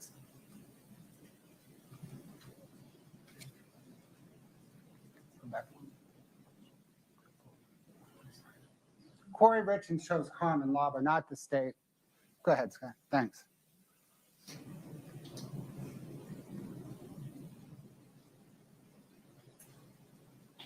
Kouri Richins chose common law because she was the drug dealer she knew. The state granted common law immunity because it cares more about a murder case than a drug deal. That should surprise nobody.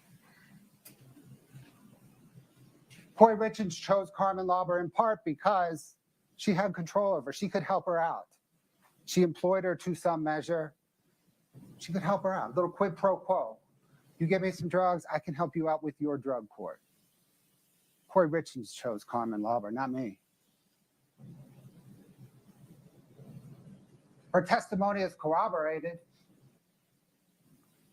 If you only believe Carmen Lauber's testimony that is corroborated, that is plenty of proof to convict.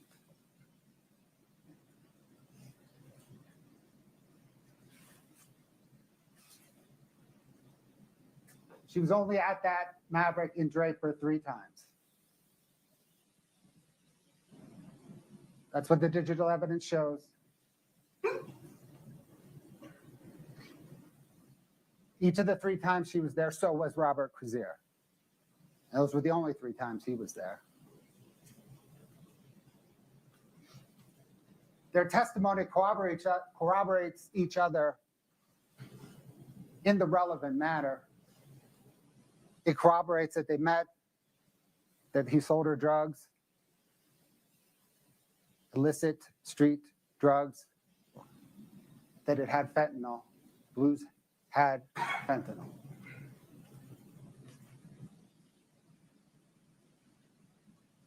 Corroborates that they weren't prescription drugs. He got them from a plug, not a pharmacy. They were packaged in a little clear baggie, not a prescription bottle. All the testimony of Carmen Lauber and Robert Crozier that matters corroborates each other. So with these transactions, when Carmen Go ahead, we've seen this one again.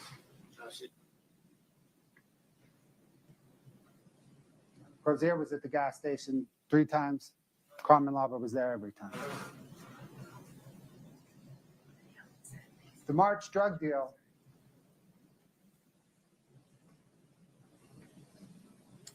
Timing of this is very interesting. Shortly after Eric's death, Carmen Lauber spoke with Kouri Richins and asked, "Please tell me these pills were not for him." Of course she denied it. No. But then, a few days later, she asked for more pills. It's curious as to why. Perhaps to cover up that the pills were indeed for Eric. If I ask for more, she'll know they weren't for Eric. It's also interesting that she said she needed something to get her mind. What? I don't know. Maybe she wanted the pills for herself. This suggests she wanted the pills for herself to calm her mind, which tells you she knows that a pill that she buys from Carmen Lauber is not bad. It's a whole bunch of pills that kill.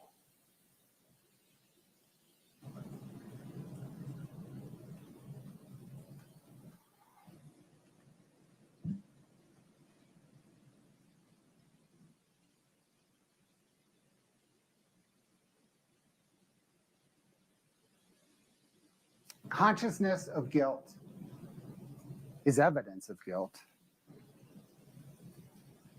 Kouri had a guilty conscience. She couldn't talk to her father that night, not because she was overcome by grief, because she could not face the man whose son she had just murdered. We're going to play these clips right here now.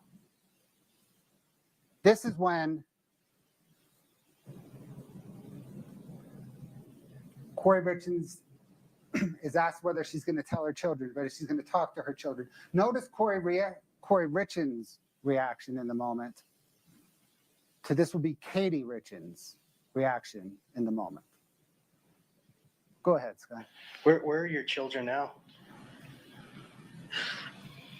Asleep in that room, 2 are awake with their ear to the door. I don't want them to go out. Please don't make them come out.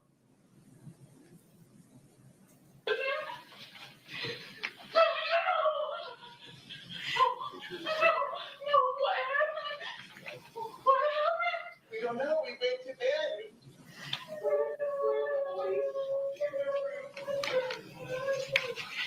Hey, Clint, here, he's gonna help. Where are my boys? The kids are in there. This is worse, my brother. He's in this room. Don't. Do I see my brother? Baby. Kouri, is there a way you could relocate your boys upstairs? Yeah. Because there's going to be a lot of traffic. Yeah, I'll tell her now.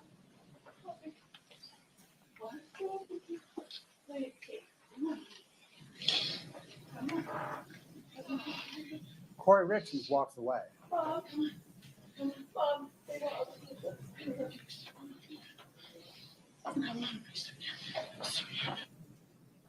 Katie then takes the boys upstairs. In moments of tragedy and profound sorrow, you not only comfort your children, they comfort you.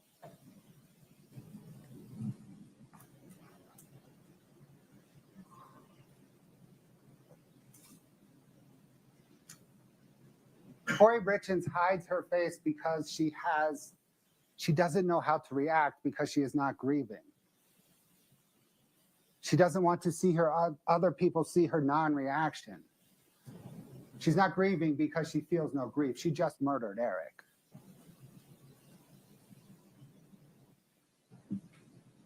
You heard Deputy Wynn testify. She wasn't crying.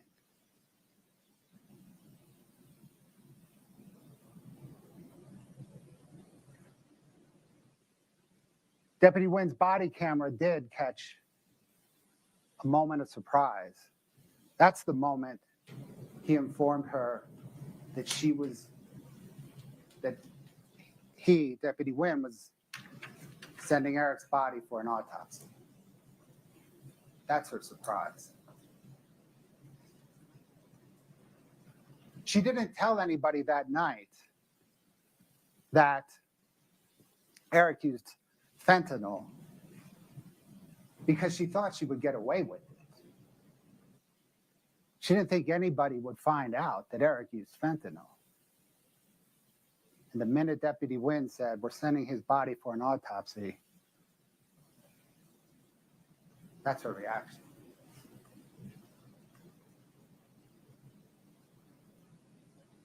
The 2016 empty hydrocodone bottle is immaterial.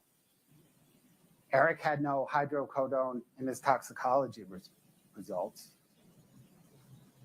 The only other hydrocodone reference in the entire body of evidence before you is that investigators recovered on the first search warrant a bag, like a Ziploc type bag, full of hydrocodone pills in the laundry room and the mudroom of the house.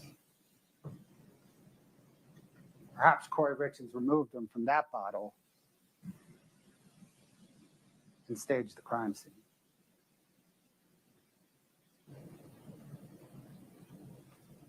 This is also inconsistent with the notion, having those hydrocodone bottles in the house, pills in the house is inconsistent with the notion that Eric had a secret drug habit and was going to the street for illicit pain pills, and there's a baggie of hydrocodone in the house. Okay, there is no good reason these images were accessed the same exact minute that deputies departed the house the morning that Eric died. None. And there is, by the way, despite what defense counsel just told you, there is no evidence that Eric Richins sent these images. He sent an image of the Midway Mansion the night before that was accessed at the same time as these images. Sorry, he sent an image of the Midway Mansion the night before, but it was not the image that was accessed at the same time. The image that was accessed at the same time is the distance full view of the Midway Mansion, which makes sense in this context, not the image that Eric sent of the pile of rocks in front of the Midway Mansion. Details matter. We don't know who sent these images, but we do know that they were accessed on Kouri's phone at 8:29, the exact minute that deputies signed the log out of the house, and that whoever accessed them turned the phone this way to view them better. They also viewed the distant image of the Midway Mansion. Maybe she was celebrating the Midway Mansion. Maybe she was celebrating Eric's death. Either way, there is no good reason these images were accessed at 8:29.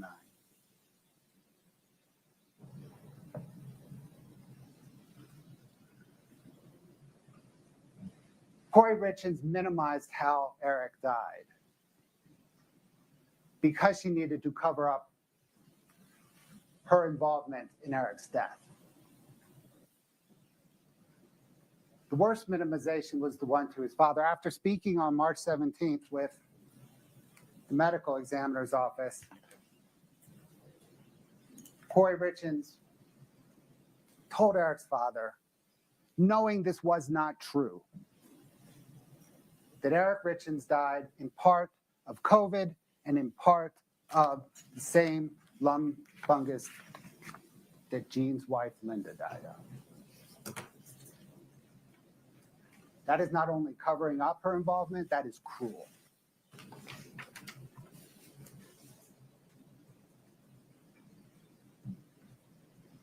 She covered up with the medical examiner. She pretended she didn't know what quetiapine was even though she was prescribed it. She pretended she didn't know what acetaminophen was, even though it's Tylenol, and there is probably not a mother in the United States that does not know what Tylenol is. She pretended she didn't understand the word illicit. She has a master's degree.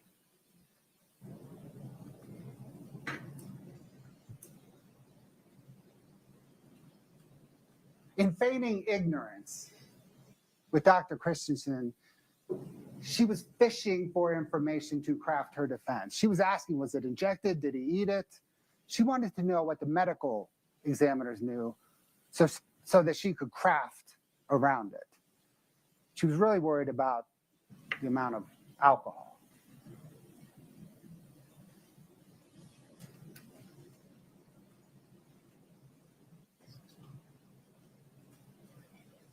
On April the 13th, Detective Woody told Kouri Richins that Eric died of fentanyl intoxication. Right after that, she tells Josh, oh, it was just a trace. Chelsea, it was just a trace. It was his lungs that were shot to shit. She is minimizing, deflecting, covering up. She is distancing herself from her murder.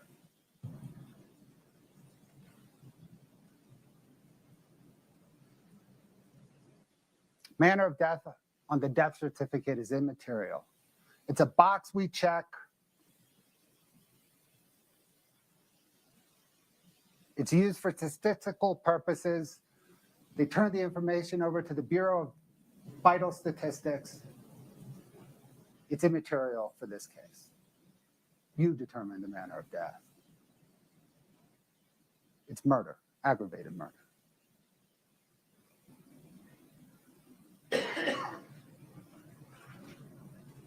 Perhaps in a perfect world, the medical examiner would amend the death certificate, but you heard Dr. Ulmer. She signed it on June the 6th, 2022, when the investigation was really in its infancy. And she had one foot out the door. It was her best solution to finish her report before she retired. It is what it is. Bureaucrats.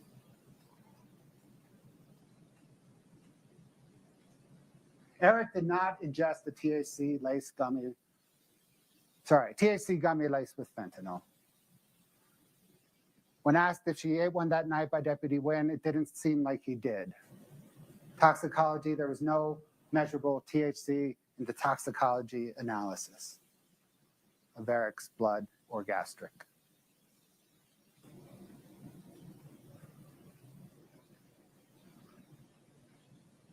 The THC that they collected on the April 13th, 2022 search warrant, right, the first search warrant, it was found in the cabinet above the toilet in the master bathroom. Wasn't there the night before. You heard Deputy David Pimentel talk about how he searched it. You could see his search on the body cam. It wasn't there. It was put there after Eric died. That's where most of the gummies were. There was also a package in the kitchen, which was never searched the night he died. But all the gummies were sent to the lab for testing. In fact, the gummies, lots of stuff was sent to the lab for testing. None of it confirmed any fentanyl. Brian Holden, he was the state crime lab tech that testified. Detective Haskell works the streets of Salt Lake City, drugs his whole career. Never seen fentanyl-laced marijuana. That's that's cover-up. That's misdirection.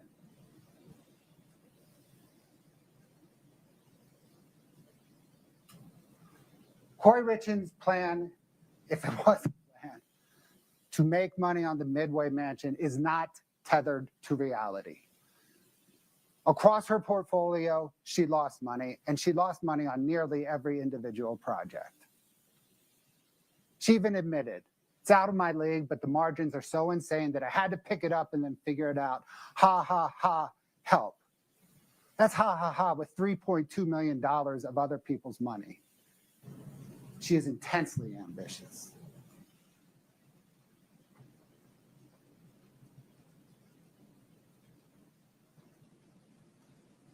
Her plan was not tethered to reality because she could not, with more money than she could even imagine, overcome the Corps of Engineers holds on this property. Not going to happen.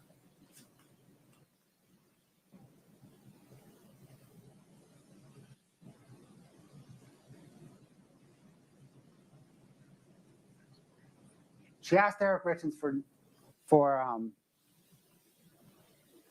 input on how much it would cost to rehab the house. That's the text string right there. Read the whole thing. You'll see that she sold the Midway Mansion to him, not as a project they were doing, but as just a sale that she was brokering.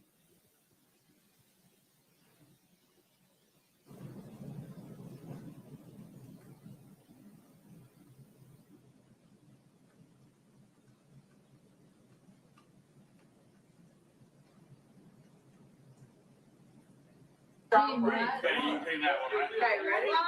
Run. Jim getting all free. Cheers, boys.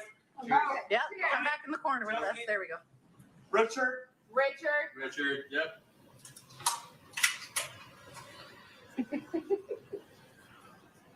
Richard. Look, Chachi's still going. Wrong. Oh! You're an Afghanistan warrior.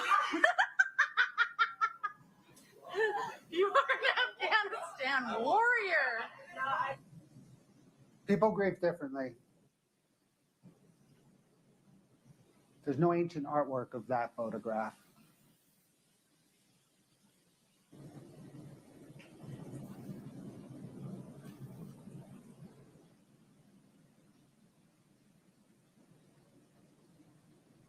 This book provides kind of three pieces of insight into Kouri Richins.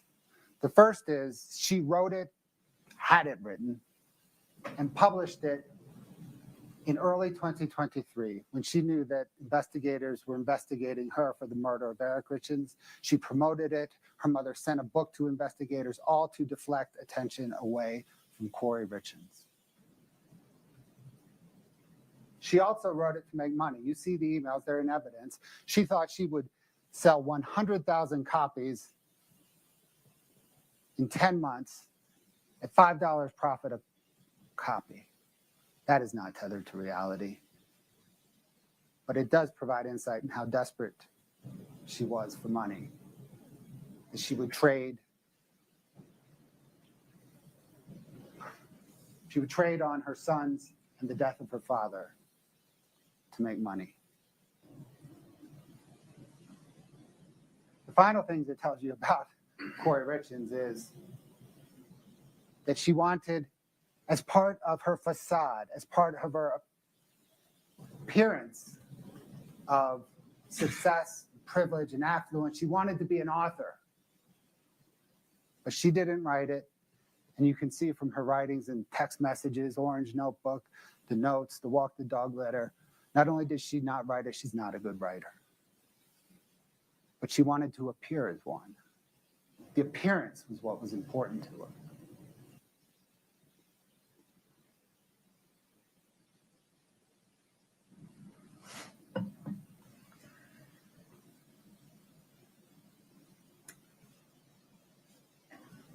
In defense's closing, when you strip out rhetoric that could be argued at any closing, anytime, anywhere, on any case, when you strip that out of defense's closing and you hone in on substance, the entire substance of the defense's argument is based around trying to explain the Walk the Dog letter. Kouri Richins is saddled with this letter and needed to craft the defense around this letter. It's obvious that the letter was written to get her brother to testify to a narrative that would explain everything.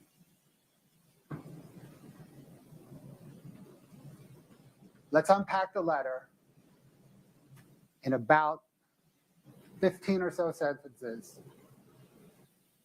not with what Kouri Richins wrote, but with what the evidence shows. It's a translation from what Kouri Richins wrote to what the evidence shows. First part, here's what I'm thinking, but you have to talk to Ronnie. He would potentially have to testify to this, but it's super short.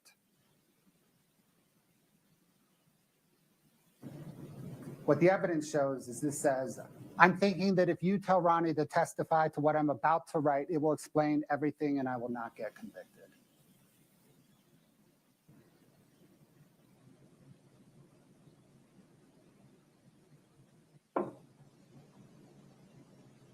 Ronnie will need to tell this to my lawyer because I just made it up and it will have to come from him. Never mind that I was arrested 4 months ago.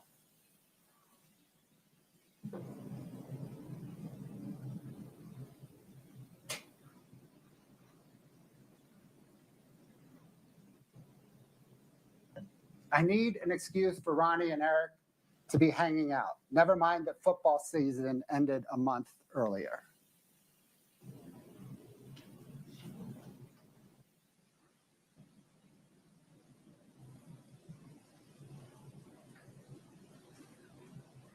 I need to explain the fentanyl, and fentanyl must be everywhere in Mexico. Never mind that Eric would have to fly with the fentanyl, and I later say that Eric would not fly with drugs for fear of getting caught.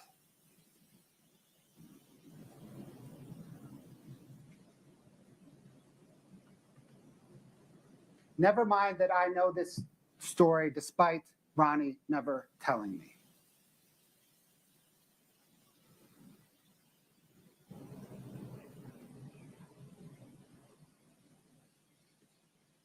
I need to explain why everyone will testify that Eric never used drugs.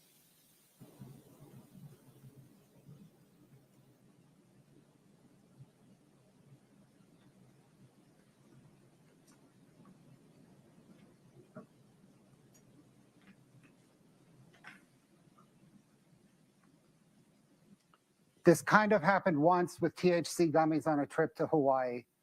Hopefully this is enough to corroborate my entire walk the dog story.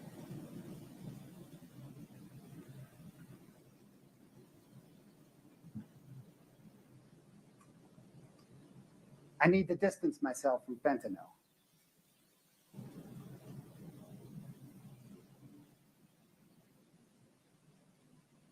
These are my made up words, but Ronnie can make up his own words.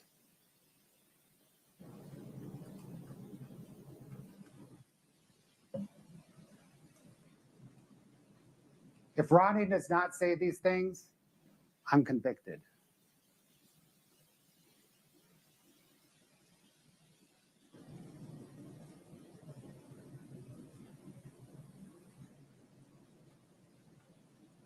I need to explain why investigators never found a trace of fentanyl in my home. Never mind that it doesn't make sense that Eric hid the fentanyl after asking me to buy it.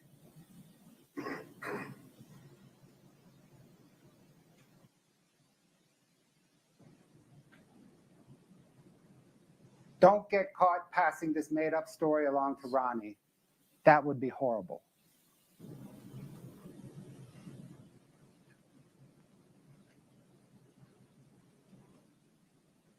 Tell Ronnie to keep the story short so that he does not mess it up.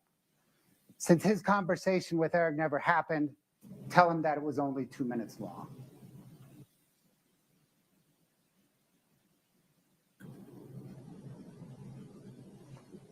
Ronnie needs to do this so that I do not get convicted.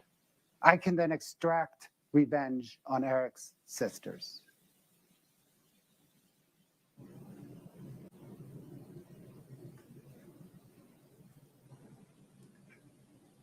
Remember, I just made this story up, so my lawyer does not know it yet.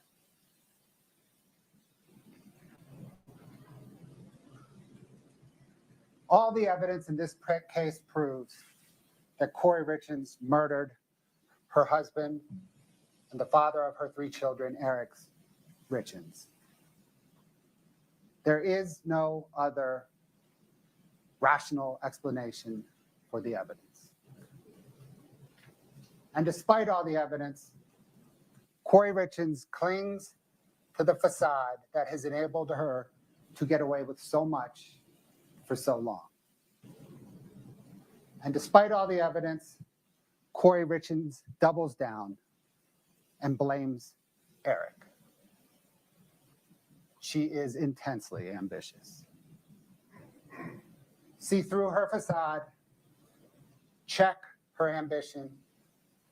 Do not let her get away with murder.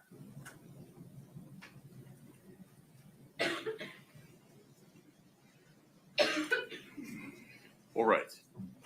Next step. Brittany, if you would please swear in the bailiffs that will watch over the jury during deliberations.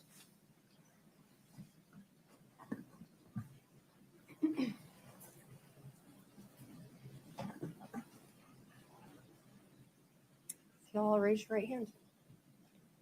Do you affirm that you will take charge of this jury and take them to some private and convenient place where they may deliberate upon their verdict, allowing no one to speak to them nor to do so yourself unless so ordered by the court, and to return them to the court when they have reached a verdict or when so ordered, subject to the pains and penalties of perjury? Thank you. Thank you. Ladies and gentlemen, a few additional instructions. If you want to read along, you can fast forward to instruction number 46. Four-person selection and duties. Among the first thing you should do when you go to the jury room to deliberate is to appoint someone to serve as the jury foreperson. The foreperson should not dominate the jury's discussion, but rather should facilitate the discussion of the evidence and make sure that all members of the jury get the chance to speak. The foreperson's opinions should be given the same weight as those of other members of the jury. Once the jury has reached a verdict, the foreperson is responsible for filling out and signing the verdict form on behalf of the entire jury. In the jury room, you will receive a verdict form.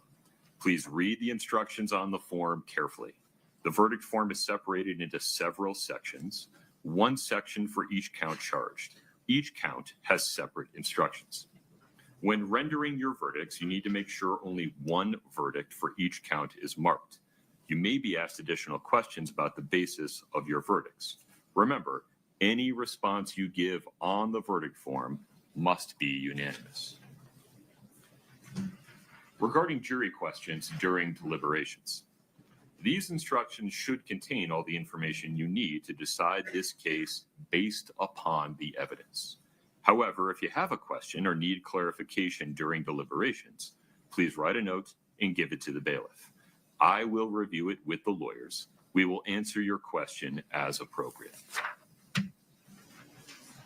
This brings us to one of the more difficult parts of the trial for me personally. A jury in the state of Utah is 8 jurors, and there are 12 of you. We intentionally impanel alternate jurors to ensure against the unforeseen because things happen. Jurors fall ill, they suffer a personal or family tragedy during the length of the trial. Sometimes they simply don't follow my instructions and they get exposed to information that it's not appropriate for them to have. Because we can't see around every corner, we impanel alternate jurors to ensure that an emergency or other unexpected circumstance does not cause a mistrial. We simply can't try a multi-week trial without the help of alternate jurors, and for these reasons, the service and sacrifice of alternate jurors is just as valuable and just as deserving of respect as the remaining jurors. Moreover, the service of alternate jurors does not end when they leave the courthouse today. Rather, the alternate jurors are still subject to all of the court's instructions and restrictions. Because if an emergency arises during deliberations, One or more of the alternate jurors may be called back to join deliberations at that point. We could not have expected that all of you would be so hearty and so diligent in following the court's instructions, and so we impaneled 4 alternate jurors. The alternate jurors in this case are jurors 9, 10, 11, and 12. If jurors 9 through 12 would please stand. An important instruction. This case isn't over. You're still impaneled. Please do not talk about the case. Please do not let anyone else talk about it to you. Please do not read, watch, or listen to anything about this case. And do not do any research of any kind about it until I call you personally to let you know that all of these admonitions are lifted. Thank you for your ongoing service in this case. Please rise for the alternate jurors.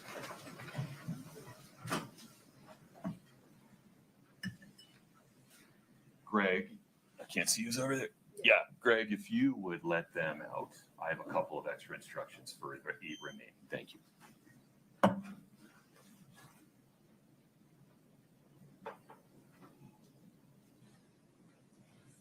Okay, please have a seat, folks.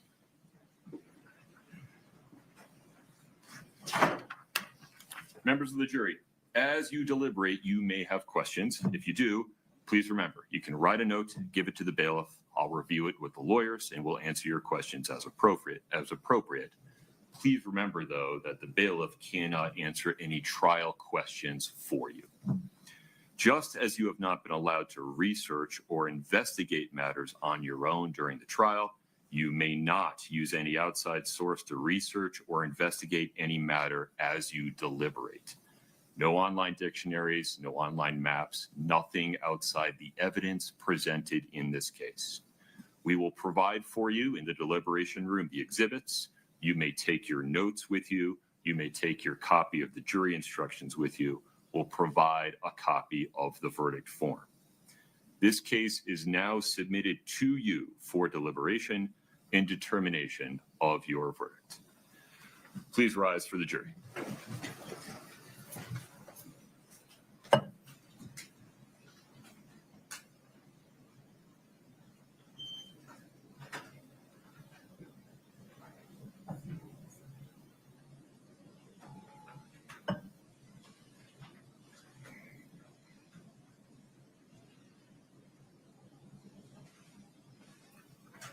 Folks, have a seat. Thank you. Ms. Nestor, Ms. Lewis, anything else on the record? No, Your Honor. Okay. Mr. Bloodworth, Ms. Sherbinet? No, Your Honor. All right. Let's make sure Brittany has your contact information. Regarding scheduling, my normal practice would be to check in with the jury around 4:30 and just ask them what they would like to do regarding continue working into the evening or retire for the day and come back tomorrow morning. Any objection, Mr. Bloodworth? No, Your Honor. Ms. Lewis? No, Your Honor. Okay. I need one member of your respective teams at least to begin confirming with Brittany after we go off the record that we have consensus regarding the exhibits that have been admitted and will be going back into the jury room. If any disagreement comes up, let me know. We can handle it on the record. Ms. Nestor, anything further at this time? Your Honor. Mr. Bloodworth? No, Your Honor. All right. The court will be in recess. Thank you for your patience.